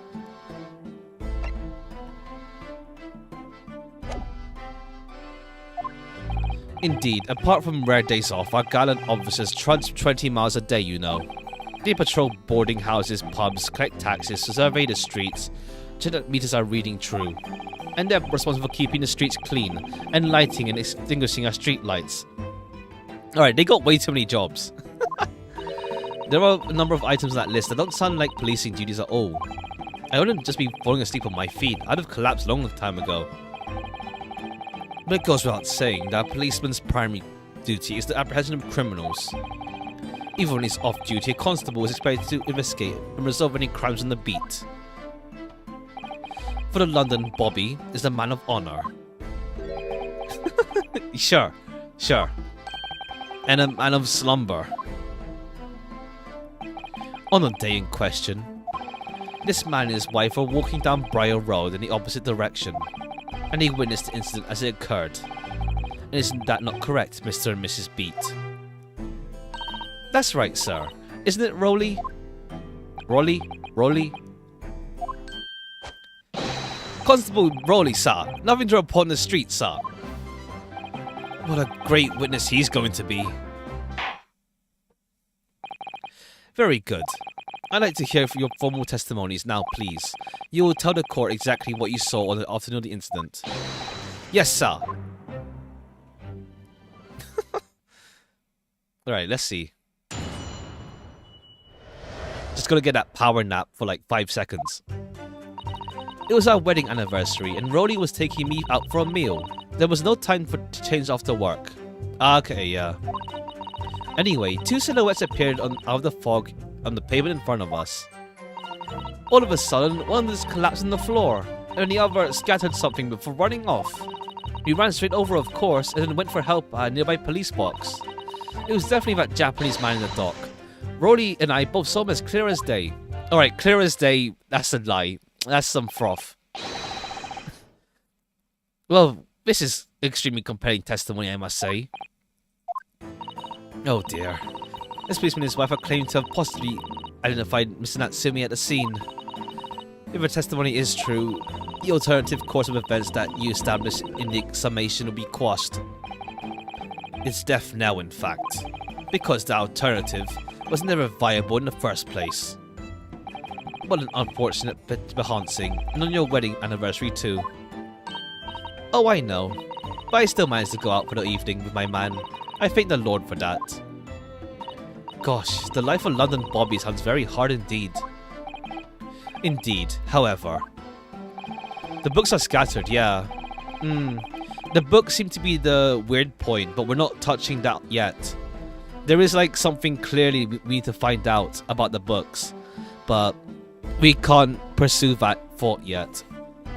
This cross-examination over in minutes. You may very well have time to rest this afternoon. What do you mean by that? My learned friend. The witnesses saw the face of the man fleeing the scene. They are testifying under oath that it was without doubt the accused, Mr. Soseki Natsumi. And on one of these witnesses, a policeman no less. You appreciate the gravity of the situation, I'm sure. Yeah, totally unbiased jury. He said the man's so tired his wife has to do the talking. Enough preamble. Counsel for the defense commence. Okay, I think like Rolly is gonna be saying like so one of them is gonna move. We're gonna twitch weirdly. I think it's the last statement. Let's press the last statement. It's the last statement. It's the last statement. One of them collapsed on the floor and the other scattered something before running off. We ran straight over, of course, and went for help. Either the something is weird, a scattered something we don't know about, or the clear as day. Definitely the Japanese man saw him clear as day. Alright, hold it. You wouldn't have been able to see his face by the light of the gas street lamps, would you? We absolutely could. Us Londoners have exceptional eyesight, I'll have you know. Right. The light from the street lamps was more than enough. Alright, yeah. And my husband already told you the fog was only light, didn't he? Yes, and what of the fog? We're famous for it across the globe, I believe. But it's an absolutely menace to most of those of us who have to live with it, of course. Oh, it is, it is. When it's fake, you can't even see the hand at the end of your own arm. Yes, alright, I take your point. Now, could you stop shaking your husband about? The constant fog makes your eyes very sharp, you see. That's why you can tell you for sure and certain it was that little Japanese man we saw. Count me, darling.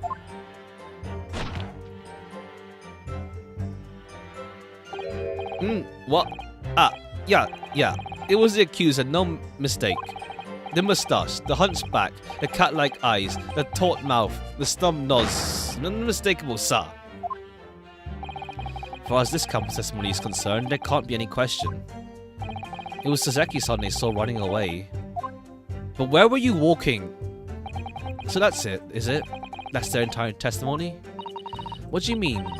Okay, restaurant. Maybe you ask where the restaurant is. Well, I hate to admit it, but on hearing that testimony, it really does seem as though Mr. and Mrs. Beat saw what they saw. Isn't that to me running from the scene on Briar Road? Yes, I feel the same. So if that's the truth, where does it leave us? The members of the jury are sure to call for a guilty verdict after this testimony. Oh no, then what do we do? If Kazuma someone were here, what are you trying to say? I think he would try to find a contradiction somewhere else within their testimony. What do you mean somewhere else? Seeing Matsumi is unequivocal. Calling that... Okay. Another part. Maybe discredit them. Okay, let's ask... It's either the restaurant, because Sholmes mentioned a place for trout. So... Finding a discrepancy in this statement somewhere. If we don't, I'm afraid the trial may reach an early and unfavorable conclusion. I always seem to be up against it. Alright, it's either the restaurant. Roy was taking me out for a meal. Alright, where was the restaurant? Tell us. But nothing changed after work, you say. And also, are you also a member of the police, Miss Beat? Oh no, sadly not. It's a job for strapping young men only. Women, children, and elderly can't even apply. Well, I think you can probably see why children and elderly can't do that job, can you? I think Rolly looks ever so handsome in his uniform. It suits you down the ground, doesn't it, darling?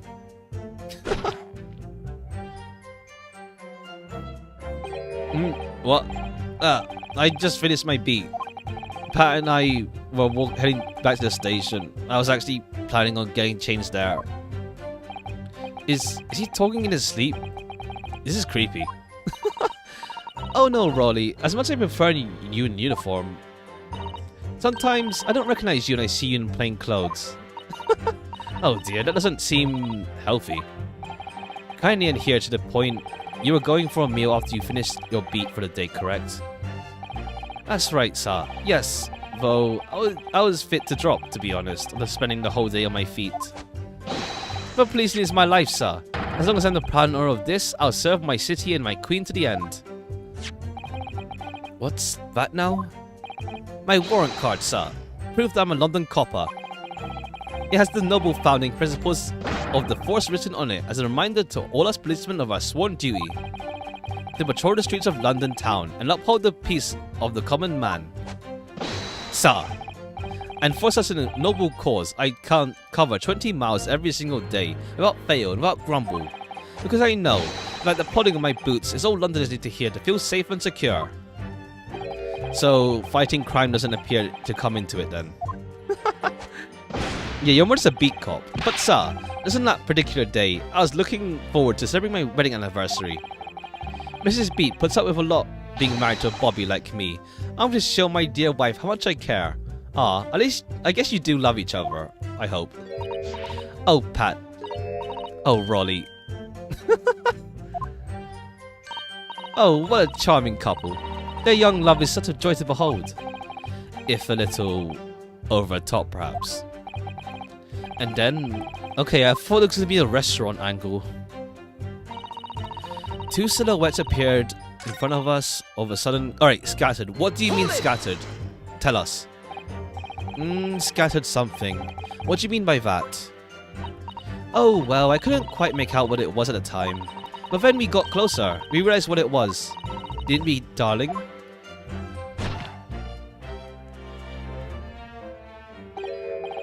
Well, yes, that's right. It was some old books. What books? I see. Old books. Yes, sir. The culprit dropped a number of them, all run where the victim lay on the pavement. Indeed. As pictured in his photographic print. What books were they, though? That rotten Japanese man did that when he did the deed. Let's not forget that it remains to be established that this defendant was indeed the attacker. But we saw him. It was the man in the dock without question, sir. The moustache, the hunchback, the cat-like eyes, the taut mouth, the snub nose. Everything. Any more insults you want to throw in? That's right. He looked down at that poor defenseless woman with those terrifying intense eyes, and then suddenly threw his books onto the pavement and ran away. I see. This is tough. They seem as though they're telling the truth here. May I remind the court this unambiguous testimony comes from a policeman and his wife? Now please, continue. Yes, sir. Where's the hole in this then? He ran over, went for help, nearby police box. Alright. Where is this police box? Tell us. Where is it?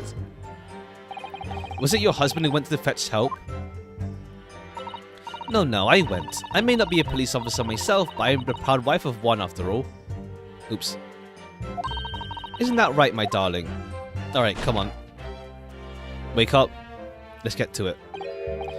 What? Ah, yes, that's right. I asked Mrs. Beat to go. I was off duty by that point.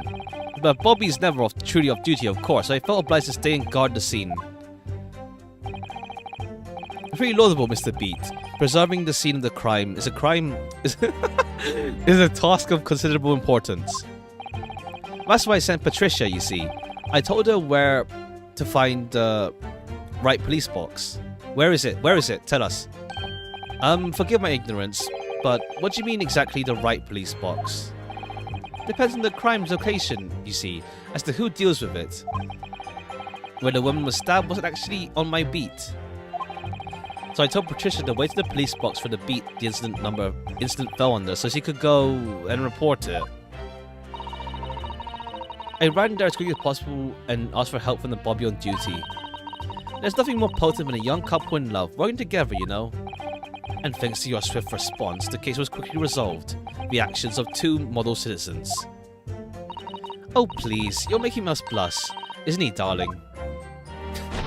Come on, we need something, a crack in this or something. Yes, sir. What Patricia said, sir. Let's move on, shall we?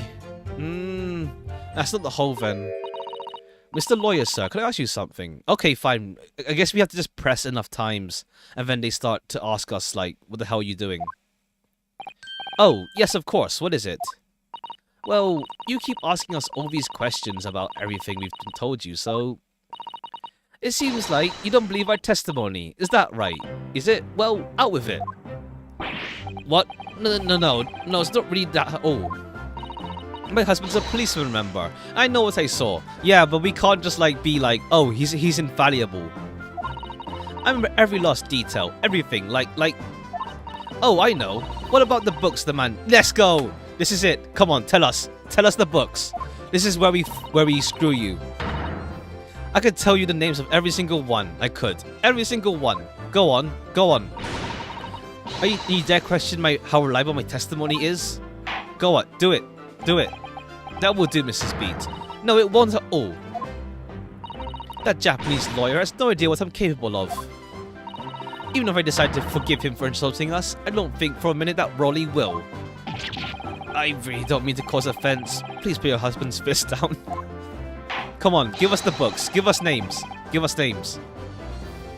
Perhaps you would like to supplement your testimony, Mrs. B. Mrs. B. Might that appease you? Let's go. Give us names. Oh, thank you, my lord. That would settle things nicely. Wouldn't it, darling? Okay, come on. Give us names. I didn't take the names of the 4 books he dropped at the scene. Hold it! 4 books. Wait, 4? Wait, 4 books. Wait, 4? There's 3 books on the scene and 3 on the receipt. Alright, come at us. Come on. 4 and 3. What?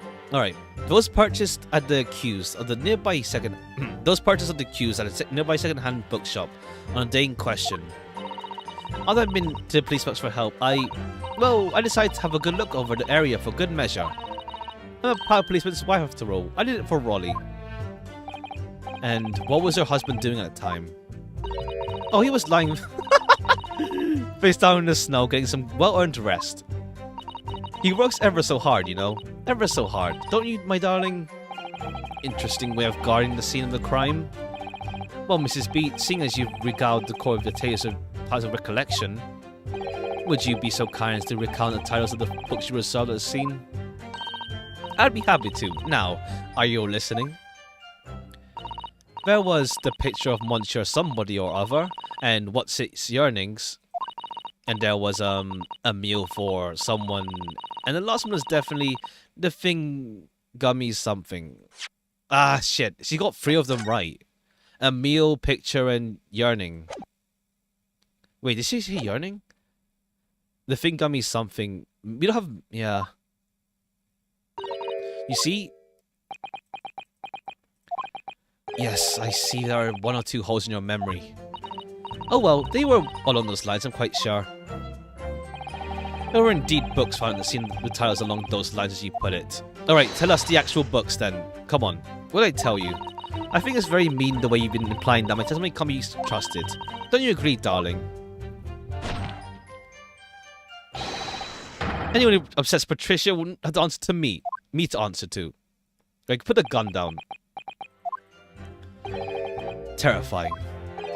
Yes, she really is. So that's it then. 4 books. We have the 3 in the picture. It really does seem... Okay, I don't know which one. Do I do the picture or do I do the receipt? The receipt or the picture? The receipt or the picture? Which one do I present? Because either one works. Because the receipt has 3 books. But then there's a 4th book there randomly. The 4 books, but there's 3 books. So, do we either give concrete proof that there's 3 books at the scene? Objection. So, you're saying there were 4 books? That's right, I remember all of them. The picture of Monsieur Somebody, What's Its Yearning, Canterbury Yearnings, and something something. I'm sorry, Mrs. Beat. But there is a fundamental flaw in that statement of yours. Oh no. What flaw? Simply that, at the scene of the crime, there were only 3 books, not 4. What? Have a good look at this photographic print of the scene of the crime. As you can clearly see, there are only 3 books. But no, that can't be. I saw them. Oh, I know what it is. Yes, you can't fool me. Sorry? It's that old lump of a dead body. That lady is so large, her corpse is blocking the view of the 4th book, that's all. Let's at least try to remember that the poor woman isn't dead, even if we're insulting her size. No, I'm sorry, Mrs. Beat. But Mr. Natsumi couldn't have possibly dropped the 4 books you describe. Why not? Fascinating. And from your assured tone, something you can readily substantiate with evidence, I presume. Ah, evidence. Yeah, the receipt. Counsel, you'll present evidence to substantiate your claim or withdraw it. What proof do you have you did not drop the 4 books? Take that!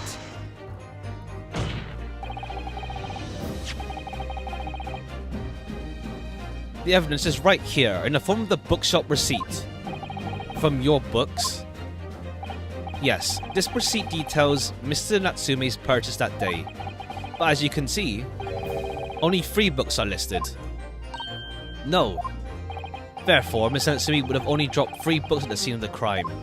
Unless they're going to say he stole an extra book. Which means that your powers of observation, madame, cannot be relied on. So, it cannot be denied that though you say it was the defendant you saw, you could very well be mistaken. Oh no, oh no, oh no, oh no. No! Objection!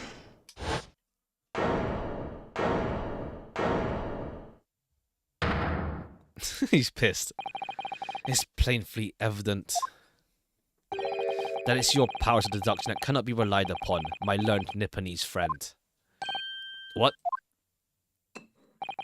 What cannot be denied is that these 2 witnesses saw the accused running from the scene. A fact you know very well. You have no hope of disproving. So you strive to avert attention from that by dint of some inconsequential discrepancies. Would that be fair? He sees right through me. But your plan is to somewhat record against you. What are you talking about? It's quite simple. Let me explain with a toast. To the policeman's wife, and her entirely accurate testimony in every respect. Oh? You see, the matter is not up for debate. At the scene on Briar Road, a total of 4 books were most definitely found. Objection.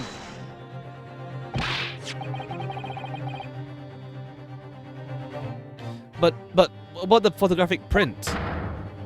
It only shows 3 books. Quite right. Only 3 can be seen in that print. That print. Then you mean to say... Allow me to present another. One that shows the victim's hand. Ah. Oh! Wait! Wait, why is that here? Why is that here? That's Lion's Pride. But then it's burned. But then at 5 o'clock... At 5 o'clock, at the same time... That makes no sense then. So then, now there's something messy going on. I don't believe it. It's the 4th book. As you will observe. The 4th book was hidden from view in the original print by the victim's torso. No. No! No, we got this. We got this, fam. We got this. Order, order. There, you see, look at that. Look. Yes. It's just like I said, isn't it, my darling? Yes, sir. Patricia's always right, sir. Let us study the receipt for the books purchased by the accused of the day in question. Mrs. Beats, the titles once again, if you please. Oh yes, of course. The picture of Monsieur somebody or other. The picture of Monsieur Lecoq. What's its yearnings? Canterbury yearnings. A meal for someone. A meal for Gaborio, in fact. As the court has just heard, the witness remembers the book titles flawlessly, save for a few minor details. Mrs. Beats' powers of recollection can only be described as exceptional. Did you hear that, Rolly? The gentleman paid me a compliment. Yes, sir. Flawless, sir. Patricia's is flawless. But, there are only 3 books in the receipt. Mrs. Beat mentioned 4. There's nothing surprising about that. Clearly, the 4th book is that which is shown in this photographic print. I'm sorry, counsel, but does that not seem odd? Why should the 4th book be omitted from the receipt? It's not odd at all, my lord. As the photograph clearly shows, the 4th book was found in the victim's clutches. In other words, it belongs to the victim. The victim was holding her own book? I wonder, what became of that 4th book? Obviously, it wasn't overlooked by the investigating officer at Scotland Yard. I have it here as evidence. You will submit that and the aforementioned photographic print to the court, please, counsel. My pleasure, my lord. Second photograph and the book. Come on. Come on. Let's see the burn mark. Let's see the burn. Let's see the burn. Lion's pride in his burn mark. Come on. I have nothing further to add. Yeah, now let's see the let's look at the burn.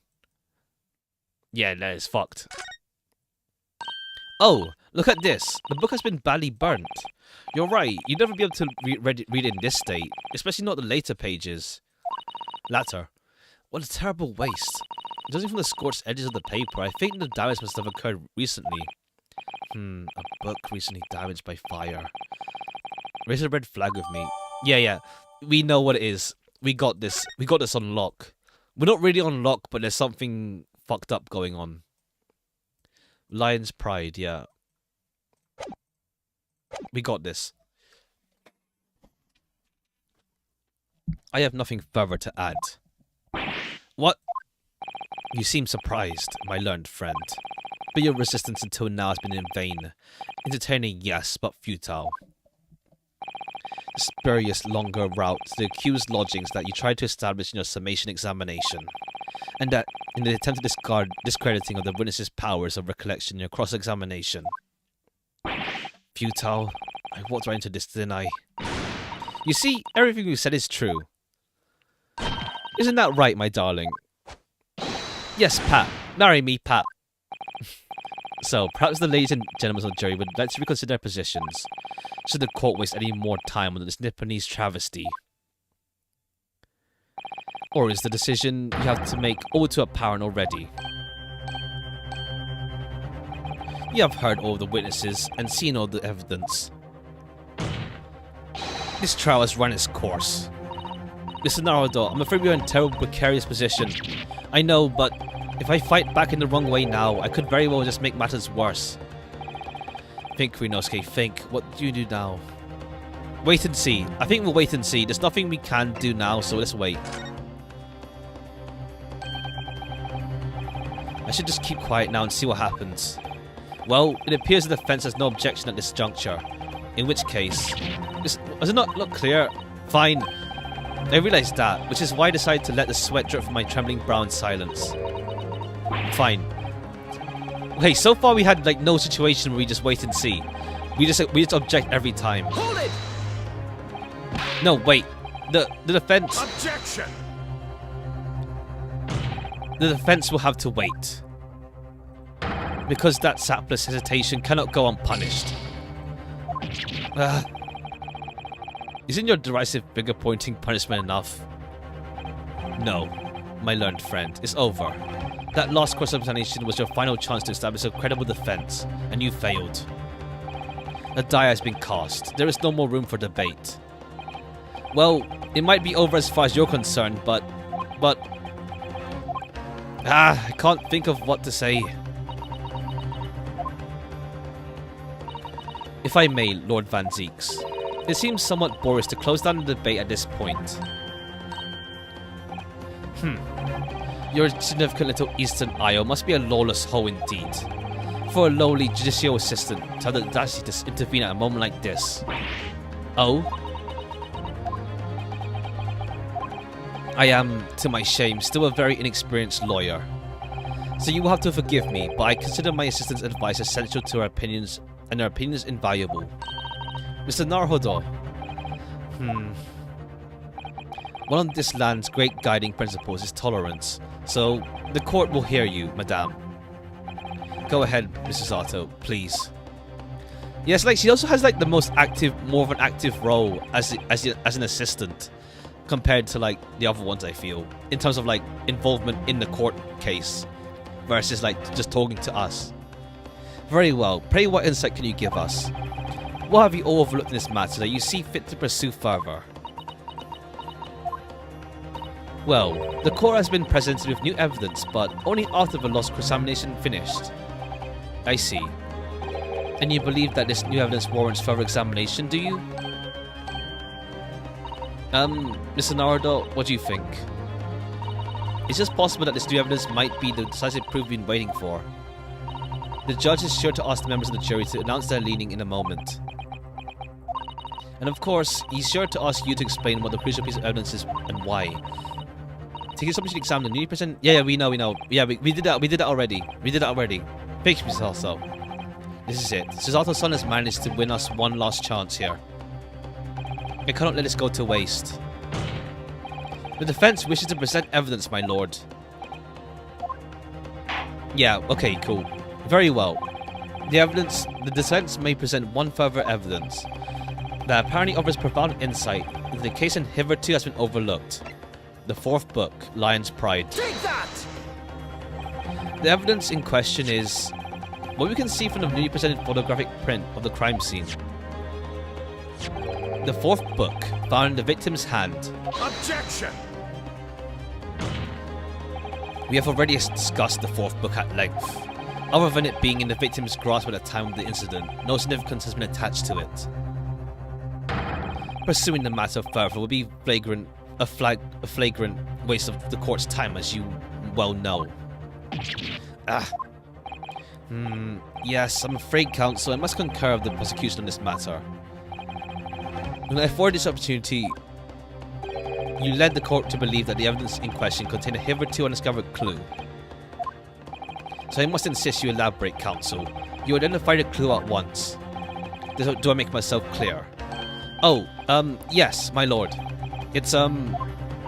Naruhodo, I believe the prosecution is trying to avoid a thorough examination of the evidence. This means you may very well be on the right track. Yes, I think you might be right. So, counsel, precisely where is the vital clue in this case, which this fourth book conceals?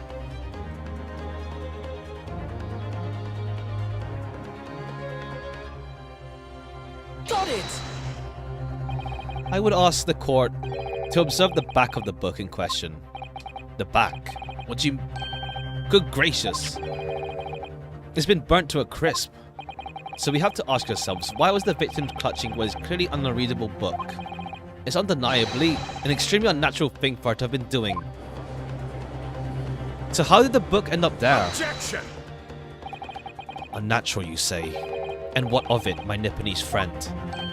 Oh, were I to concede the point, if it bears no relation to the case, there is nothing to discuss.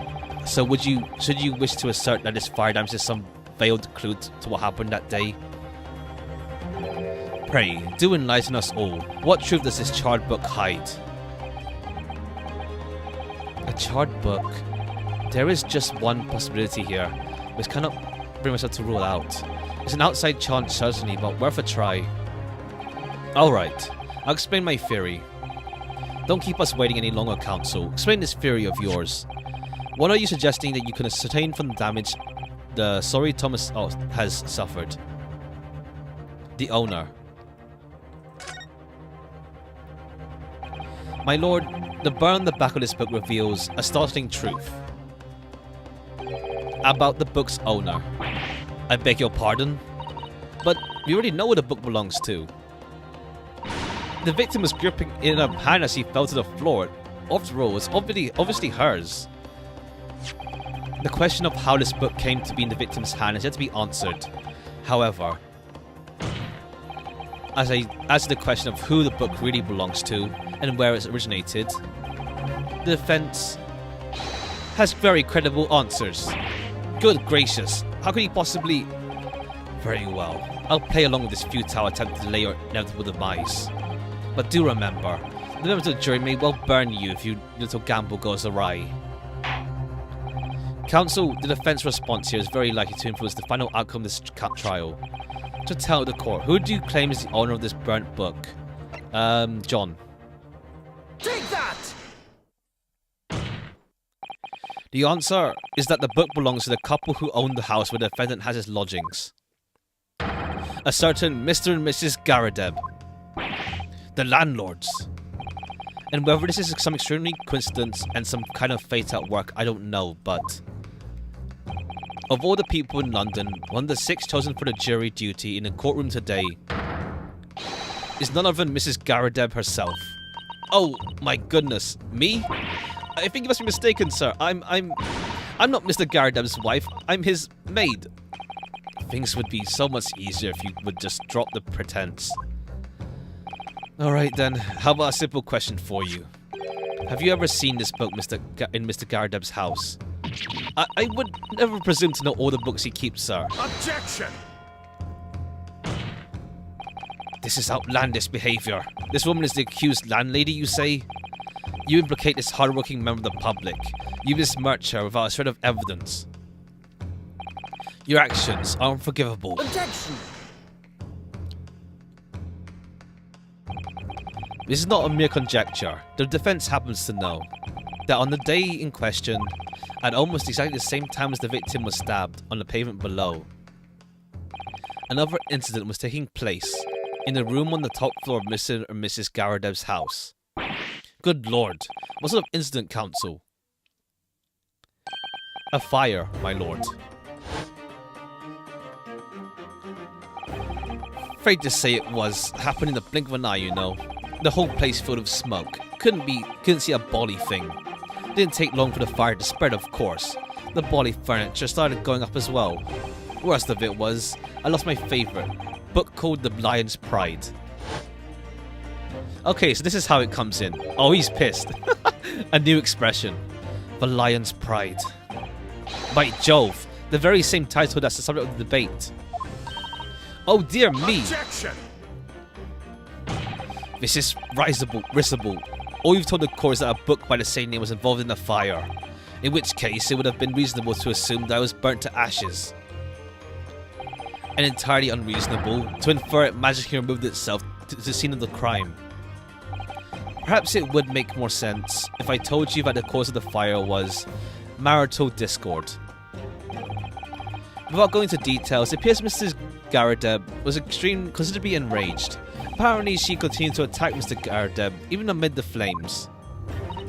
Oh, how awful! I can't even imagine being so horrible to one you love. Can you, Rolly? Absolutely not, sir. My Patricia would never raise a finger against me, sir.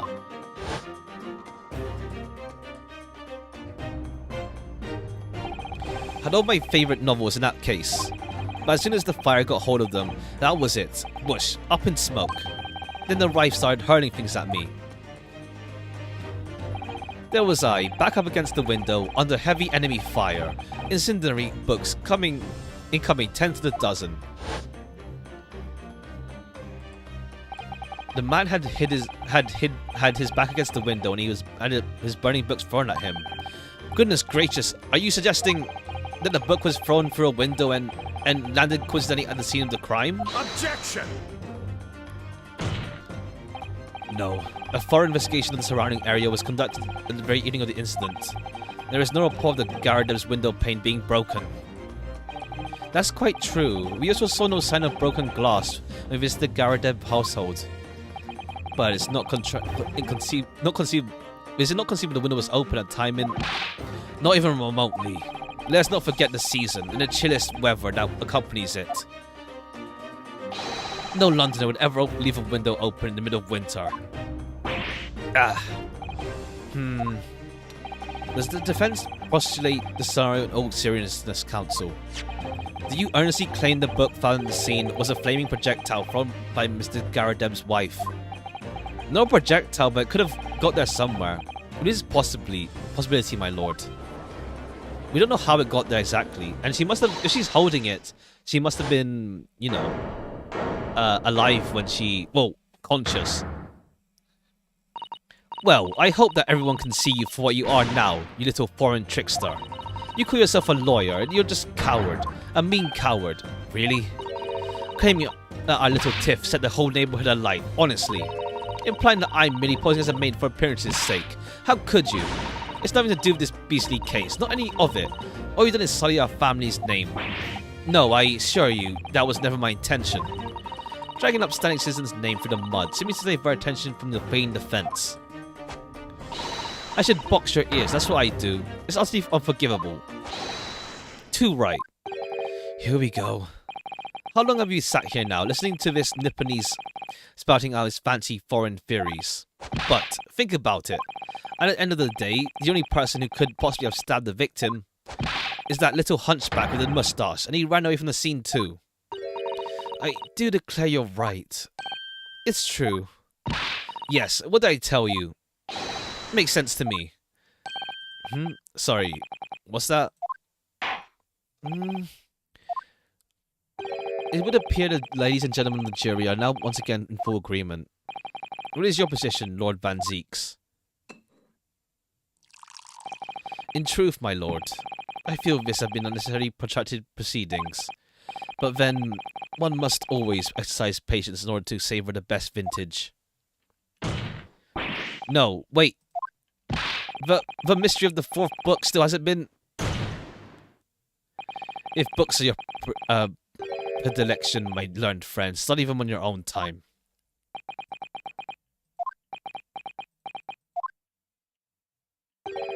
What? No, forgive the discourtesy this time? Ahem. In that case, ladies and gentlemen of the jury, you will now say your individual decisions regarding the defendant's culpability for the court to hear. Guilty! Guilty. Oh, come on. Guilty. You have to go through this again? Guilty. Guilty. Guilty! Alright, time to go through this song and dance again. Alright, time to just try and find contradictions. Thank you for that unambiguous response. That's twice now, it's over. Mrs. Nahordo, don't give up. Mrs. Zato, have you forgotten? The battle isn't over yet. You're not suggesting... Of course. Has the right to another summation examination. You can still convince the jurors to change their minds. You have one more chance. My lord, the defense asks to exercise its right to a summation examination. You believe you still have tricks up your sleeve. I don't intend to trick anybody. I intend to uncover the truth. There's no time to be downcast. As long as there's a chance, I have to stay strong and determined.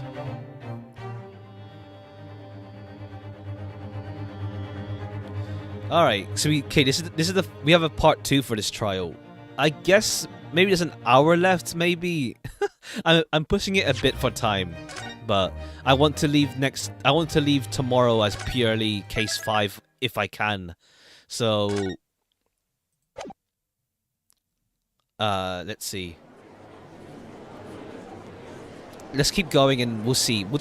I'll try hopefully maybe an hour it will take. Defense request for a summation, sure.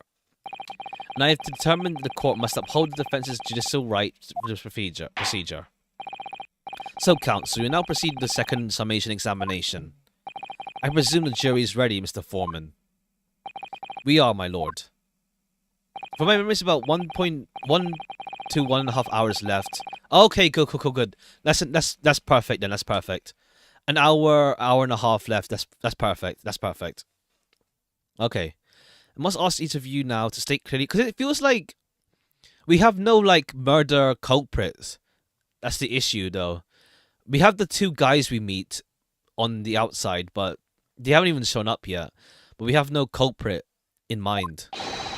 The grounds on which you find the defendant guilty of this crime. Okay. Let's see where this goes. Judicial findings. The jurors' contentions. The accused left behind the evidence at the scene, didn't he? Those 3 books of his. If there was some novel alternative explanation about how the victim was stabbed, I might reconsider. If the victim was throwing books, it can't be related to the crime if the window was closed, can it? Dearie me, it was only a little book, hardly life-threatening, even with a direct hit. Direct hit. Direct hit. Wait, you hit her with it.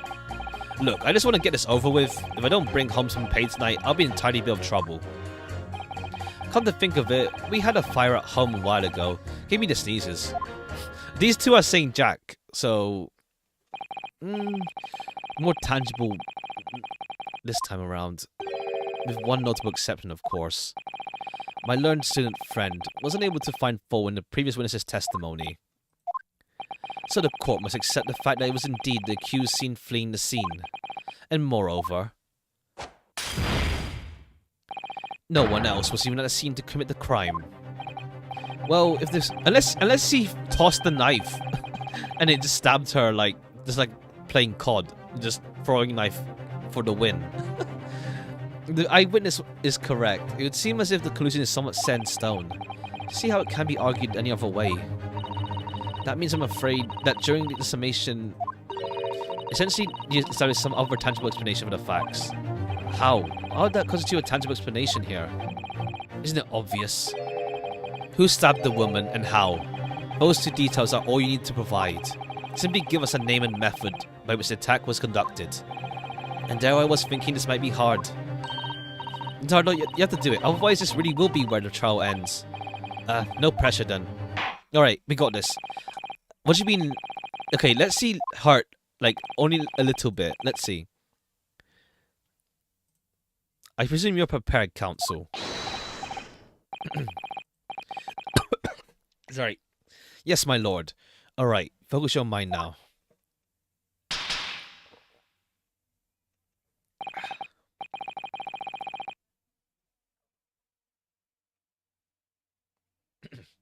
Clearly, the key to this summation examination is going to be with juror number 4, the maid. Or should I say, Miss Garrideb. Wouldn't it disappeared yet? And the 4th book found in the victim's hands. Must be a way to link the 2. Yes, that's what we have to find. Using every technique I've learnt in my short career so far, whatever it takes. Don't forget to keep an eye on Miss Garrideb and how she reacts. Even the things other people say. Oh, we can do that now. Jury examination. Defense's rebuttal. Use it to those 3 books of his. Oh, alternate method. Hold it! But what about the possibility the window was open? What about it? I mean, there's no way it could have been. It could have been. But how can you be so sure? The mosquito old fellow over there said it earlier, didn't he? Windows in London are no joke. You don't want to invite that sort of cold indoors. So no, that window wasn't open. Us Londoners like sitting by the fire and staying warm, you see. But you couldn't categorically state that the window wasn't open, could you? It just wasn't. They wouldn't have opened it. Then that point is even having windows, huh?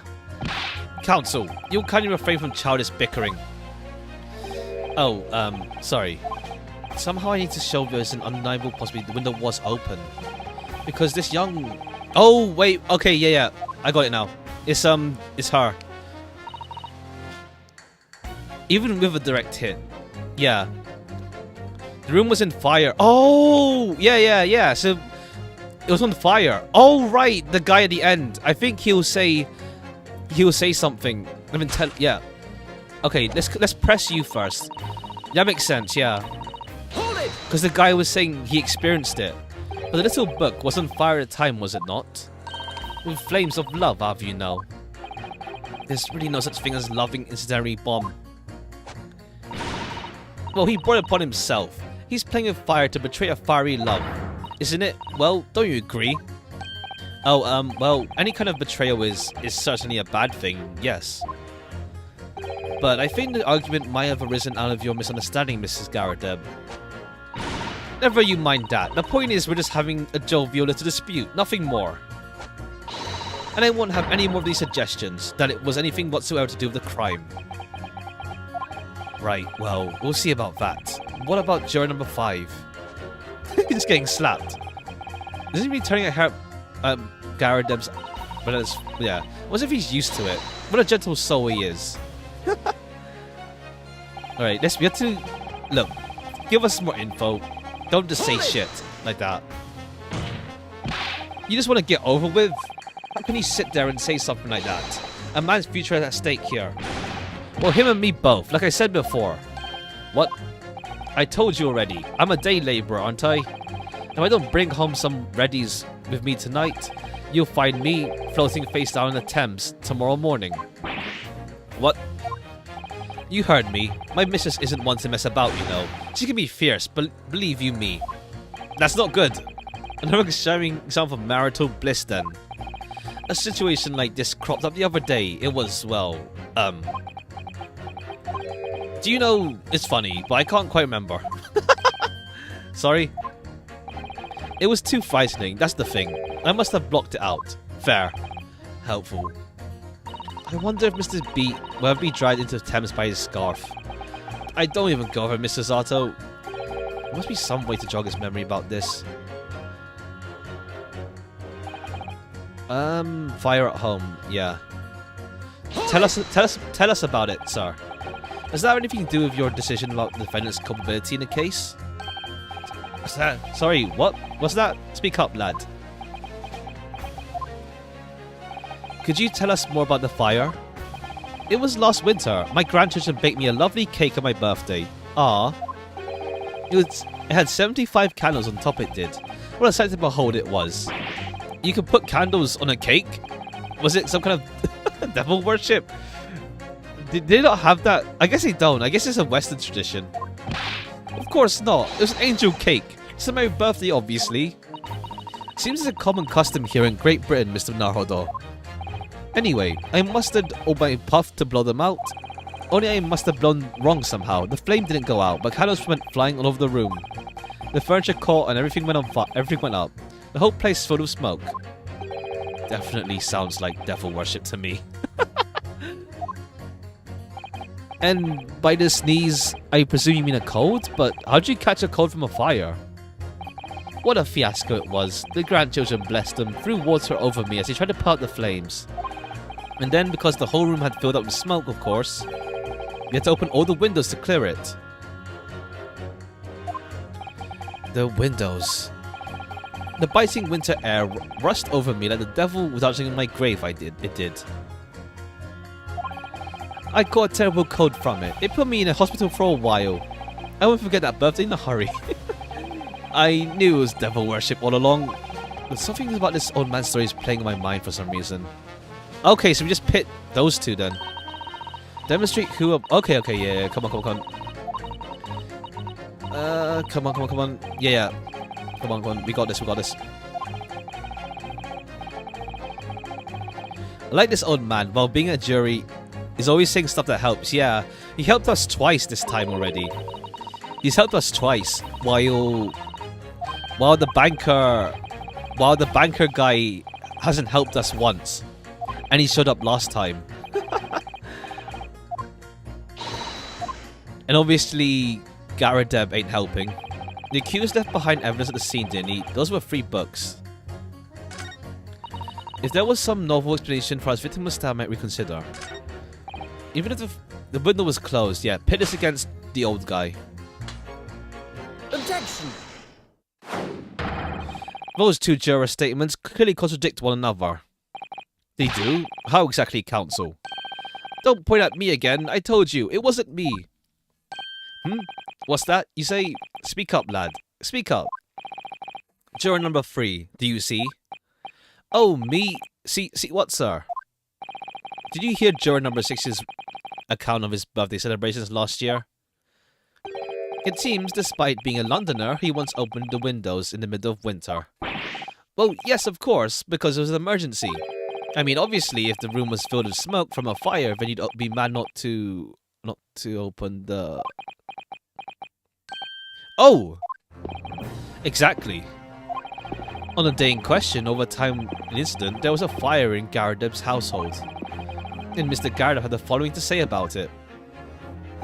The whole place filled with smoke. Oh my hat! Alright. Excuse me. What's up? Juror number 4, do you have something to say about that? Mrs. Garadeb. Oh dearie me. What is the meaning of this? How do you imply I'm hiding who I really am? It's imperative you confirm something for the court. So please, it's time to drop the pretense now. What is it? When the fire started in your house that day, did you or did your husband open the windows? What? I beg your pardon? What are you insinuating? The room would have been thick with smoke after the carpet and bookcase caught fire as they did.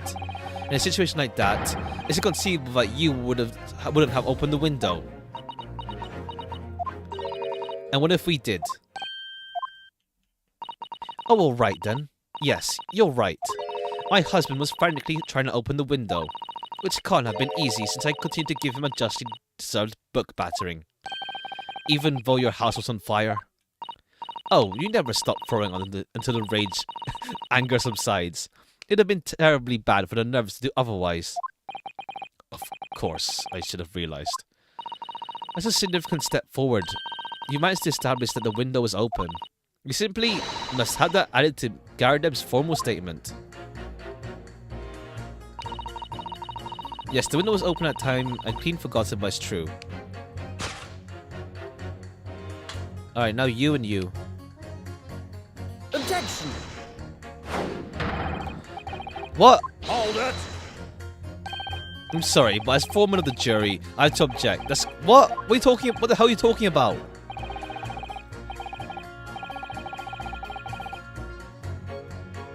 A woman that'll try to kill me. Ha. There's no contradiction. The fuck are you talking about? No contradiction. What? It's literally the guy saying there's no way the window's open, and then she's saying the window's open. I think because I'm rushing now. Now I'm getting testy, but like, please, what? You mentioned the window was open. The window could have been... The window could have been open. Oh, he changed his statement. He changed his statement. Never mind, he changed his statement. Alright, he changed his statement.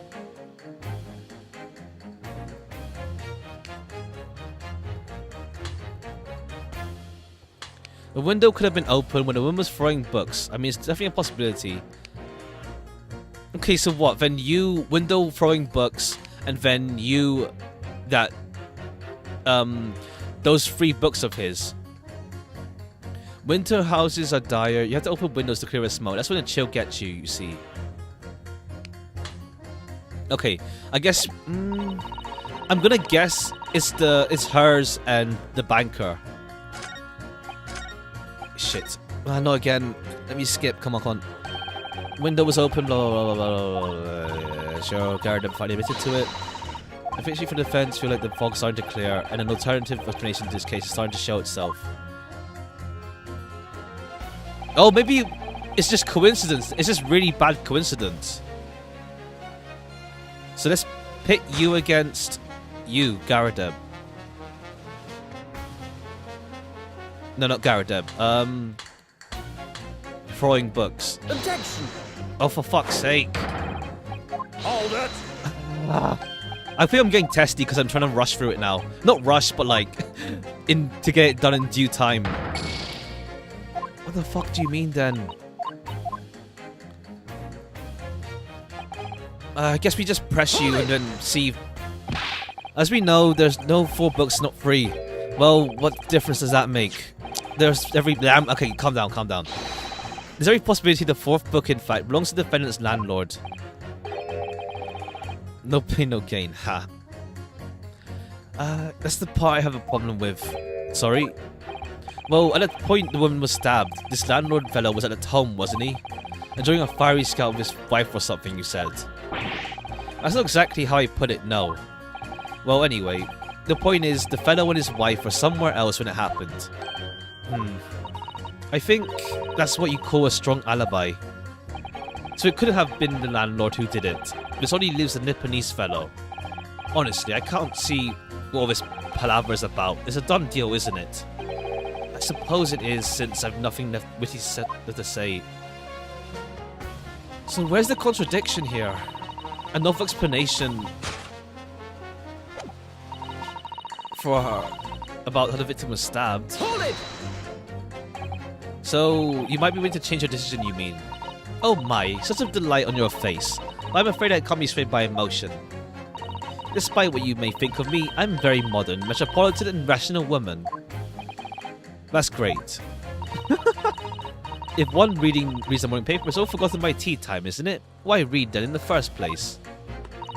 You see, modern, metropolitan and rational thinking, wouldn't you say? And not all extreme.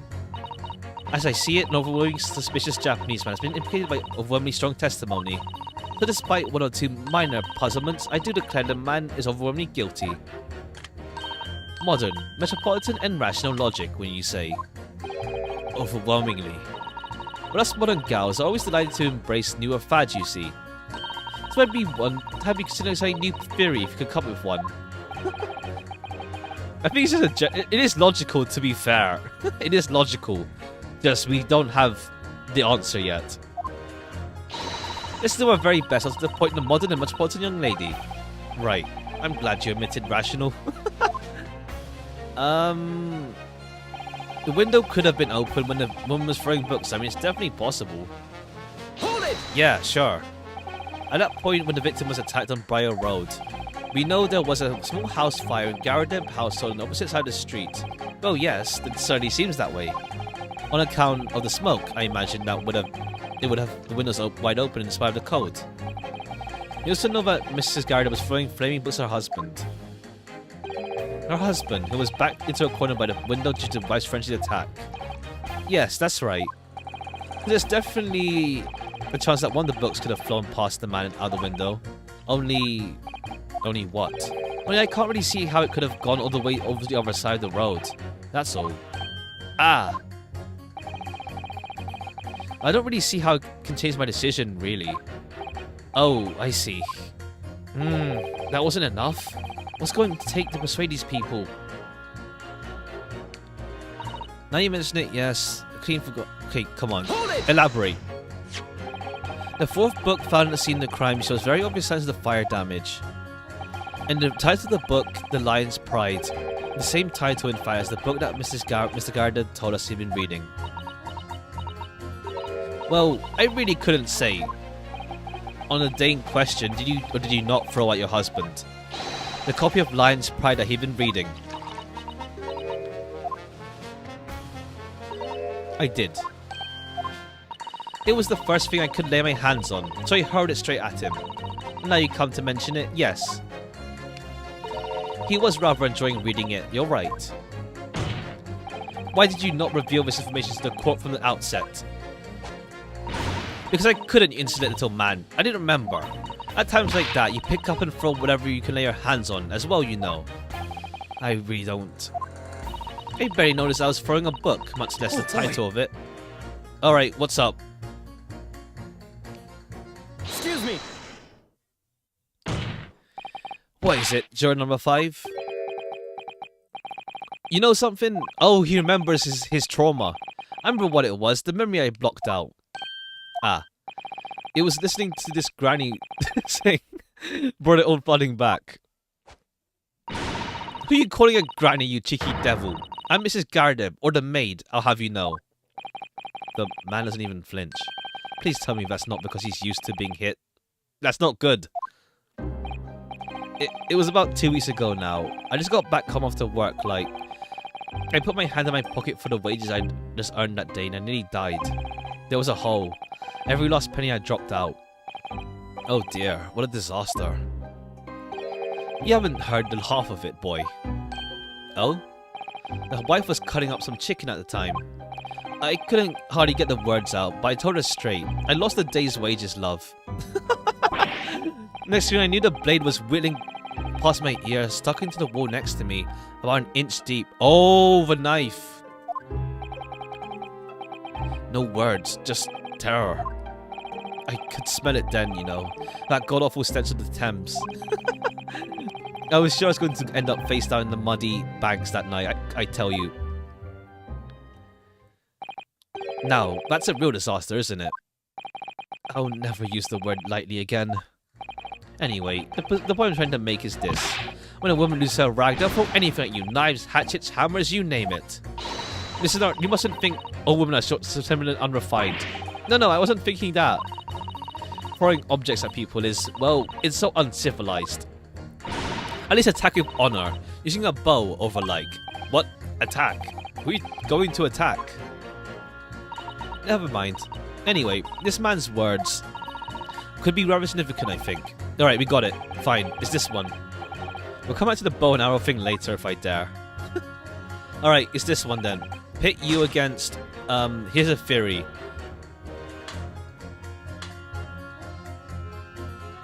Objection! Thank you.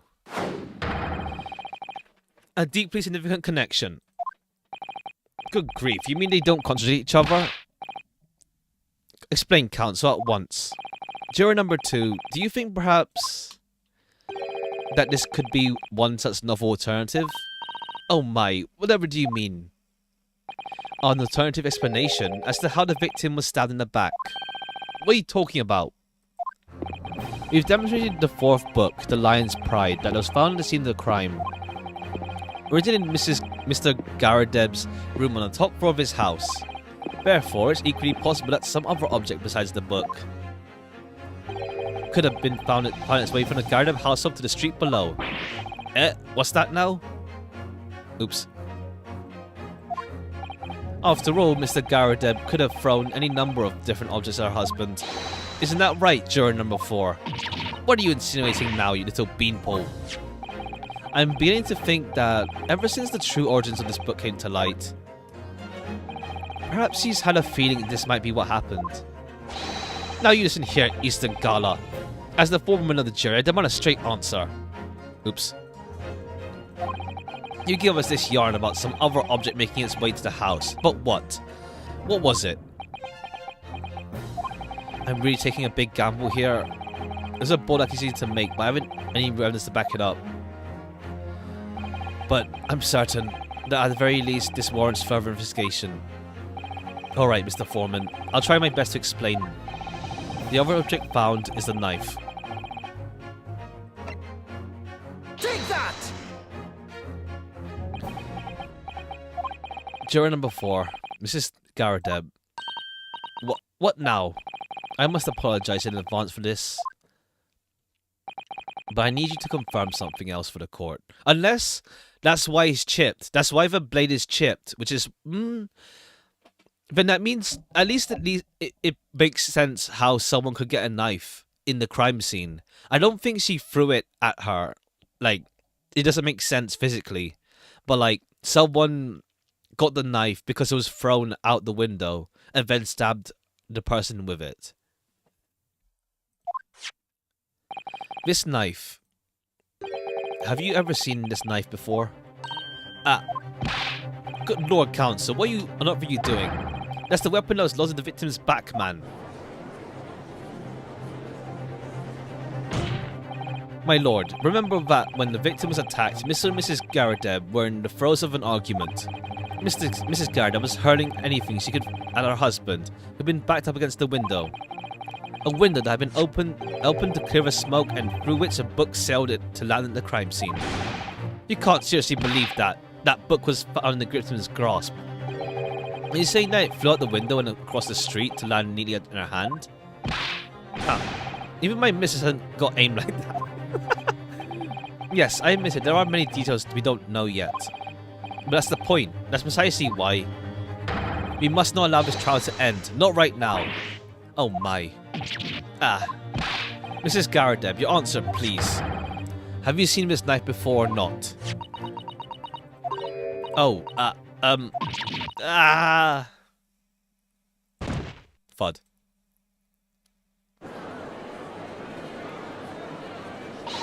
My lord, I wish to change my decision. I'm a woman of my word, after all.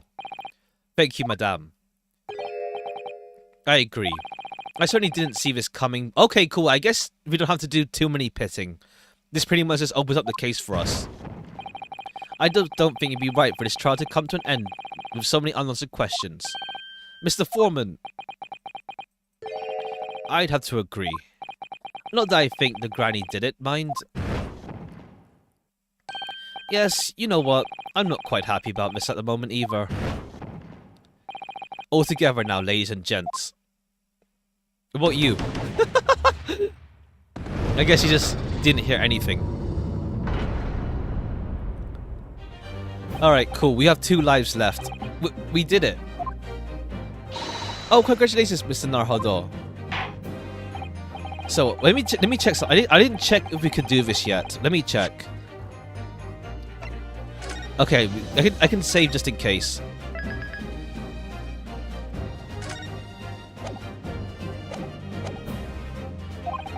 Two jurors called guilty against 4 now calling innocent. Accordingly, the opinion of this court is divided, and this trial will continue. Alright, let's go.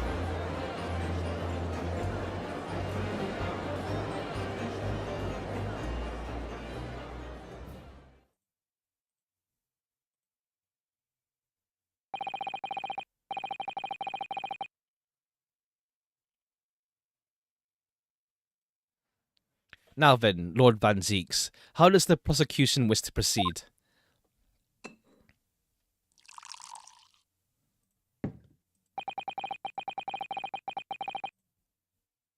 This trial is rapidly descending into a farce.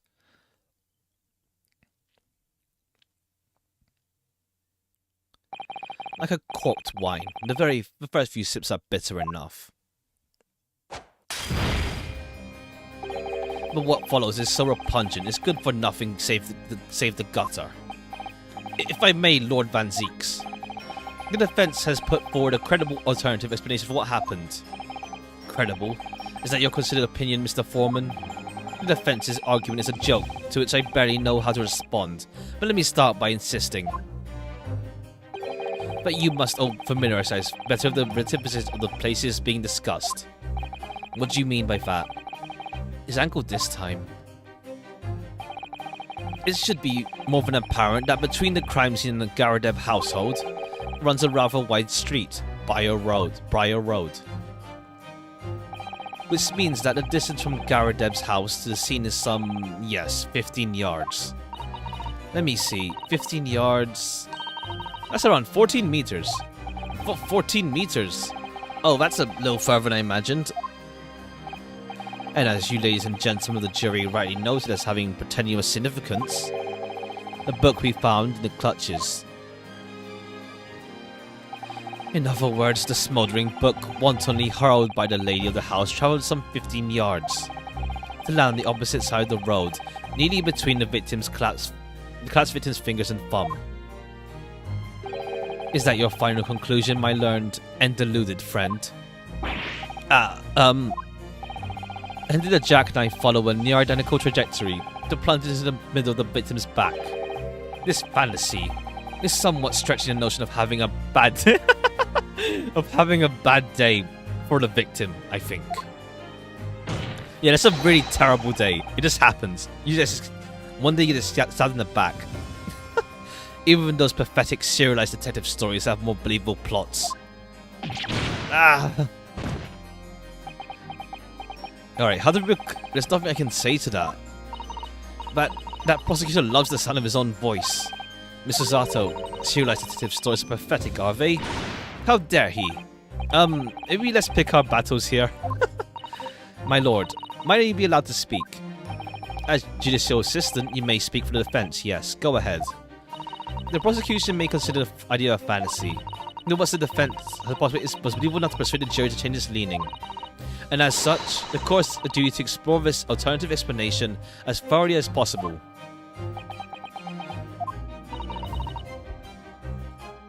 One sec.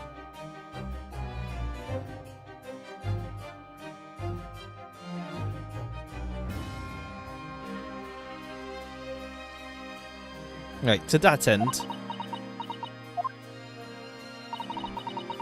juror number 4, Mrs. Joan Garrider, must be called to testify and submit to cross-examination.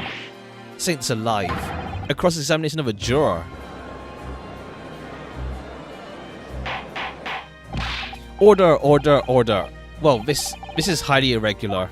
It is unprecedented for a member of the jury to be summoned to the witness stand. Objection! One sec, hold on. Give me a sec. Oh, that's fine. And unnecessary. Lord Van Zeeks? There are already witnesses in the stand whose testimony the defense may further cross-examine.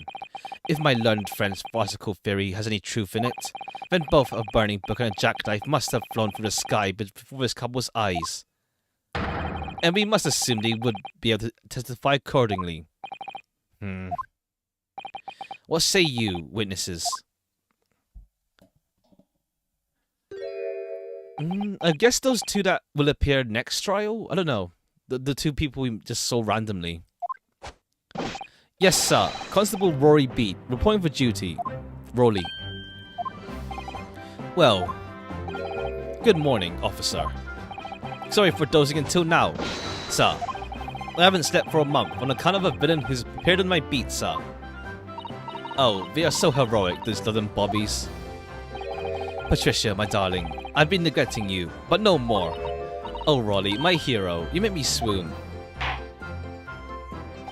Very well. I hereby reject the defense's request. Oh! And order the witnesses to stand to testify again. State forthwith before the court any details pertaining to the defense's alternative explanation of events. The guy from 1-5, Meekins. Nah, it's not him, no. But I do see the similarities. Yes, sir. I do see the similarities. Testimony. Constable Beats report. Nothing to do with Mr. and Mrs. Garrider. Believe me, a London Bobby's good for his word. You see, sir, the windows on the top floor are top-hinged casements. Obviously, if anything had been thrown out the window, we would have seen it. It did leave the scene to go and fetch help, but my trusty Roily was there to make sure nothing was disturbed. 6 hours, yeah. I'm hoping to get this done soonish, though, hopefully. 30 minutes or so. We'll see. I didn't take my eyes off the scene of the crime for a moment, sir. Nothing strange to report on that front, sir. No, but you take it as the scene of the crime, but you fell asleep. This is quite startling. Top hinged casement windows? That detail was not in the police report, Constable. Yes, sorry about that. I must have been a little drowsy. Ahem.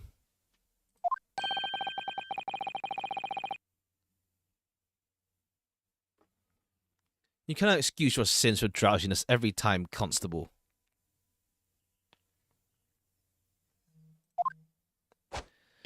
No, sir. Sorry, but...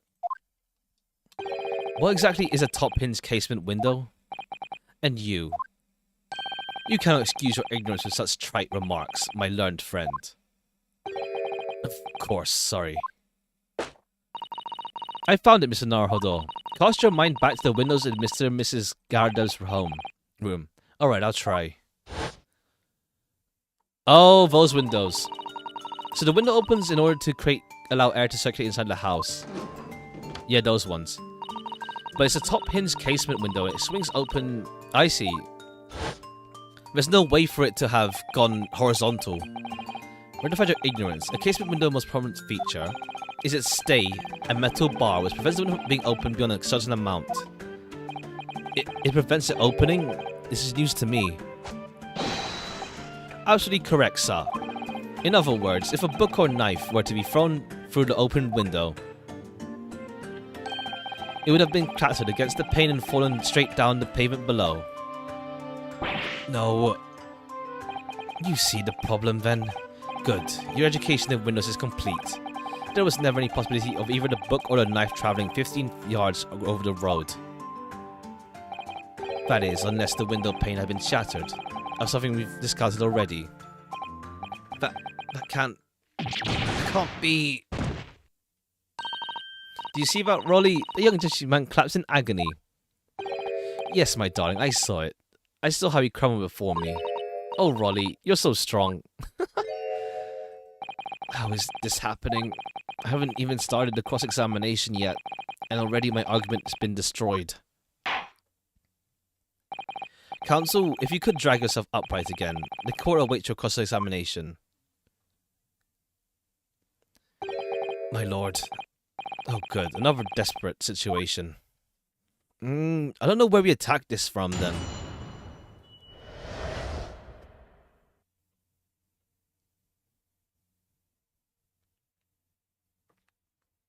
Where do we attack this from? Report. This case is... Wait, let me save, just in case we die, just so I don't have to, like, go through repeating dialogue.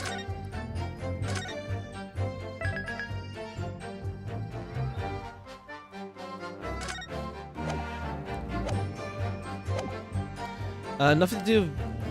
London Bob be good for his word. You see, sir, the windows on the top are top hinged casements. Obviously, if anything had been thrown out the window, we would have seen it. Hold it! So, did you see something? Well, according to my notes here, the sun had gone down already and it's dark. Oh, but Rolly and I were strolling around, gazing at the night sky and looking for our lucky star. Sorry. The star that will guide us to the eternal happiness. Can't it guide you to answer the question? If a flaming book had cut across the sky in front of us, it would have been lit up like a shooting star. If I'd seen a shooting star, I'd have been a wish upon it.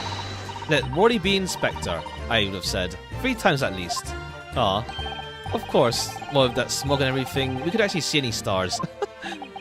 In short, are you trying to say that neither a book nor a knife crossed the sky before you? Yes, sir. That is correct, sir. As sure as the night sky in London is starless, sir. Almost seems like they're telling the truth. And when we saw the poor woman fall to the ground, we strayed straight up to help her. I did leave the scene to go and fetch help, but my trusty Rory was there to make sure nothing... But you said he was just lying down flat and sleeping. Yes, you said that you went to the nearby police box to fetch another officer, is that correct? That's right, yes. If I had been on Rolly's beat, I'd have known exactly where I was going, of course. Don't feel bad, my love. You can't be expected to know the location of every police box on every beat. So Rolly told me the way, only I sort of got a little lost on the way. Patricia, my darling, that's why I love you. Your terrible sense of direction is bewitching to me. Oh, Pat. Oh, Rolly. Oh, please. So I suppose I was gone for about 15 minutes. Like I said, Rolly was at the scene the whole time, making sure nothing was disturbed.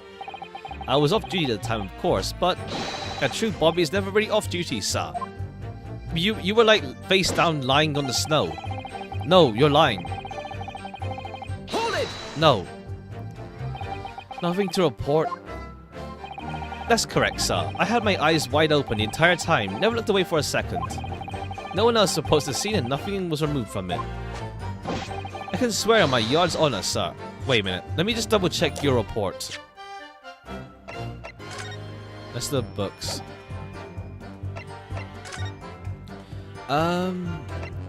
Victim remains unconscious. Apart from a single stab wound, no other injury was observed. The assailant running away by... Okay. There's nothing really off about your notes, either. And why was she unconscious if she was a stab wound? Really, that seems a little strange. Beg your pardon, sir? Strange, sir. Almost seems regular to me. The burnt copy of Lion's Pride was originally in the Gardeb household, so the question remains, how did it find its way into the hand of the victim? Can you shed any light on that, seeing as you were at the scene of the crime? Aha! Could it be a different copy, sir? One that just happened to be burnt as well? Even if that were possible, why would the victim have been gripping a book like that in her hand? As you can see from the photographic print, she had a bag over her shoulder. Well, sir, that book was in the lady's hand the moment you arrived in the scene. Is that so? There's something about this statement that's not sitting right with me. Two machines have had a knife ended up in her back, another book ended up in her hand. There's some common thread between them. I'm not seeing it. No right to speak out. What do you mean? The cross-examination of Garada without consulting you. Even if the judge did deny me. Oh, I see. Well, I agree with you. We do need to test somebody from Garada if we're ever going to get to the truth of the matter. Do you really think so? Well, think about it. No matter how far it is across the roads or how that window opens, Mr. Garada's book found its way to the scene of the crime somehow, didn't it? You're right. Then there was Mrs. Garada reacted to me showing her the knife. A woman hiding something, I'm sure of it. You're right again. Use the cross-examination to uncover more clues. Okay, I don't see anything to really present yet. Well, this case has nothing to do with... Okay, come on. Let's see. How can you say that for certain? A good question, sir. And the answer is this. It has the noble founding principles of the force written in it, as a reminder of the possibility. He showed us that before, didn't he? Did he? I can't say I remember. To patrol the streets of London town and uphold the peace of the common man is what the job's all about. And that's why I can stand here today beside my long-suffering wife and tell you Bobby's good for his word. While rubbing my tired eyes and admittedly, sir. Oh, Rolly, you're so manly. Of course I am, my darling Patricia. Oh, Pat. Oh, Rolly. No, this is what I meant. I meant, how can you say for certain that this case has nothing to do with Mr. and Mrs. Garada? See, sir, you should have said so earlier, sir. Yes, well, so could you answer the question? That's a waste of time, then. Absolutely, sir. I'll answer to the fullest of my abilities, sir. That's the reason why can it be related to this case. But before I get into that, sir, just one thing. Oh? Yes? I'd very much like you and your countrymen to understand the great British institution of Scotland Yard.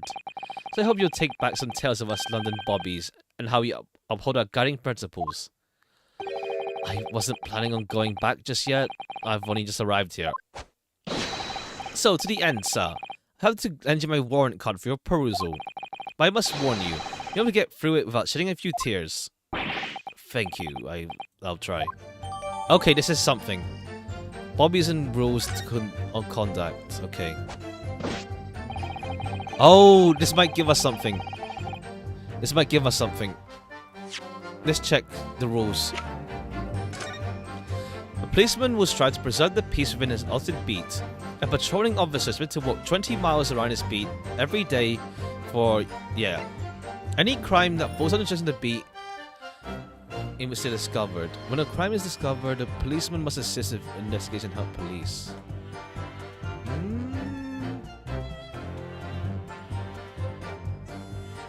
Even who was the beat police for this one? It wasn't.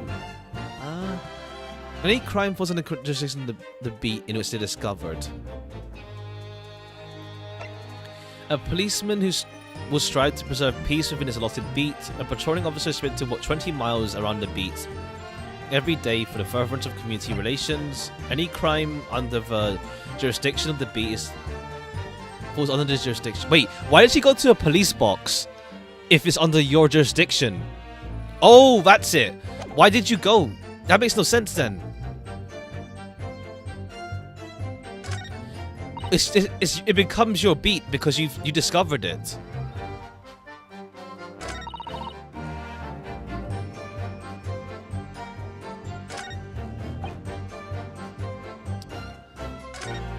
Yeah. Wait, that's it. Because why did you leave the crime scene for the police box? Because it's his beat, so why would you need another officer to come in? Why would you need another officer to come? Why would you need that in the first place then? I think that's the through line we're going through. I'll save just so I don't have to like reread. Kind of sus, yeah. He looks nice. He looks nice, but ever since they mentioned a policeman was involved, it's corrupt. And then we'll present. And then there's an issue here with the... Objection! Shit.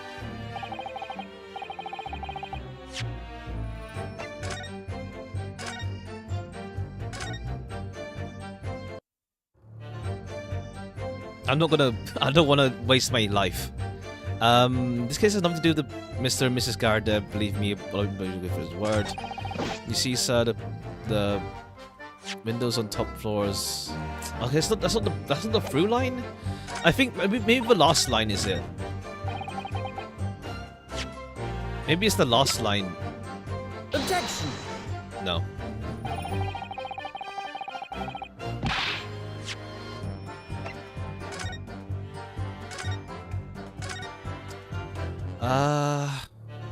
It does feel like we have to use that.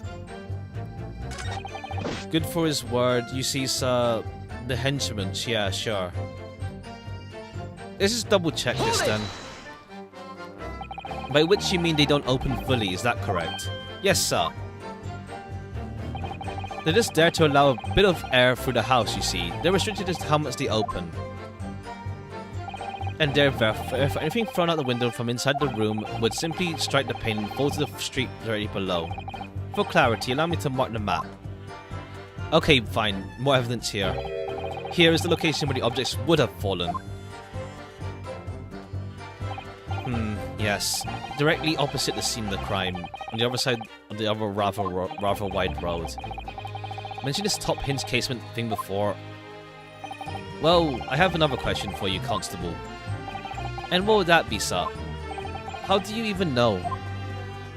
Why would you have any idea what sort of windows they would have? Well, sir, that's very simple. You see, I helped with the investigation yesterday. Okay. Excuse me! Sorry, what's up? Do you have something to add, Mrs. Beat? Sorry. You look, well, delighted. Is there some particular reason for that? Oh, I was just remembering. That's all. We really were so lucky. Lucky? What do you mean? Well, of course I feel terrible for the poor woman who was attacked. Don't misunderstand me, please. But we were just so lucky it didn't happen on Rolly's beat. Oh, okay. This is the through line. It was so close, you see. Oh, I didn't realize. Oh yes, that street, Briar Road, that's the boundary between Rolly's beat and the next one. Isn't that right, my love? Oh, he doesn't want that information out. Yeah, he wants to hide that. Constable Beat. Oh, yes, that's right. That's the reason I was helping out interviewing the occupants of the Garadeb household. Their house is on my beat, you see, sir. It's on your beat. Constable, I wonder if you could clarify something. If the Garadeb household is on your beat, does that mean that the pavement next to it as well? Outside Mr. Garadeb's house? Yes, ma'am. The pavement on that side of the road is part of my beat. Oh, but not the other side of the road. Just think, if the woman had been attacked just on the other side of Briar Road, you would never have been able to go out for the meal to celebrate a wedding anniversary. But that's the life of a Bobby, after all. No, wait, but she was though. What are you talking about? Wait, I'm getting mixed up. No, but she was attacked on the other side of the road. What are you talking about? The woman had been attacked just on the other side of Briar Road, or do you mean the road? Wait.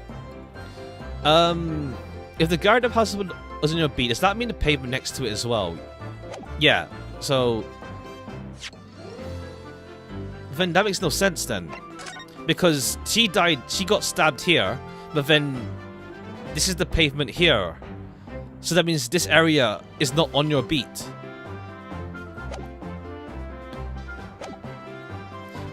Tirelessly working for the benefits of Londoners. Do you know what I think? I think it's the good Lord's way of rewarding my Rolly with his hard work. Don't you think so, my darling? That must be it, Pat, my love. That must be it. I think perhaps we should make sure we have some information official on record. Leave it to me now, Hordot. I'll take care of it immediately. Case file... Okay. Okay, sure. Can I ask you something, please, Mr. Lawyer, sir? Wait, so the information added was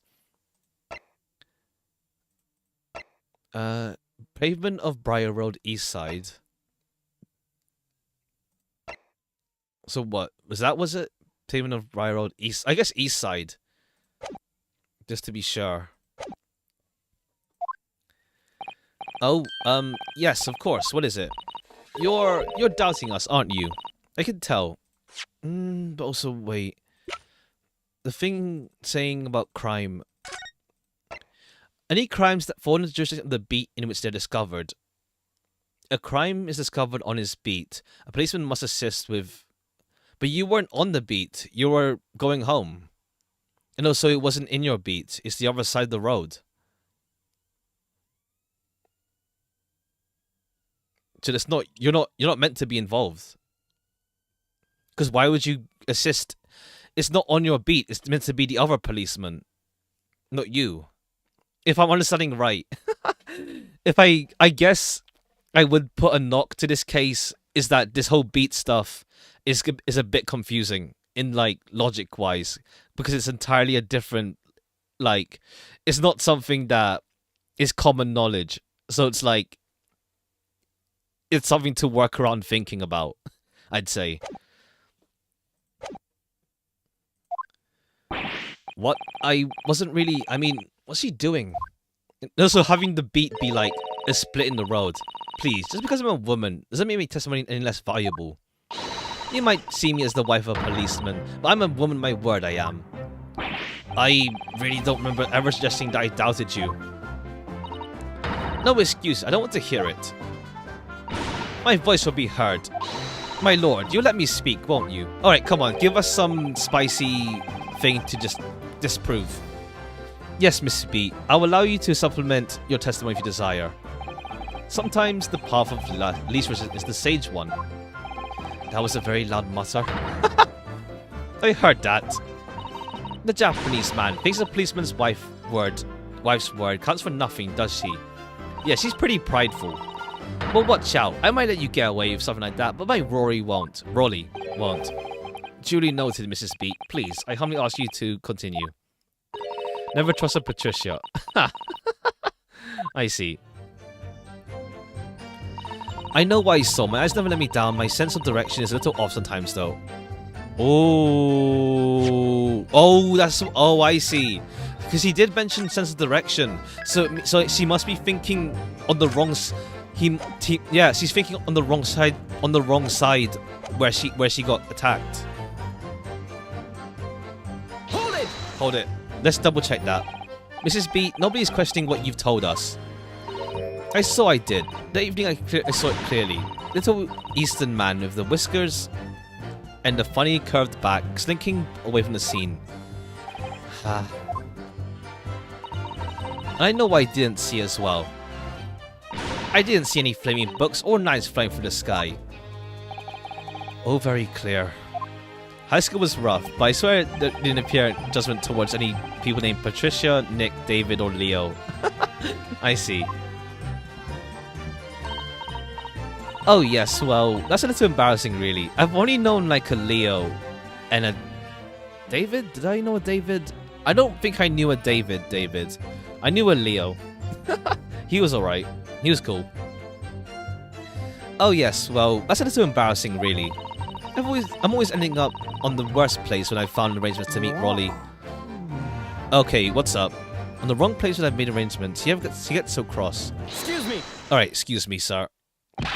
Constable Beat, is there a problem? Alright, he's got sus. He's sussy.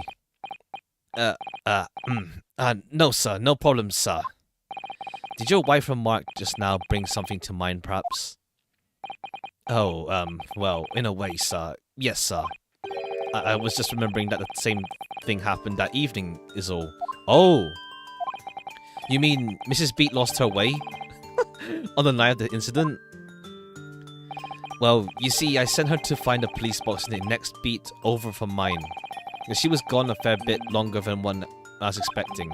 Must have been back 10 minutes, but my darling was gone a good 15. Alrighty, it's just a tease. But the reason I was so long was because of the bouquet, silly. The bouquet? Sorry, what bouquet are you talking about? Oh, it was a present for our wedding anniversary. Really so romantic. He saved up for it with farthings and halfpennies he found in the gutter while doing his rounds. Ha! Fair. Gotta make do. Yes, how romantic. I'd forgotten all about it until just now. Had you, my darling? Oh yes. That was just between us. No talking about it to anyone else, darling. You have to promise. Alright, that's sus as hell. Really? Oh. What was that all about? This made me look very obviously troubled during that exchange. I'm afraid I can't offer any useful information. But I'm quite sure of one thing. I have to ask Mrs. B about the bouquet. Mrs. Beat, this bouquet you just mentioned, I'd like you to add details about it to your testimony, please. Oh, really? Yes, I'd love to.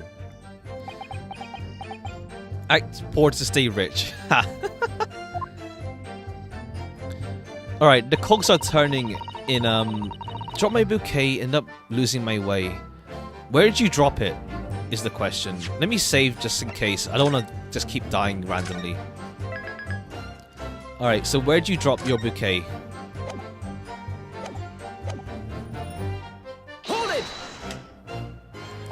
You mean you dropped the bouquet at the scene of the crime? Yes, that's right. Oh, I was so upset. When we ran over and saw it was a woman with a knife in her back. I was so shocked I dropped the bouquet Rolly gave me. It was a dark spot where the streetlights weren't casting light. I didn't notice that first. And then you went to the police box to report to the policeman whose beat it was on. Yes, and I came back to the scene together with the other constable, you see. That's when I spotted my bouquet again. But the funny thing was, when I went to pick it up, it was nowhere near the victim's body at all. In case you need reminding, Mrs. Beat, the victim is not deceased. It also flushed for a moment when I heard a voice calling me from the other side of the road. Your husband, presumably. That's right, silly me. I'd gone over to the wrong side of the street. Well, I'm going to blame the bouquet this time. I can't think of how it got there, really. I can't. So the bouquet somehow moved from one side of Briar Road to the opposite. Curious indeed. Isn't it? But the worst of it is I forgot to pick up the bouquet up again. We left the scene. The beautiful rose Roddy brought me, with that changed from the gutter he spent so long collecting. By bouquet, do you perhaps mean this sorry solitary rose? Oh, yes, that's it. That's the bouquet Rory brought me for our anniversary, with old bits of change he found in the gutter. Maybe just call it a rose. Tell us, Lord Van Seeks, where'd you come by the flower? According to the report by the police officer in charge of the crime scene, it was found on the edge of the pavement in front of the Gardeb household. In front of the Gardeb household? Although it wasn't noticed until the morning, as it lay where the street lamps cast no light. It was believed to be no relevance to the case since it was found on the opposite side of the thoroughfare. Oh, thank you, sir, thank you. Can I have it back now, please? No, I think for good measure, this rose should be added to the court record. Aww. Shock of seeing... Okay. Wait, but then they came from the left side, then. If they dropped it there, they came from left and not up or right. Symbol of our love. And I went to pick it back after the trial. Do you hear me? I want it back. Zeke's definitely found it in the dark. Pros Nocturnal. Rest assured, I do my very best to forget. So they came... okay, let me save here. I think this rose is our ticket. But that means they came on the left side of the map and not right or up. So they couldn't have seen... I don't know, it's weird. They're on the same side as the burning book and the knife. At least. They're on the same side. Unless she collapsed and he just stabbed her. Let me check these. Let me check this flower. The shock of seeing the stab victim where she stood. Nothing much to see with this rose, really. It's a rose. It's a massive ass rose, but it's a rose.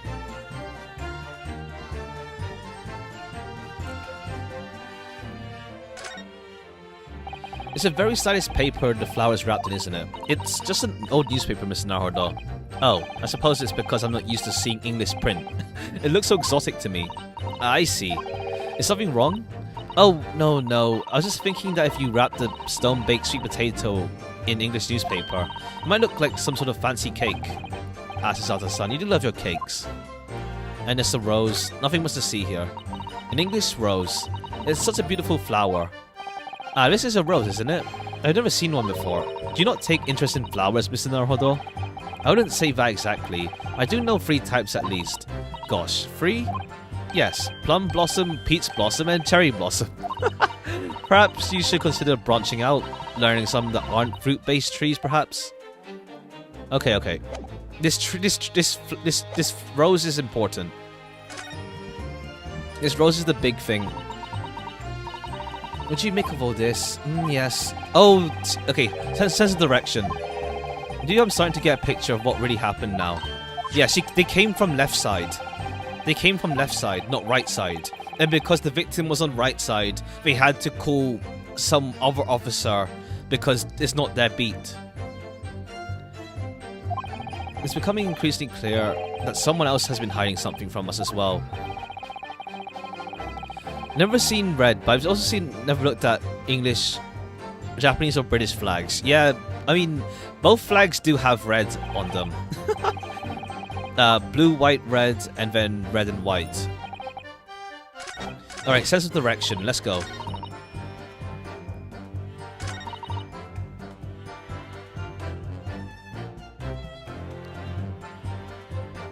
Alright. Then we present... Objection! Oh, for fuck's sake, which one do I push it on?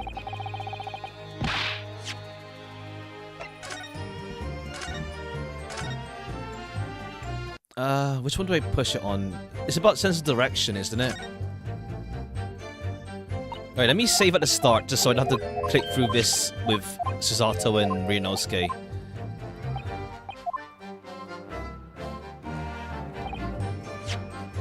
Save here. Overwrite. Let's go. Okay. Nothing to do with them. Good for word. You see, sir, windows closed. Obviously, from the window you'd have seen it. Oh! You wouldn't have seen it because you're on the other side of the road. The rose. Objection! No, not that logic. That's not the logic, then.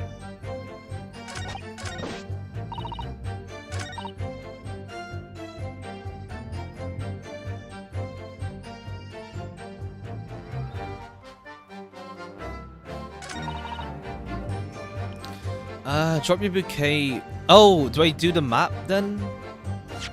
The crime scene map? Objection! No. What is the... I know where this game is going, but what statement is wrong? Unless we double press.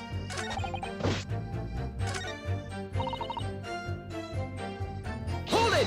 Let me check this again. Oh no, it's about the shooting star shit again.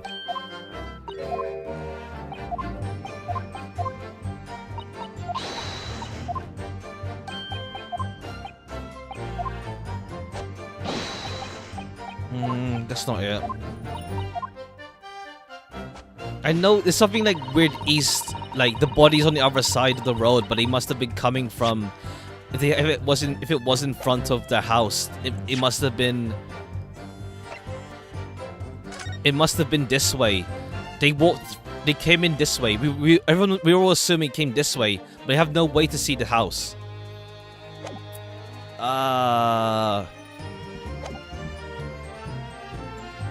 Did need a scene to go fetch health. Let me double check, double press this. Nearby police box. Yes. Rory's beat. Only I got lost on the way. Yeah, that's why I love you. Because you don't know shit about directions. Please. So it was 15 minutes. Yeah. That's, yeah. What happened was I dropped my bouquet. Hold it! You mean you dropped the bouquet at the scene of the crime? Yes, that's right. We ran over, saw it was a woman in the back. I was shocked. I dropped the bouquets, dark spotlights, and then you went to police box. Yeah. I think we did this already. I'm just forgetting which one I did already. I spotted the bouquet. Funny thing was, in case you need a missing ring. And a voice. In case you need reminding, the victim is not deceased. Yeah. Okay. Yeah. I mean, that's the weird aspect then. So the bouquet moved from one side of Briar Road to the opposite. Curious indeed. No, it wasn't. It turned out that's wrong though. Let's double check what the hint is. Yes, the whole idea of an invisible tag has been troubling me all along, but I believe I'm starting to get a picture of what really happened now. The fourth book has no business being at the scene of the crime. Made me sure that Mrs. Garda was hiding something from us, but it's becoming increasingly clear someone else has been hiding something from us as well. Yeah, I may already be armed with everything I need to decisive blow here. This time I'm going to expose the whole truth about this mysterious affair. Alright, so where do I do that? In this case, enough to do... Oh, because the household, you mean? Is that what you mean? Is that what it wants us to do? Because it means the flowers outside their house. And that means they are involved. I don't know. Let's just try it. No. Objection! That's wrong through line. It's the rose, but I don't see which statement is the messed up statement. You see, sir, windows on the top hinge. Obviously, if anything was in front of the window, we would have seen it. No, you can't have seen it because you walked on the other side of the road. That's the issue here. You walked on the other side of the road, but then it's like.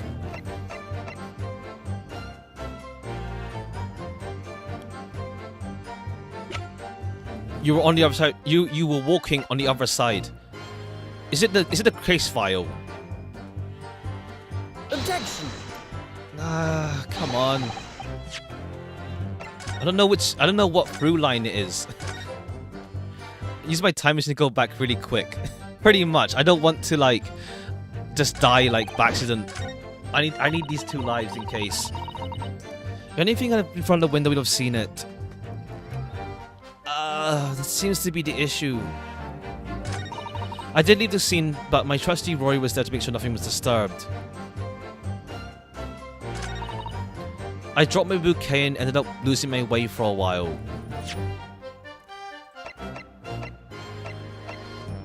Objection! That's not the through line.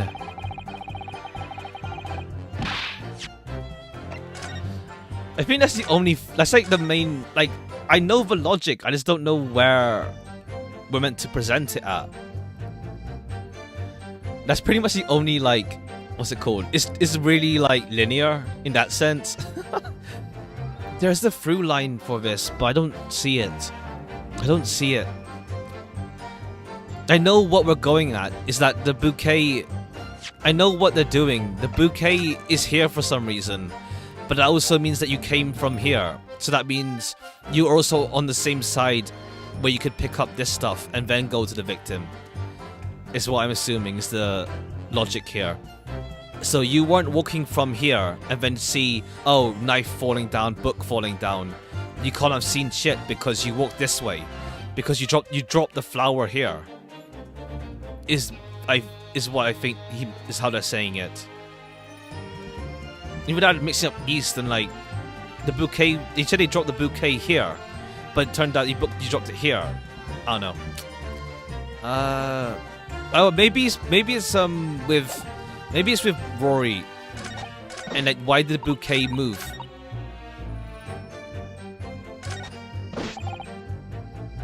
All right, let's ask about. I think the bouquet. Maybe the bouquet we have to ask him about. Objection! Okay, that's it. We have to ask him about the bouquet. Because why is the bouquet just moved apparently? There was nothing to report in the 15 or so minutes you were guarding the scene. But that cannot be. What? What do you mean to say? In your testimony just now, Mrs. Beat, you explained to the court in that when you arrived back at the scene of the crime, when the police went assigned you to that beat, the bouquet you had dropped at the victim's side was no longer anywhere nearby. Objection! Yes, on the opposite side of Briar Road to where the victim was attacked. But considering the size of that meager bouquet, why did the bouquet move? You know the table from Don't Starve, the one that moves in darkness. I haven't played that game really, but I think I've seen what you mean. But considering the size of that meager bouquet, if a single sorry bloom can be so described, no doubt it was blown in the wind across the street, back into the gutter where it belongs. Meager. Objection! But if that were the case, why did the constable Beat not testify to that fact? No one else approached the scene and nothing was removed from it. Constable Beat swore that on the Scotland Yard's honour. But the bouquet belonged to me. There's nothing to do with the case. That's why Rory didn't mention it, I'm sure. No, because sadly, it's not only your bouquet we're talking about here. More than one thing in this case is mysteriously the wrong way round. What are you talking about? Think about it. Besides Mrs. Beat's bouquet, there's Mr. Garadeb's book. Mr. Garadeb's copy of the Lion Pride... whoops.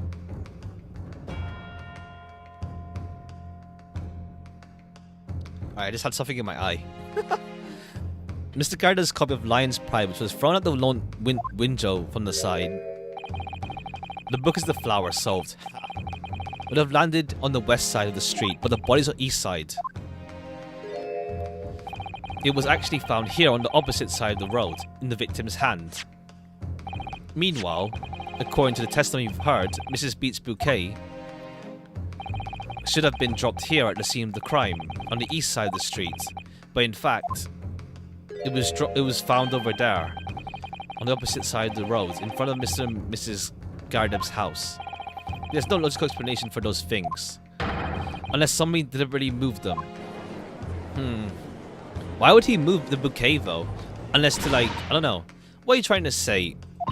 The way you're talking, it sounds like you think my Rolly's done something wrong. Don't listen to a word that scrawny lawyer says. Withering on my books and bouquets. Why should we care? It's nitpicking, that's what it is. Oh good, Mrs. Garadeb's come round. You might call it nitpicking, Mrs. Garadeb. But deliberately mending with the scene of the crime is a criminal offence. It's called, tampering, Mr. Naruhodo. But the person responsible for this tampering cannot admit to it, for a very subtle but compelling reason. Objection! Tampering? You've barely heard the term before. Tell us, my learned friend. Who would possibly have the cause to carry out such an elaborate deception? Yes, there is someone who tampered with the scene of the crime that evening. All the evidence and all the testimony points to that one particular person. Counsel, I must demand that you substantiate this conjecture. Who are you saying is responsible for tampering? It's Rolly. Yeah, Rolly. Take that! Obviously, there's only one person it could have been. Constable Rolly Beat. It was you. What? A policeman? A member of Scotland Yard? What nonsense? Why would Rolly do something like that? There's no one stranger than my husband. No Bobby works more tirelessly for the people of London. Mrs. Beat, you said it in your testimony that your husband asked you to go to the nearest police box to fetch the officer on duty. The 15 minutes you were absent from the scene is the only opportunity anyone had to tamper with it. You're making it up. It's all nonsense, it's all lies. What about that Japanese man with whiskers? Bill is him. He did it. Objection!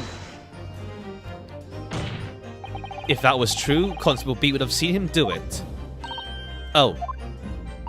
And forgive me for pointing it out, but when you dropped your bouquet, Mrs. Beat, it was after the defendant had fled the scene. Well... Objection! First you make accusations about the landlord and his wife, and now you incriminate a policeman as well. But your accusations lack one very important thing. You claim the crime scene was tampered with. But there is only one reason anyone will commit such a reckless crime. To hide something. That's right. He's right. But my husband and I just happened to be there. That's all. So why would anyone have anything to hide? It doesn't make sense. You've offered no motive for this alleged tampering. And until you do, your accusations are nothing but empty threats. Constable B had a very good reason for wanting to camp with the scene of the crime. Why would Roddy kill someone? We have everything, a tiny cramped apartment, one suit of clothes, mostly nice wife, like a vitamin D, huh? Yeah, we don't know why exactly, but unless corruption.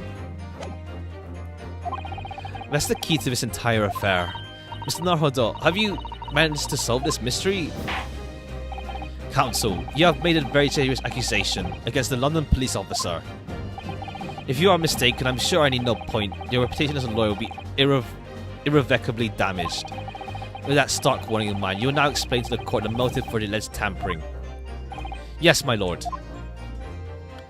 Alright, what's up? Constable Beat's motive for tampering of the crime was to hide... Was to hide?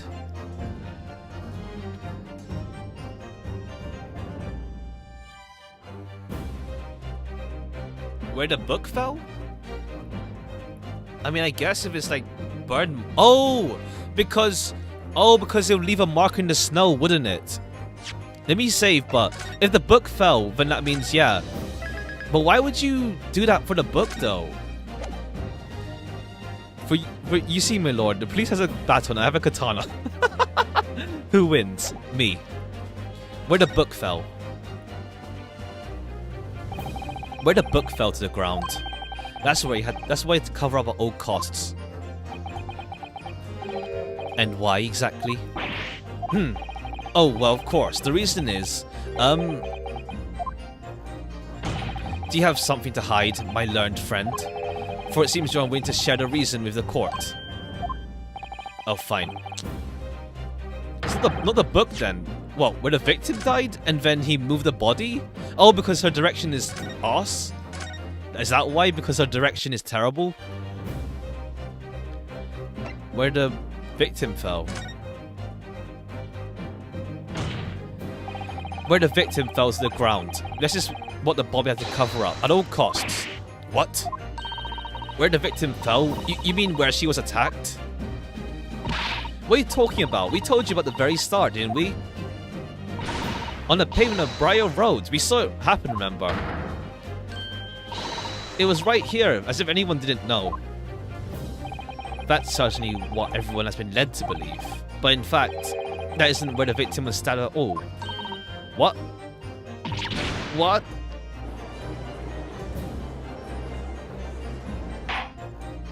I'm beginning to wonder where this tumultuous trial will end, counsel.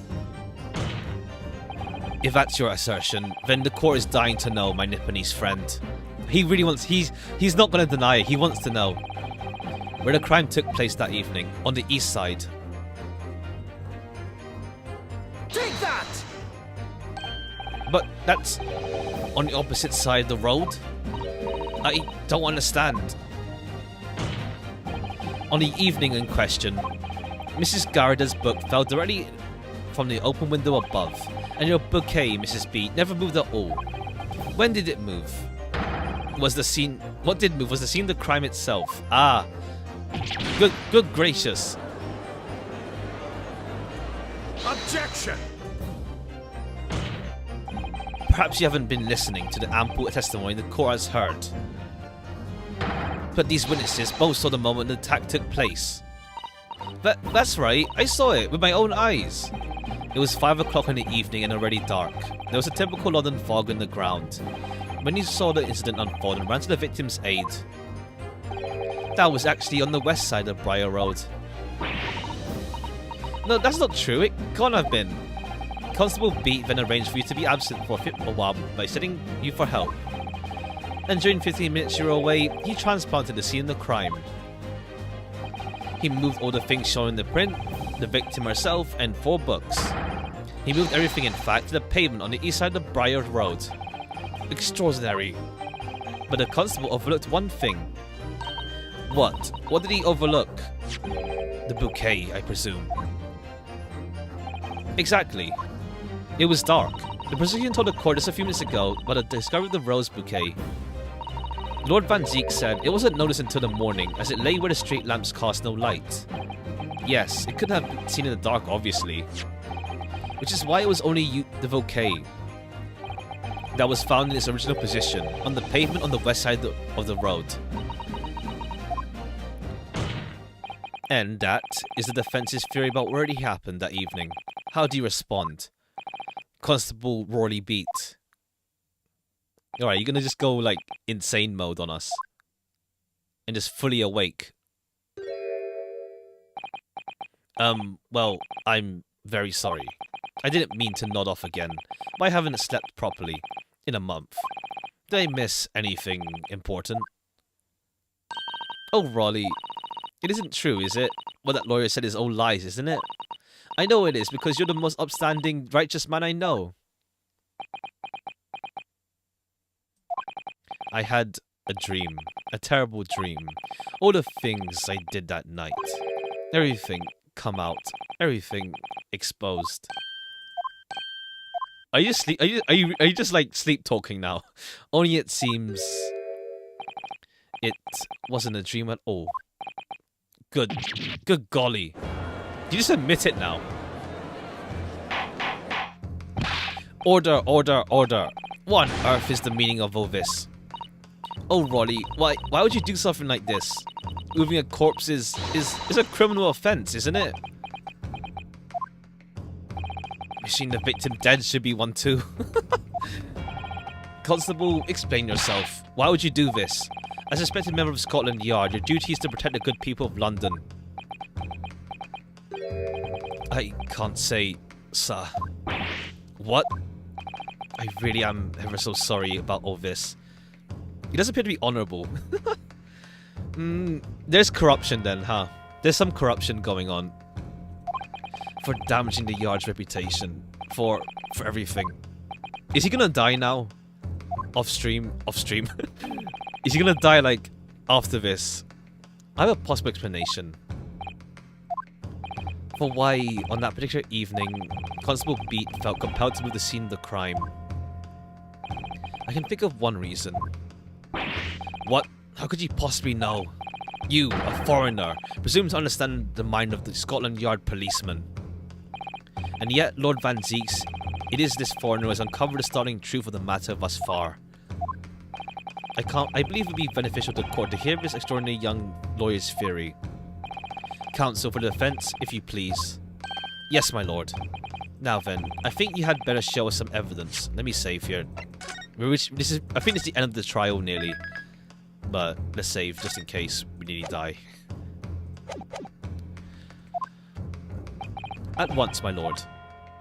England, Japan, it makes no difference where you come from. Human emotions are the same.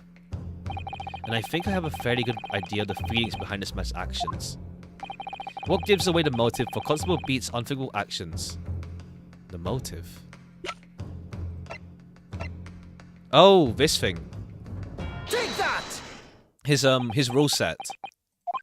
I realize I'm a foreigner in this land.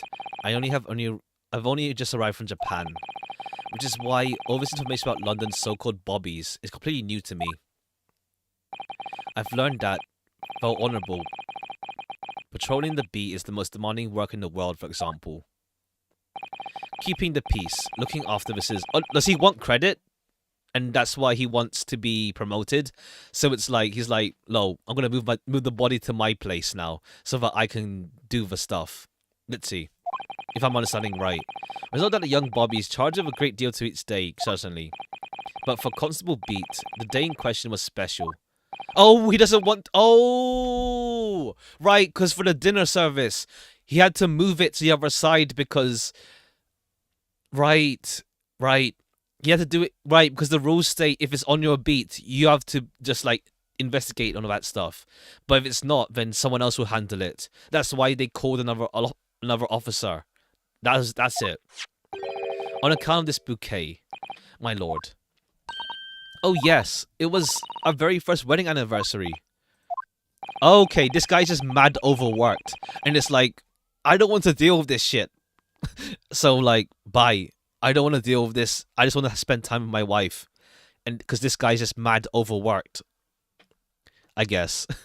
Constable Beat had worked so hard to afford the simple gift for his wife. And was so looking forward to taking her out for a celebratory meal. When he and Mrs. Beat stumbled upon a crime along Briar Road. When he saw that shadowy figure, horseback-based, romantically based, yeah, Okay, so he's not a bad person. It's just like, he's just tired. When he saw the shadowy figure in the fog collapse on the pavement around ahead of them, it must have gone through the man's mind like, man, I can't be arsed with this. Let me go home. I was just looking forward to celebrating my wedding anniversary. Mrs. Beat put up a lot with being married to a Bobby like me, and I want to show my dear wife how much I care. Aww. This is the warrant card that Constable Beat offered to lend to me earlier. Inside among the rolls, it says, when a crime is discovered on his beat, a policeman must assist with initial investigation and help detectives. Aha! Constable Beat.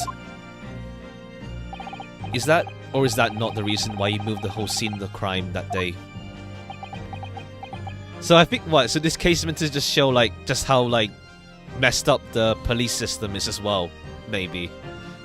But then who murdered her? Well, stabbed rather. He didn't stab. Of course he didn't stab him, but but then it's weird then because because we pretty much set the route for thingy, our guy, to be like either this way, to be this way. But then why would? So that means he'd never have run into the woman.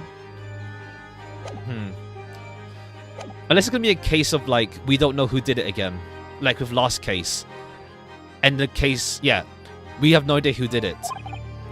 Yes. Everything you said, it's all right. So that's it. It was all to do with the boundary of your beat. Oh. Exactly. To summarize, the incident actually occurred on Constable Beat's beat. Good gracious. Constable, do you realize the gravity of what you've done? It was the first time since I became a copper. But but the knife must have just fallen. It must have fallen on her just by accident then. It's just another accident. And then our guy just was behind her by accident. Okay. It was the first time since I became a copper that I'd ever cursed God. Stay close to me, Pat. The criminal could still be lurking somewhere. As we ran over to the scene, I had every intention of doing my duty as a police officer. We've got to report this to the station as quickly as possible. But then, it dawned on me. I realized where we were, where the victim was lying, and what that meant for me. When a crime is discovered on his beat, a policeman must assist with initial investigations and help detectives. Why here? Why does that have to happen here? And why tonight, of all nights? Why? Yeah, so then it must have just, the knife must have just fallen down and just stabbed her in the back. So it was just a bad day. It's a bad day for everyone. It's all just a bad day. It's a copper's job to guard the scene of the crime, so I told Patch I had to go to the nearest police box and fetch whoever was on duty there. It was then, when I opened my mouth to speak, it just came out.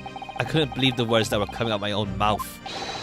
This is the next beat to mine, Pat. So you have to go to the police that covers it.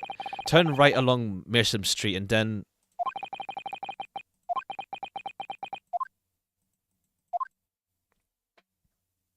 Alright, so then she must have just got stabbed by accident. Alright, so then there's no like killer or attempted murder in this case, then the knife just fell by accident. Ah. And that's why I dislike this case. I really dislike accident cases. I see. Yeah, clearly lady did a 360 mid-air after slipping on the knife and fell straight into her spine. I mean, that's the weird thing, because the knife is chipped. Unless there's a piece of blade lodged inside of the victim. But I see. Because wasn't the Big Top Circus one also an accident? Was it an accident? I think was it an accident, or was it like meant to look like an accident, or was it purely an accident? I don't remember the Circus Big Top one in the second game. But I see, yeah. I mean, I guess without an actual intent. Oh, it was intended. Okay. All right, yeah. I think it was like, I guess it was what happened to him was an accident in the past. I'm mixing things up. Okay, but yeah. There was case 2 in this game, but at the very least, someone did it intentionally, just in the heat of the moment. I'm so sorry. Oh, Constable. I just wanted, just that one night, to take my Patricia out for dinner. Oh, Rolly. Just that one night. You knew that if the incident was on your beat, your evening of celebration would be ruined. And so you decided to move the entire crime scene outside your jurisdiction. Just across the street to the east pavement of Briar Road, which falls under the neighbouring beat's care. Ah, you see, I thought, well, I was sure the victim was dead, you see. I beg your pardon? Of course he did. Otherwise, my Roddy would never have left the poor woman on the freezing cold pavement. Ah, I see your meaning now.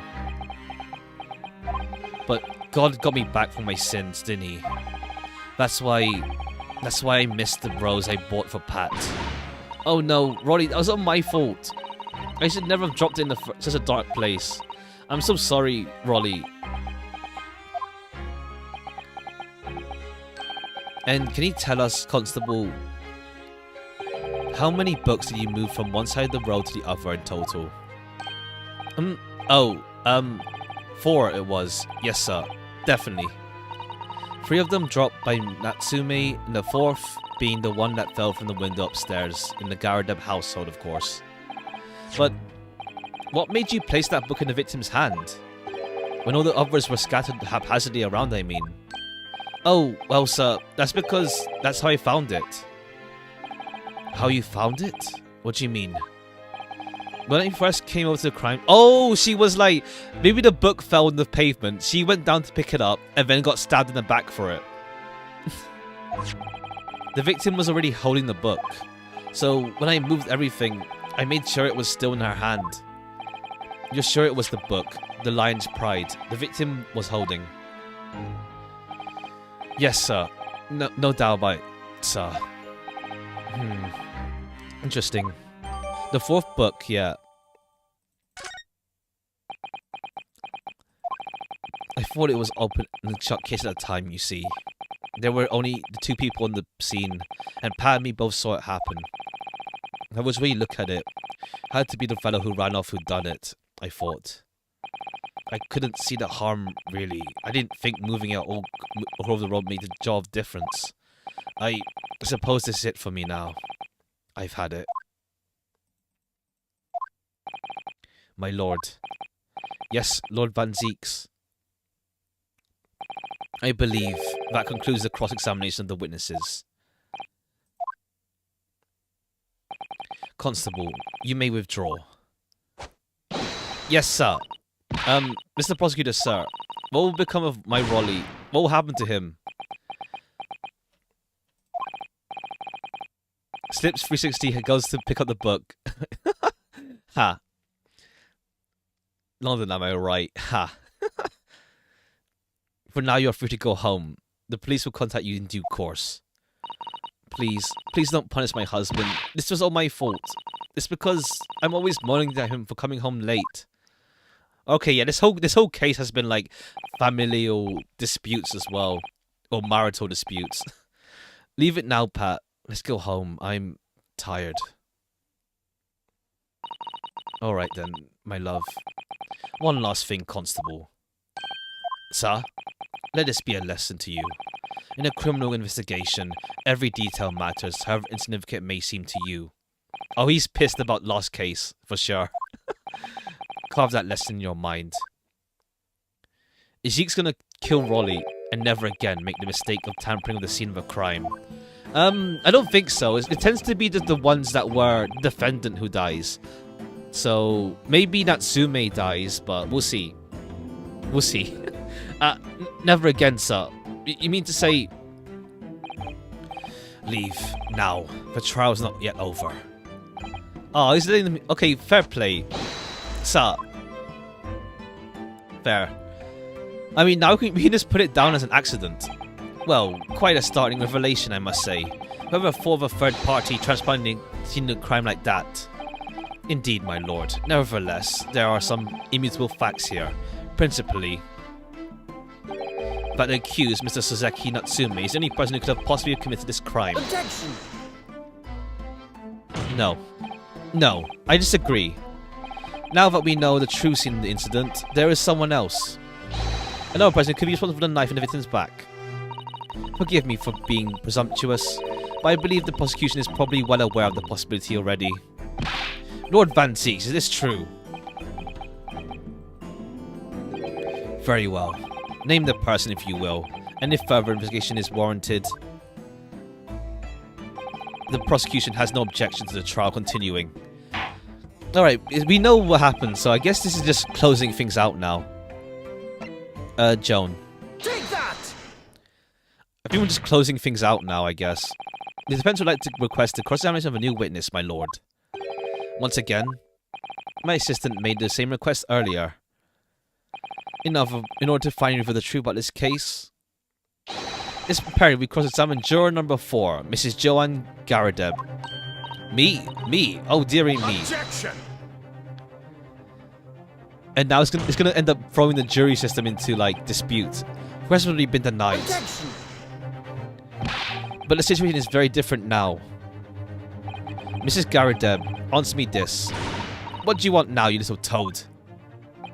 At the time of this incident, you were engaged in a violent argument with your husband, Mr. John Garadeb. In the course of the argument, a minor house fire was ignited. And to clear the smoke from the room, your husband opened a window that looks over the Briar Road. Well, what of it? You threw this book at your husband, which was covered with his back against the window. Upon striking the pane on the top, the book plummeted down, directly down, finding its way to what we now know to be the true scene of the incident. Yes, and as I said, what of it? During the argument, you were beside yourself with rage. As such, you threw not just books, but anything you could lay your hands on. So, let me ask you one more time, Mrs. Garadeb. This knife, the one removed from the victim's back, have you really never laid eyes on it before? I don't think we need a cross-examination. I think we got this now. I don't recall it. Seriously? How am I supposed to remember everything I picked up and threw my husband? Anyway, the man over there in that regalia said members of the jury didn't testify, didn't he? Don't make this annoying for me now. Conveniently, yes. Objection! No, I have no recollection of saying that at all. Juror number 4. Oh, he's actually he wants the truth. He wants the truth. Oh, make no mistake. You jurors are not special in any way. You are not immune to judicial process. If you know something about this knife, madame, let the truth come out.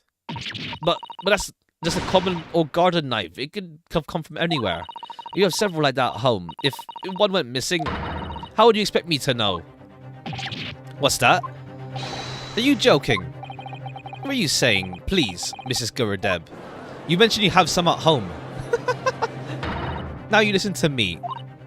I refuse to believe all this nonsense. I couldn't bear the thought that I injured someone. Do you hear? I couldn't bear it. Oh, the poor woman. So, yes, I want evidence. I want to see hard evidence if you're going to insist on being my fault. You're going to prove to me that I threw that knife, if that's what you think. Come along now. Chop chop. Do your worst. Well, Mr. Naruto, if I had evidence like that, believe me, I would have thrown it at her already. Then take the stand, juror. Oh. The prosecution does not object to the defense's request to cross-examine this woman. Thank you, Lord Van Zeeks. I'm going to have to testify. Juror number 4. As I'm sure you appreciate, having observed it with your own eyes today, witness testimony can lead to the most extraordinary truths being unearthed. Yeah, it seems like as much as Van Zeeks will try to get an early guilty verdict, when it does come to it, he will like look for the truth if it does come out that we're not just bullshitting him. Truths of which the victim themselves may not even have been aware. Oh dearie me. So I demand your full and unadulterated testimony, Mrs. Garadeb. And mark my words, in this court of law today, we shall extract the truth. Do you concur, counsels? Certainly, my lord. Oh, that's what I'm hoping for, my lord. And I have a case of the jury ended up on trial. This is such a strange feeling. For the first time since arriving in this country, it actually feels real.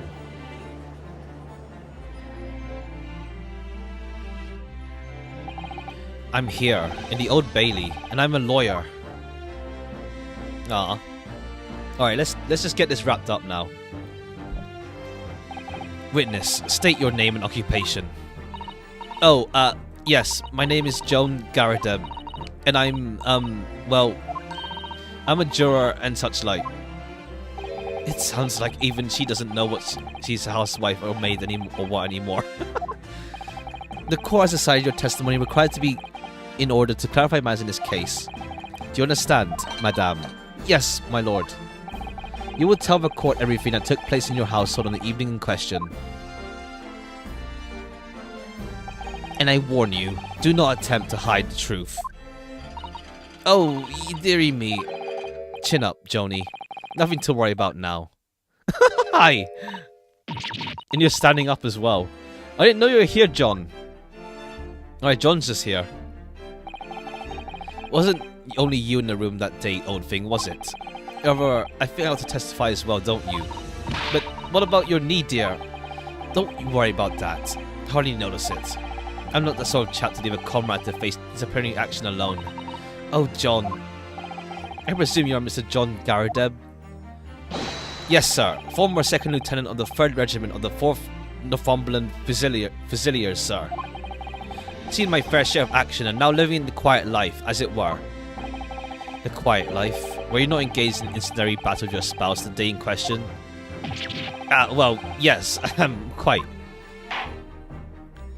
I guess he just came. He's a little bit slim. I mean, he is old. Well, 30-something. Calling a juror to the witness stand is unprecedented.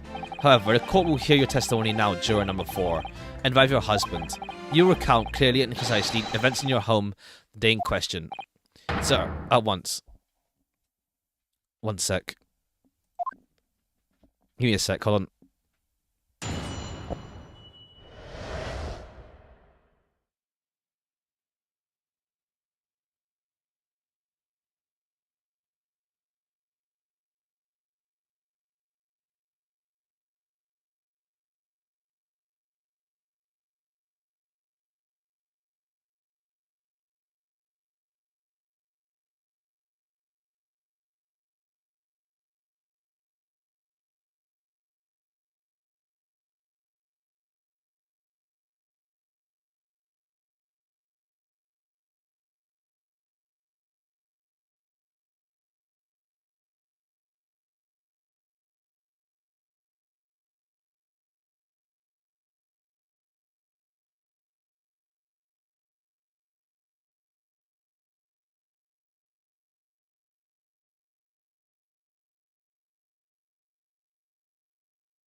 Alright.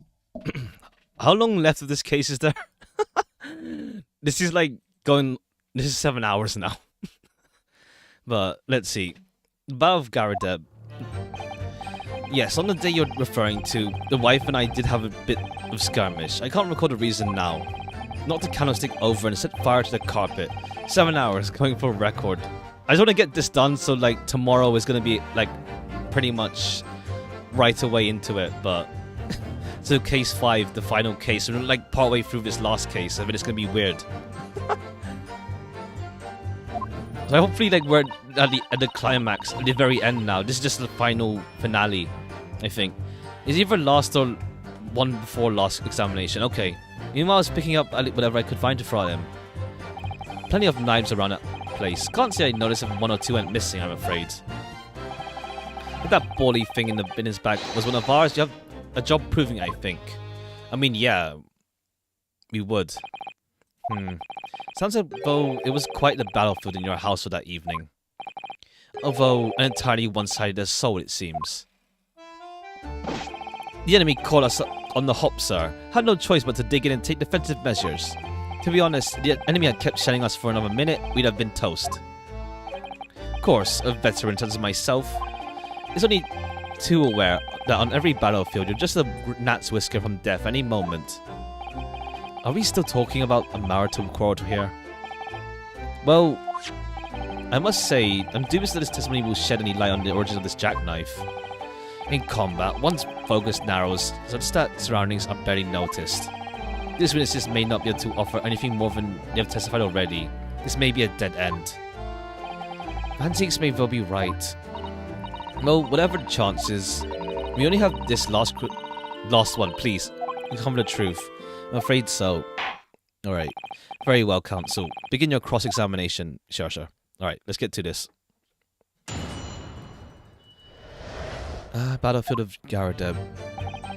On the day you're referring to, the wife and I have a viscous can't recall the reason now. I don't think we need to press this, really. We know the reason, but... I mean, we know the reason, but I don't think we need to press it. We're here to prove the knife. Knocked the candlestick over and set fire to the carpet. Soon had it out, though, and got the window open. Meanwhile, I was picking up whatever I could find to throw at him. Plenty of knives around our place. Can't see and notice if 1 or 2 went missing, I'm afraid. Alright. Sorry, would you care to elaborate? Nothing to say, really. Rather partial to a spot of carving, you see, pipes and whatnot, fishing tackle, you know, that sort of thing. It's a passion we both share. I like to carve little wooden trinkets too, and then there's my leather work. Oh, you have a knife yourself, then. Okay, so maybe it was a knife on her person, then. So I think we have to get her pissed off and, like, uncover the reason, maybe. So we say we've always been losing knives by this place. There's dozens of things. They sell them at the market, sometimes 20 for the price of 19. Needless to say, I snap them up. John prefers to use 2 knives at meal times too, so a knife and fork. What? Now, Joan. You know people thinking I'm some kind of savage? Ah! Here we go again with the scoldings. Why are you being so evasive? I imagine it's because they don't want to believe it. They can't bear the thought that it might have been one of their knives that injured the victim. Which is entirely understandable, of course. But still. Go on with your testimony, witnesses. Sir. Okay, I think we have to press the reason to get them to slip. Hold it! So you have no intention of admitting it was your knife, unless you can produce proof. Even though there is no credible possibility of Natsumi is innocent. Objection! You forget, my Nipponese friend, that it has yet to be established that the accused is not responsible for the attack. As if I could forget. Only there was some way to know who handled the knife. I suppose the wizardry like that is just a dream. I was thinking of fingerprinting, Mr. Nahodo. What? You mean it's not a dream? That sort of wizardry really exists? Whenever people touch anything, they leave behind a unique pattern from their skin, or so they say. But I can't see anything... there are already countries in the world where these are so-called can be used as evidence. Lord Strodheim is discussing the matter at the Ministry of Justice. Yes, I believe we are rapidly approaching an era of scientific methods. But for now, we shall have to find alternative methods. That is, this knife is found in the back was really in their house. When I could transplant this whole scene to several years in the future. That's the instant of their testimony, is it? What do you think? Well, I think we've heard all this before, to be honest. I can't say I'm particularly confident we'll be able to prove anything new from this testimony. When this cross-examination is absolutely essential. Like, we established how this knife came to be. Yes, I know.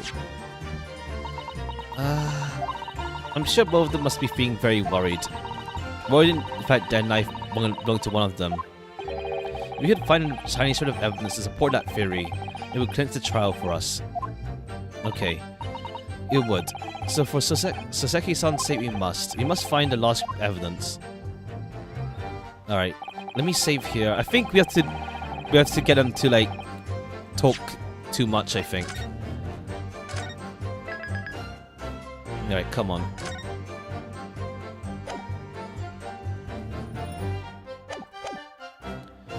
Alright. Hold it! The reason is what you told us yesterday, I believe. Yes, that's right. If I remember correctly, it all started because of a note that was tucked into the page of a book belonging to Mr. Garadeb. A rather passionate note, in fact. But Mr. Garadeb found the note, discovering her husband's little secret. As he gave him a mighty number of slaps across the face for it. Wait, what a sordid state of affairs. Hell on earth. I say, when a chap says he can't recall such things, it's common not to drag it all up. And besides, how of it was wide of the mark anyway? A likely story. These waters run very deep. And what transpired next after these multiple blows to the face? Do we have evidence to prove it? It's not burnt though, which is the issue. There's no burn marks on this knife. Nothing burned. All it is just that the tip is gone. There's no insignia, there's nothing. Only the tip is gone. Nothing else inside. It's just a tip. Not a candlestick, sure. Cut the window open, sure. Meanwhile, let's pick up whatever you could find. Alright. Hold it! Even though the room was on fire, as far as I was concerned at the time, it was more important to extinguish my anger than the flames. But a woman wants to throw, she must throw. That's most certainly not true of Susato takedown, Mr. Naruto. How did you know I was thinking that? So, please, cast your mind back and try to remember. Was a knife among the items you threw?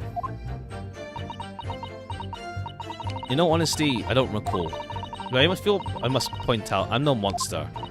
Let me see. Some bread, a cabbage, garlic, a towel, and a sponge. A napkin. Alright, what's up? Excuse me! Do you have something to add, sir? Mr. Garadeb. Don't shoot. Sorry. Beg your pardon. Did your wife and Mark just now bring something to mind? Nothing of any significance, no. Just a barrage of projectiles the old thing launched in my direction. It was somewhere more solid than she applies. Books, bricks, and the fire poker, I seem to recall. Ouch. And the woman's aim is uncanny. She landed directly with every volley. Good grief, woman. We're not home now. It's a court of law. Oh, dearie me. Ever so sorry, dear. What's he doing with a teapot here? Honestly, John, I would never have thrown such things at you, obviously. But take a look at this then. How do you suppose this happened, Your pipe, sir. Had this thing in my hand as usual at the time of the onslaught. Clocked it clean out with one of her soft projectiles she did, yes. And when I went to pick up the thing up, it was broken in two. I'd like to see a sponge that sort of damage. I see, so your pipe was broken. It would have been sent flying unless it was hit by something pretty solid. Anyway, I've managed to bandage the thing up for now. Ha, you are one to exaggerate, aren't you, dear? I wonder what we should make of this account. Could be important. The defense released the remarks just now to be great significance. This war veteran's word only tells us one thing. But betray a fiery wife and pipes, as well as hearts, may be broken. Sentimental wisdom, perhaps, but hardly worthy of adding to the formal testimony. Indeed, common sense, one might say. Might one... In that case, would you at least permit us to examine the pipe, sir? Oh, there's going to be a shard inside.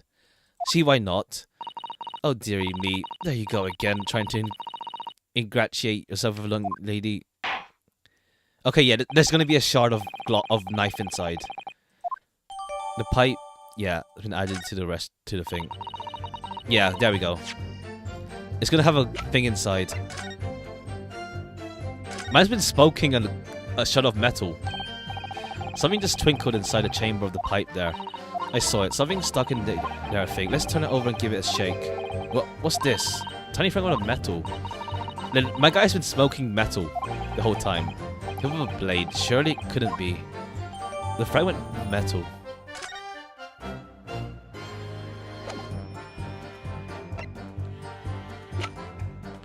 And then I think this is double check if we need to just double check this again to be sure. Maybe they'll say something to like add to this. Oh, look here, Mr. Naruto. Just as a tip, a small piece of blade has appeared to be missing. Wait, part of it's missing? Could be wrong, but I've just got a feeling. You remember this? You remember this? Ah, that's a tiny fragment of metal we found. Yes, and it just maybe. Oh my! It's a perfect fit.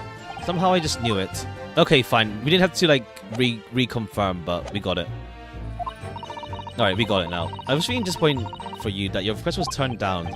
Oh no, it's fine. We have some evidence to work with. We should examine it carefully.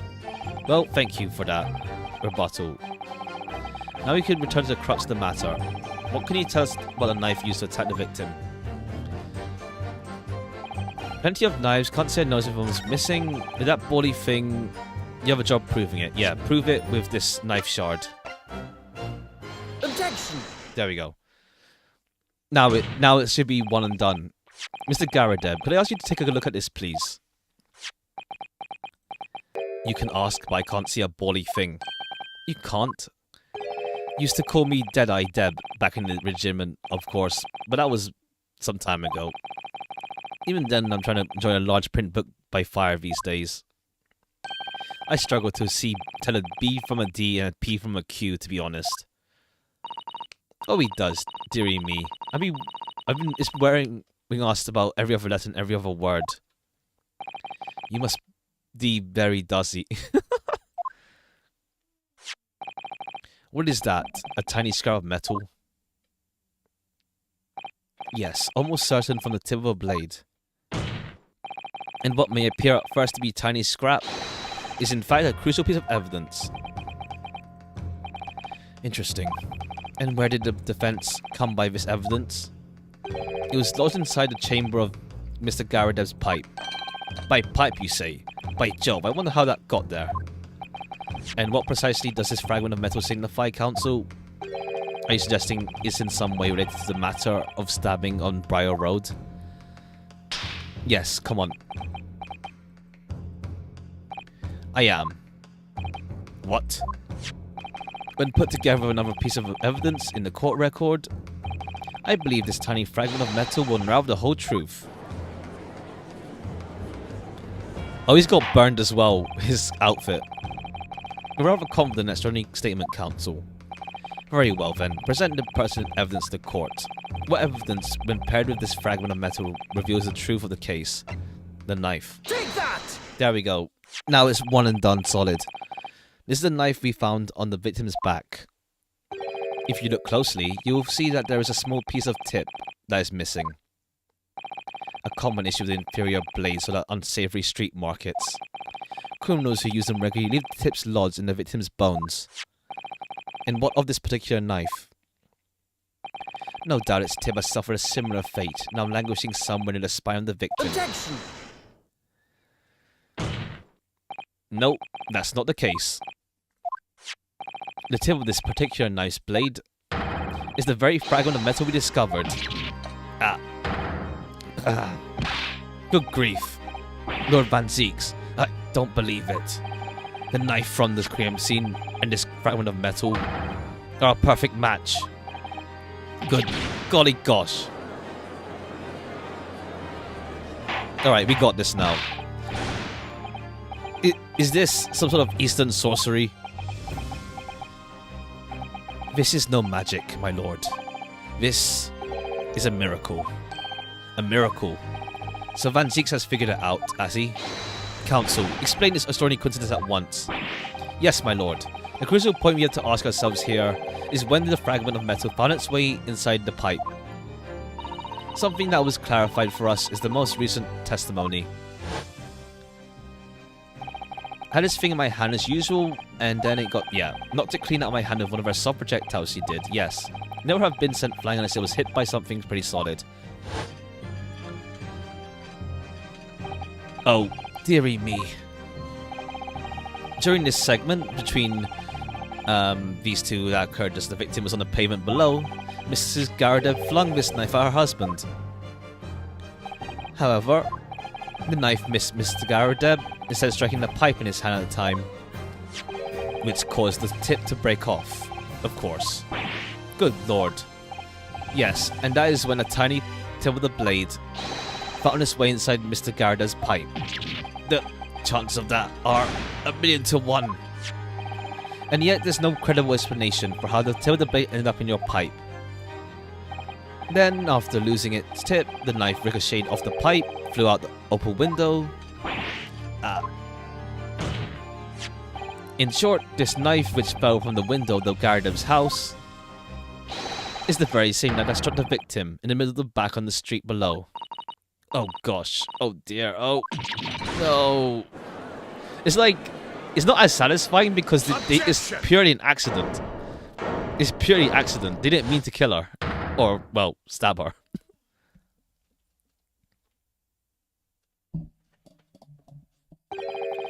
A full-bodied theory, I'll give you that. A complex bouquet of seemingly trivial points, plausibly arranged to create an almost passable vintage. Allow me to toast my learned friend's characteristically Nipponese approach to bottling his argument. Sorry? Why? We messed up? After all, it's just a theory. The bottle, I fear, is corked. Oh, no, okay, not slang for bottle. Because you see, it's spoiled by an insurmountable inconsistency. A game theory, ha. A what? Lord Van Zieks, explain yourself. What is this inconsistency you claim to have verified? Inconsistency of the simplest nature, my lord. The victim was found with a knife planted in the middle of her back. I mean, she went to pick up the book. It's clear. That's right, you silly little man. Now, John Oddthing, what are you getting so excited about? Let's consider the basic facts of the case once more. The victim was walking along the pavement before being stabbed in the back and falling to the ground. If the knife was struck, her head fallen from above. There's no possible way it could have planted itself in the victim's back. Come on, we got this. It's clear. The book. She bent down to pick up the book. It's so clear. Quite right, you see. That's exactly right. The book knife had fallen from above. It would have struck her on the top of her head. Well, book fam. Come on, we got this. We got this, man. Please. Don't drag this for longer than it needs to be. Nova, what really did happen? Come on, come on. We got this, please. It would appear the defense has made a rather spectacular blunder. In theory, as even one consistency you cannot stand. Your theory, my learned friend, is history. Come on, man. We know the reason. It's the book. Well, what did she have in her hand? We were so close. I could see the truth. I was so sure you were on the right track. But now the way has been blocked completely by just one simple inconsistency. Or in other words, we simply need to eliminate that one inconsistency and the theory will stand. Mr. Zato, you mustn't worry, Mr. Naruto. You were just caught off guard, that's all. And your mind went blank. But if the path you were on is indeed correct, then the way will present itself. The key to this is in the courtroom records, I'm sure. Yeah, come on, we know. We got this. You have nothing to say, my Nipponese friend. Well, your silence speaks volumes. A tacit acceptance of your theory is fatally flawed. Come on, let's just counter already. Please, we got this.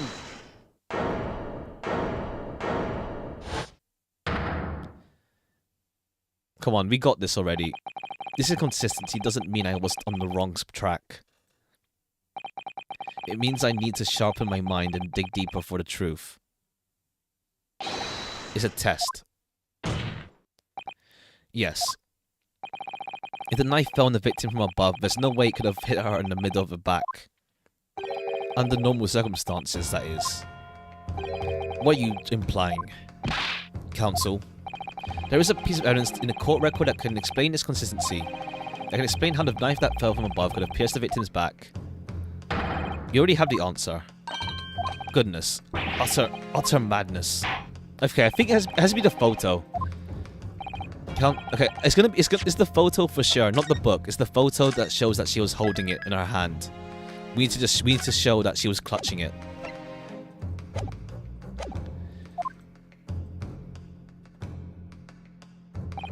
This is the last inconsistency, the final piece of the puzzle. If I can successfully make sense of this, the truth will be laid bare at last.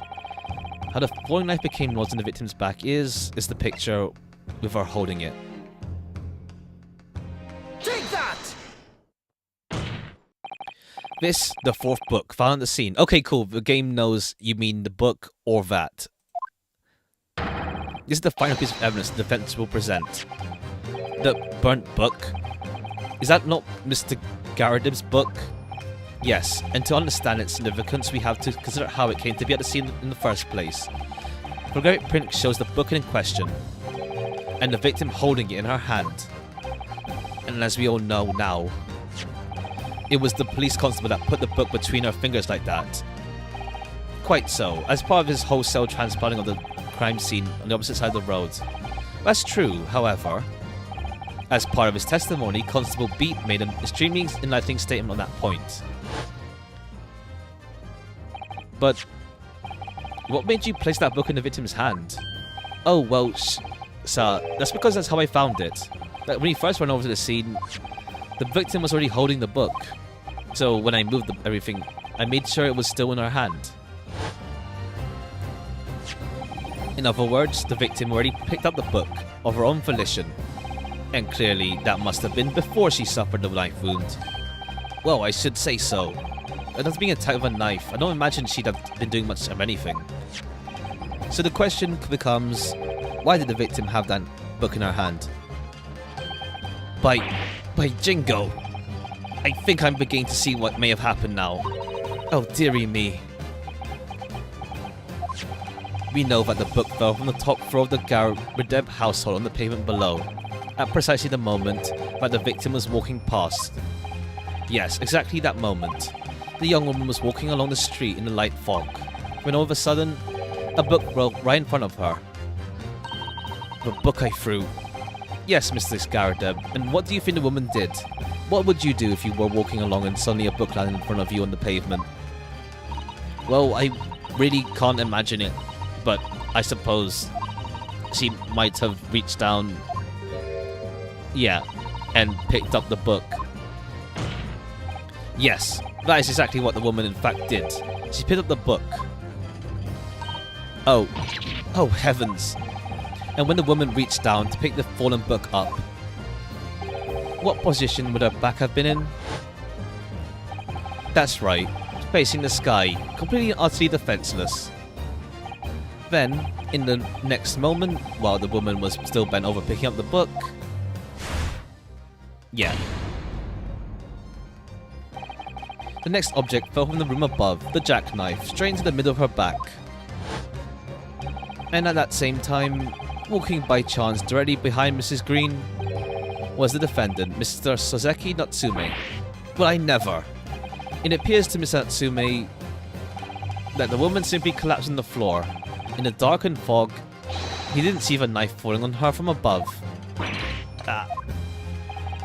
And from the other direction. The constable and his wife saw no one but the victim and her apparent attacker. So there never was a real culprit to uncover the scene in the first place. No, this was nothing more than a series of unlikely events that culminated in an unfortunate accident. It doesn't help that the second case was also an accident. And that's the real truth behind this case. But I guess it's meant to like obviously showcase the trust that Naruhodo has in himself. That he can believe in this. That he can believe that his guy is innocent. Well, Mr. and Mrs. Garadeb,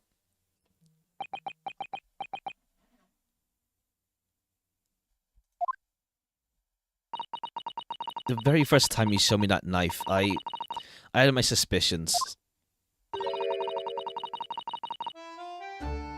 I wondered if perhaps it might have been something like that. There, old bean. Poor Mrs. Garadeb. And the victim. Of course I never meant for anything of that sort to happen, but it was all my fault, wasn't it?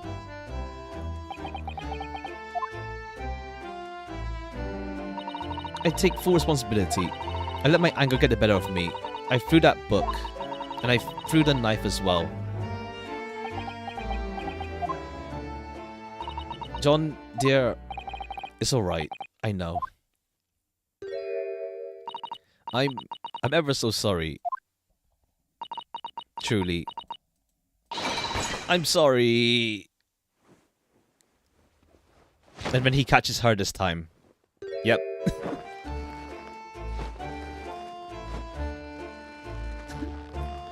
Well, he's trying his best.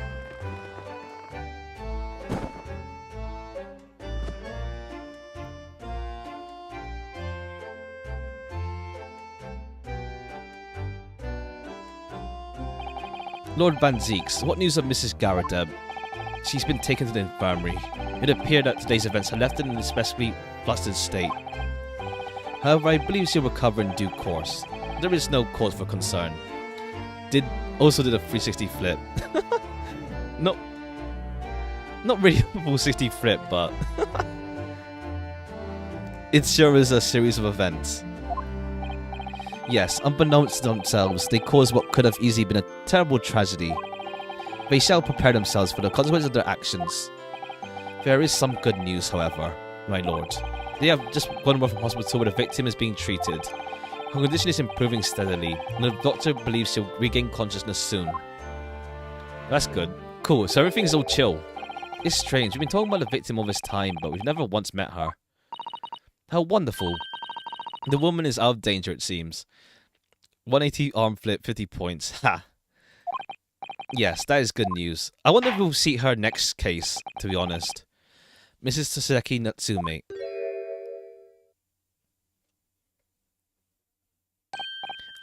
Yes. On behalf of my fellow countrymen, I would like to take this opportunity to beg your pardon, sir. You came from your distant eastern homeland to study our great British culture, and have been repaid with immeasurable unkindness. Please accept our heartfelt apologies.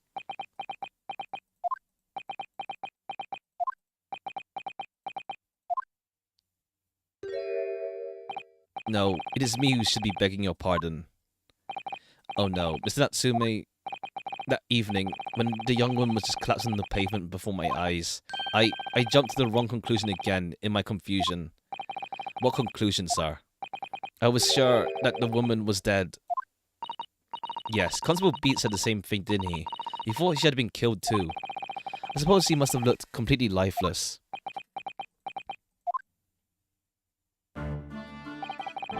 Been about a year since I arrived in Great Britain now, but I still can't get used to life here. I can't relax. I'm sure there are evil spirits lurking in the fog, like they're haunting me. Poor Saseki-san. His imagination really has got the better of him. Yes, poor man. So when it happened, I thought the young woman had been taken by the fog spirits. I would never have dropped my books like that and run away. Should never. I should have called for help, for a doctor, for the police. Instead, I've managed to create a rift in the relationship of trust between our two empires. And for that, I am truly sorry.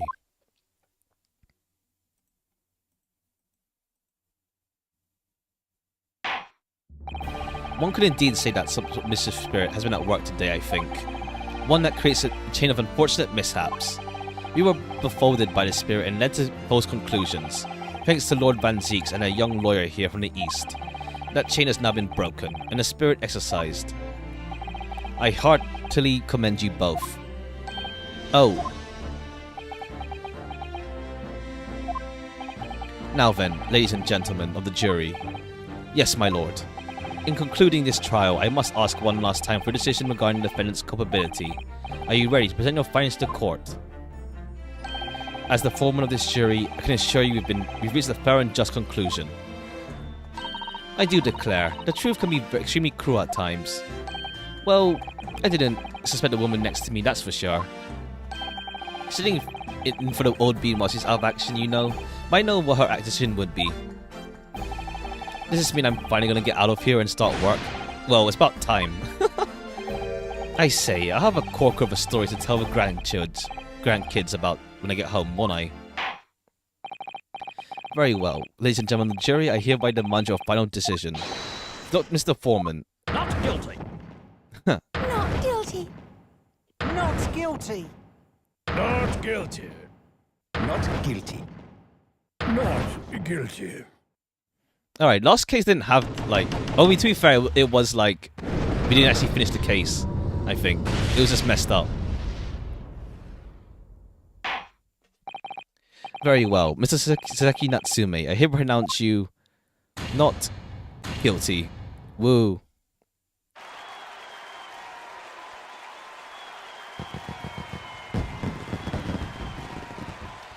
At least you didn't have to... You ain't in... They're somehow worse than London. At least there's that. Finally, Mr. Natsume. Oh, yes, Lord Sir. You are now a free man once more. It is my hope you will continue to further your education in British culture, and may you never again be brought before me. Oh, yes, sir, of course. Of my life. I swear I'll never set foot in a courtroom again. I'm transported to tears. He's gonna die. He's gonna die somehow. It's gonna be so bad. Thank you, counsels. Court is adjourned. He's just gonna die. Somehow he's gonna just die. He's like, I'm not gonna be in the courtroom again. I'm dead. He's gonna die somehow, isn't he? Also, my guy's going to work at 317. There's no flamethrowers. Yeah, they really do overstops for celebrating, huh? Oh, locum. Wait, you mean me? Of course. Is there another locum here? Is there even one? Compared to the original locum student, Mr. Naruto Esquire, your name has become rather short, hasn't it? What's wrong with us using my actual name? Oh, at last, I'm free. I'm free. Joyful, joyous, jubilant, jubilation. Heady, hearty happiness, hurrah. Oh, I'm pleased. Mr. Natsumi is delighted. Would it be so hard just to say that, then? Locum, you did it. You saved me from the brink. Well, what happened to the poor woman was in no way your fault after all. I'm just glad everyone can see that now. No, not that. Lovely locum lawyer. Yes? I mean, as I said before, I've just never gotten used to life here in Great Britain. Every time I look over my shoulder, I see foreigners, I see towering brick buildings, and from high up windows, I see them looking down on me, laughing. Look at that little hunchback. Oh dear, I'm sure it's all in your head, Mr. Natsume. But today, you locum lawyer gave my gloom the boot. You stood firm behind that baronial bench before all those babbling British. You bowed to the bitter end, laying bare the baffling truth. And when I beheld the blinding fireworks among the beams of the Bailey's roof, I bellowed, "Behold, the best barrister ever born." Well, that's very flattering, and we're very pleased for you. This has given me a wonderful anecdote to recount to my old friends back in Japan. An anecdote? Is that what's to become of all my hard work? Ah, there you are, my dear fellows. I apologize for keeping you waiting. I rose late this morning. Oh, Mr. Shelms, what a pleasure to see you. I see I am not here for a moment too soon. Thus have been averted, I'm glad to say. Oh. The trial shall begin presently, Mr. Naruto, and I wish you the very best of luck. It's just finished. What? No, then my haste was in vain. Ah, it's you, Herlock Sholmes. Oh, have you met, sir? This is Mr. Natsume, the man you had arrested. Ah, I see. I failed to recognize you at first. Our previous encounter was taking place in gloom, either of your bleak lodgings or that prison cell. I simply couldn't place that curious face in the light. Charming. This is all your fault, Herlock Sholmes.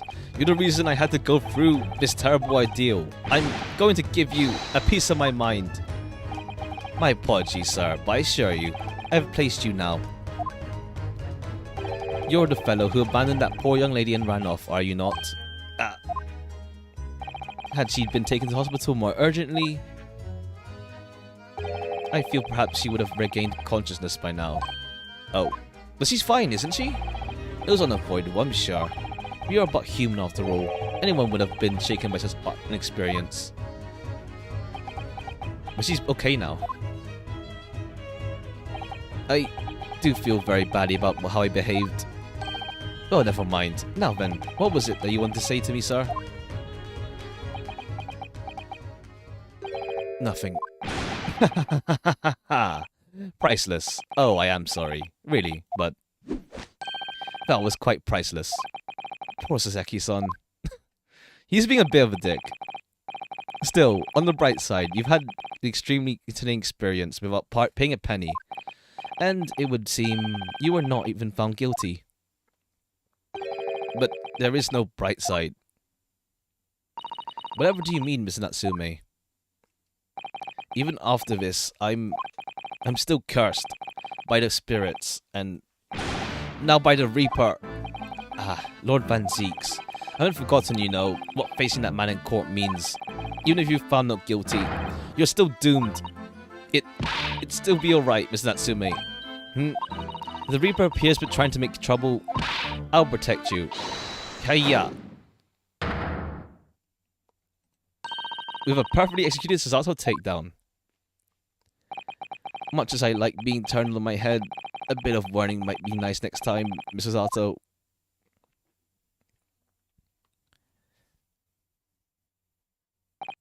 So, Mr. Natsume, what do you intend to do now? You mentioned something about recounting your experiences to your friends back in Japan.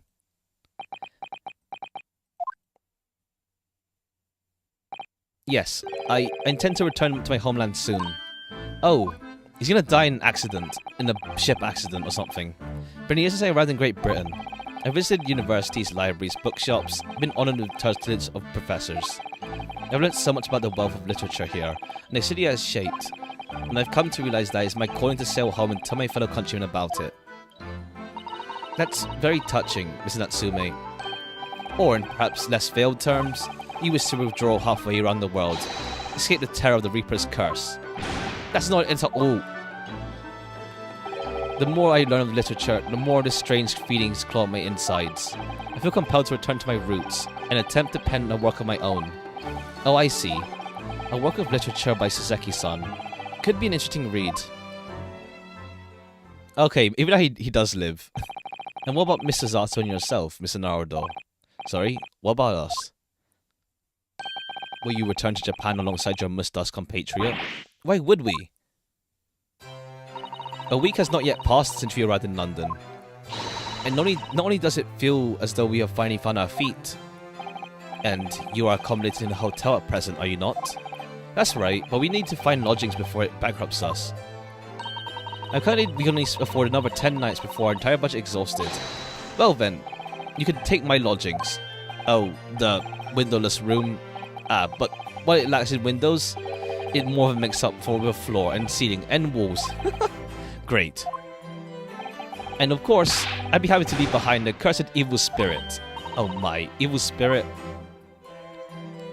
I don't know if Holmes was gonna offer to, like, give us a lodging or not. We'll see.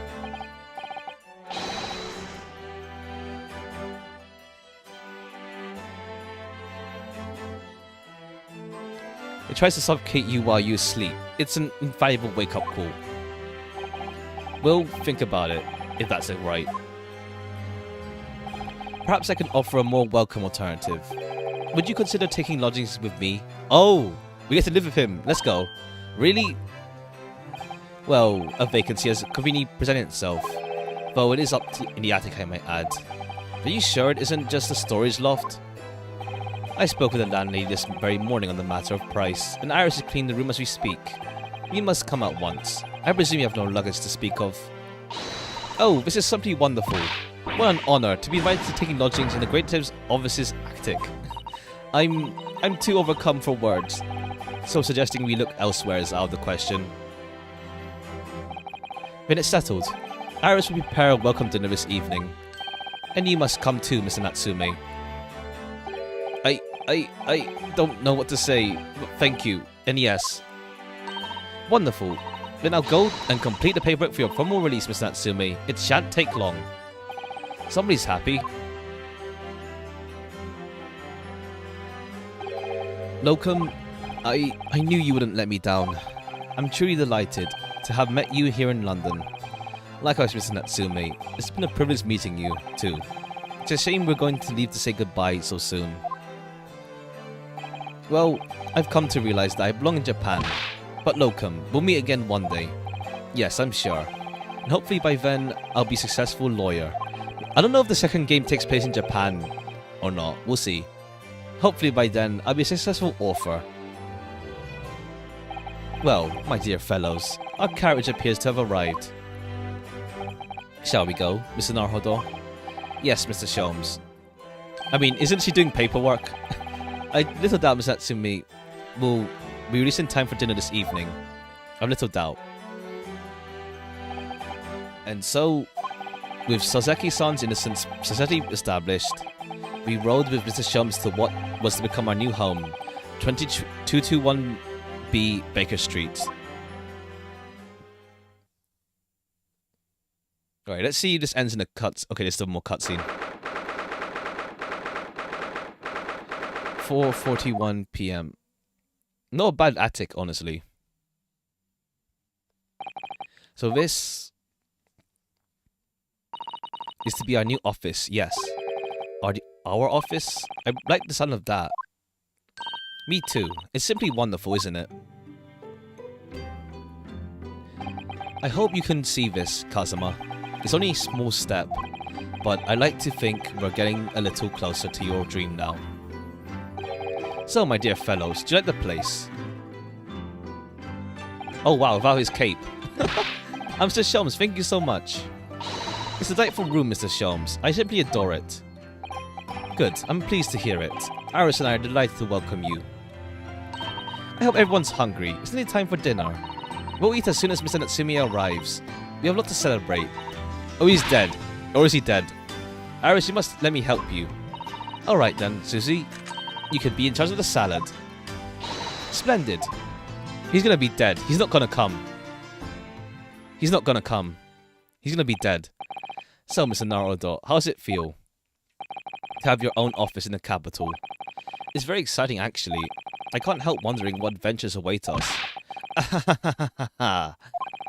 Those perfectly my sentiments when I first established my office at these premises. Until I discovered the dark truth about the city of London, that is. Sorry? London is a glorious place full of wonder, opportunity and prosperity and mirth. But the brightest of lights cast the darkest of shadows. Shadows? What do you mean? Well, I believe you're well aware of the murkiness that lies behind London's facade already. So, once again, Mr. Naruhodo. Yeah, we're definitely building up for the last case. Welcome to London. Definitely gonna see, like... Yeah, the last case is gonna be a big one, that's for sure, I feel. Of course, at the time, I had no idea the significance of those words that Mr. Sholmes so casually spoke. But it wasn't long before my turn came to lift the facade and see the true depth of murk that lay behind it. Alright. Cool, we reached 8 hours now, jeez. That case took longer than I thought it would have. I'm gonna start early tomorrow. I'll start 11. I'm gonna start 11 o'clock, or rather 1 hour earlier. Hopefully, it's way longer. I might split it into two. I might do Monday then. I might do Monday. I might do Monday then. If it does take too long. If this was yeah, definitely not 7 hours then. All right. Adventure of the Unspeakable Story. The Hunt of the Baskervilles. Isn't this the one where Sherlock Holmes dies? Well, dies temporarily. Or was that another one? As in the actual book canon. In the books. Alright. Alright. Gotta do some stuff. It's already late for me. So yeah. I might start early tomorrow. If not, then I'll start normal time and then just do Monday, just to wrap it up. But yeah, alright, that'll be all for now. Bye-bye for now. See you tomorrow. Bye-bye.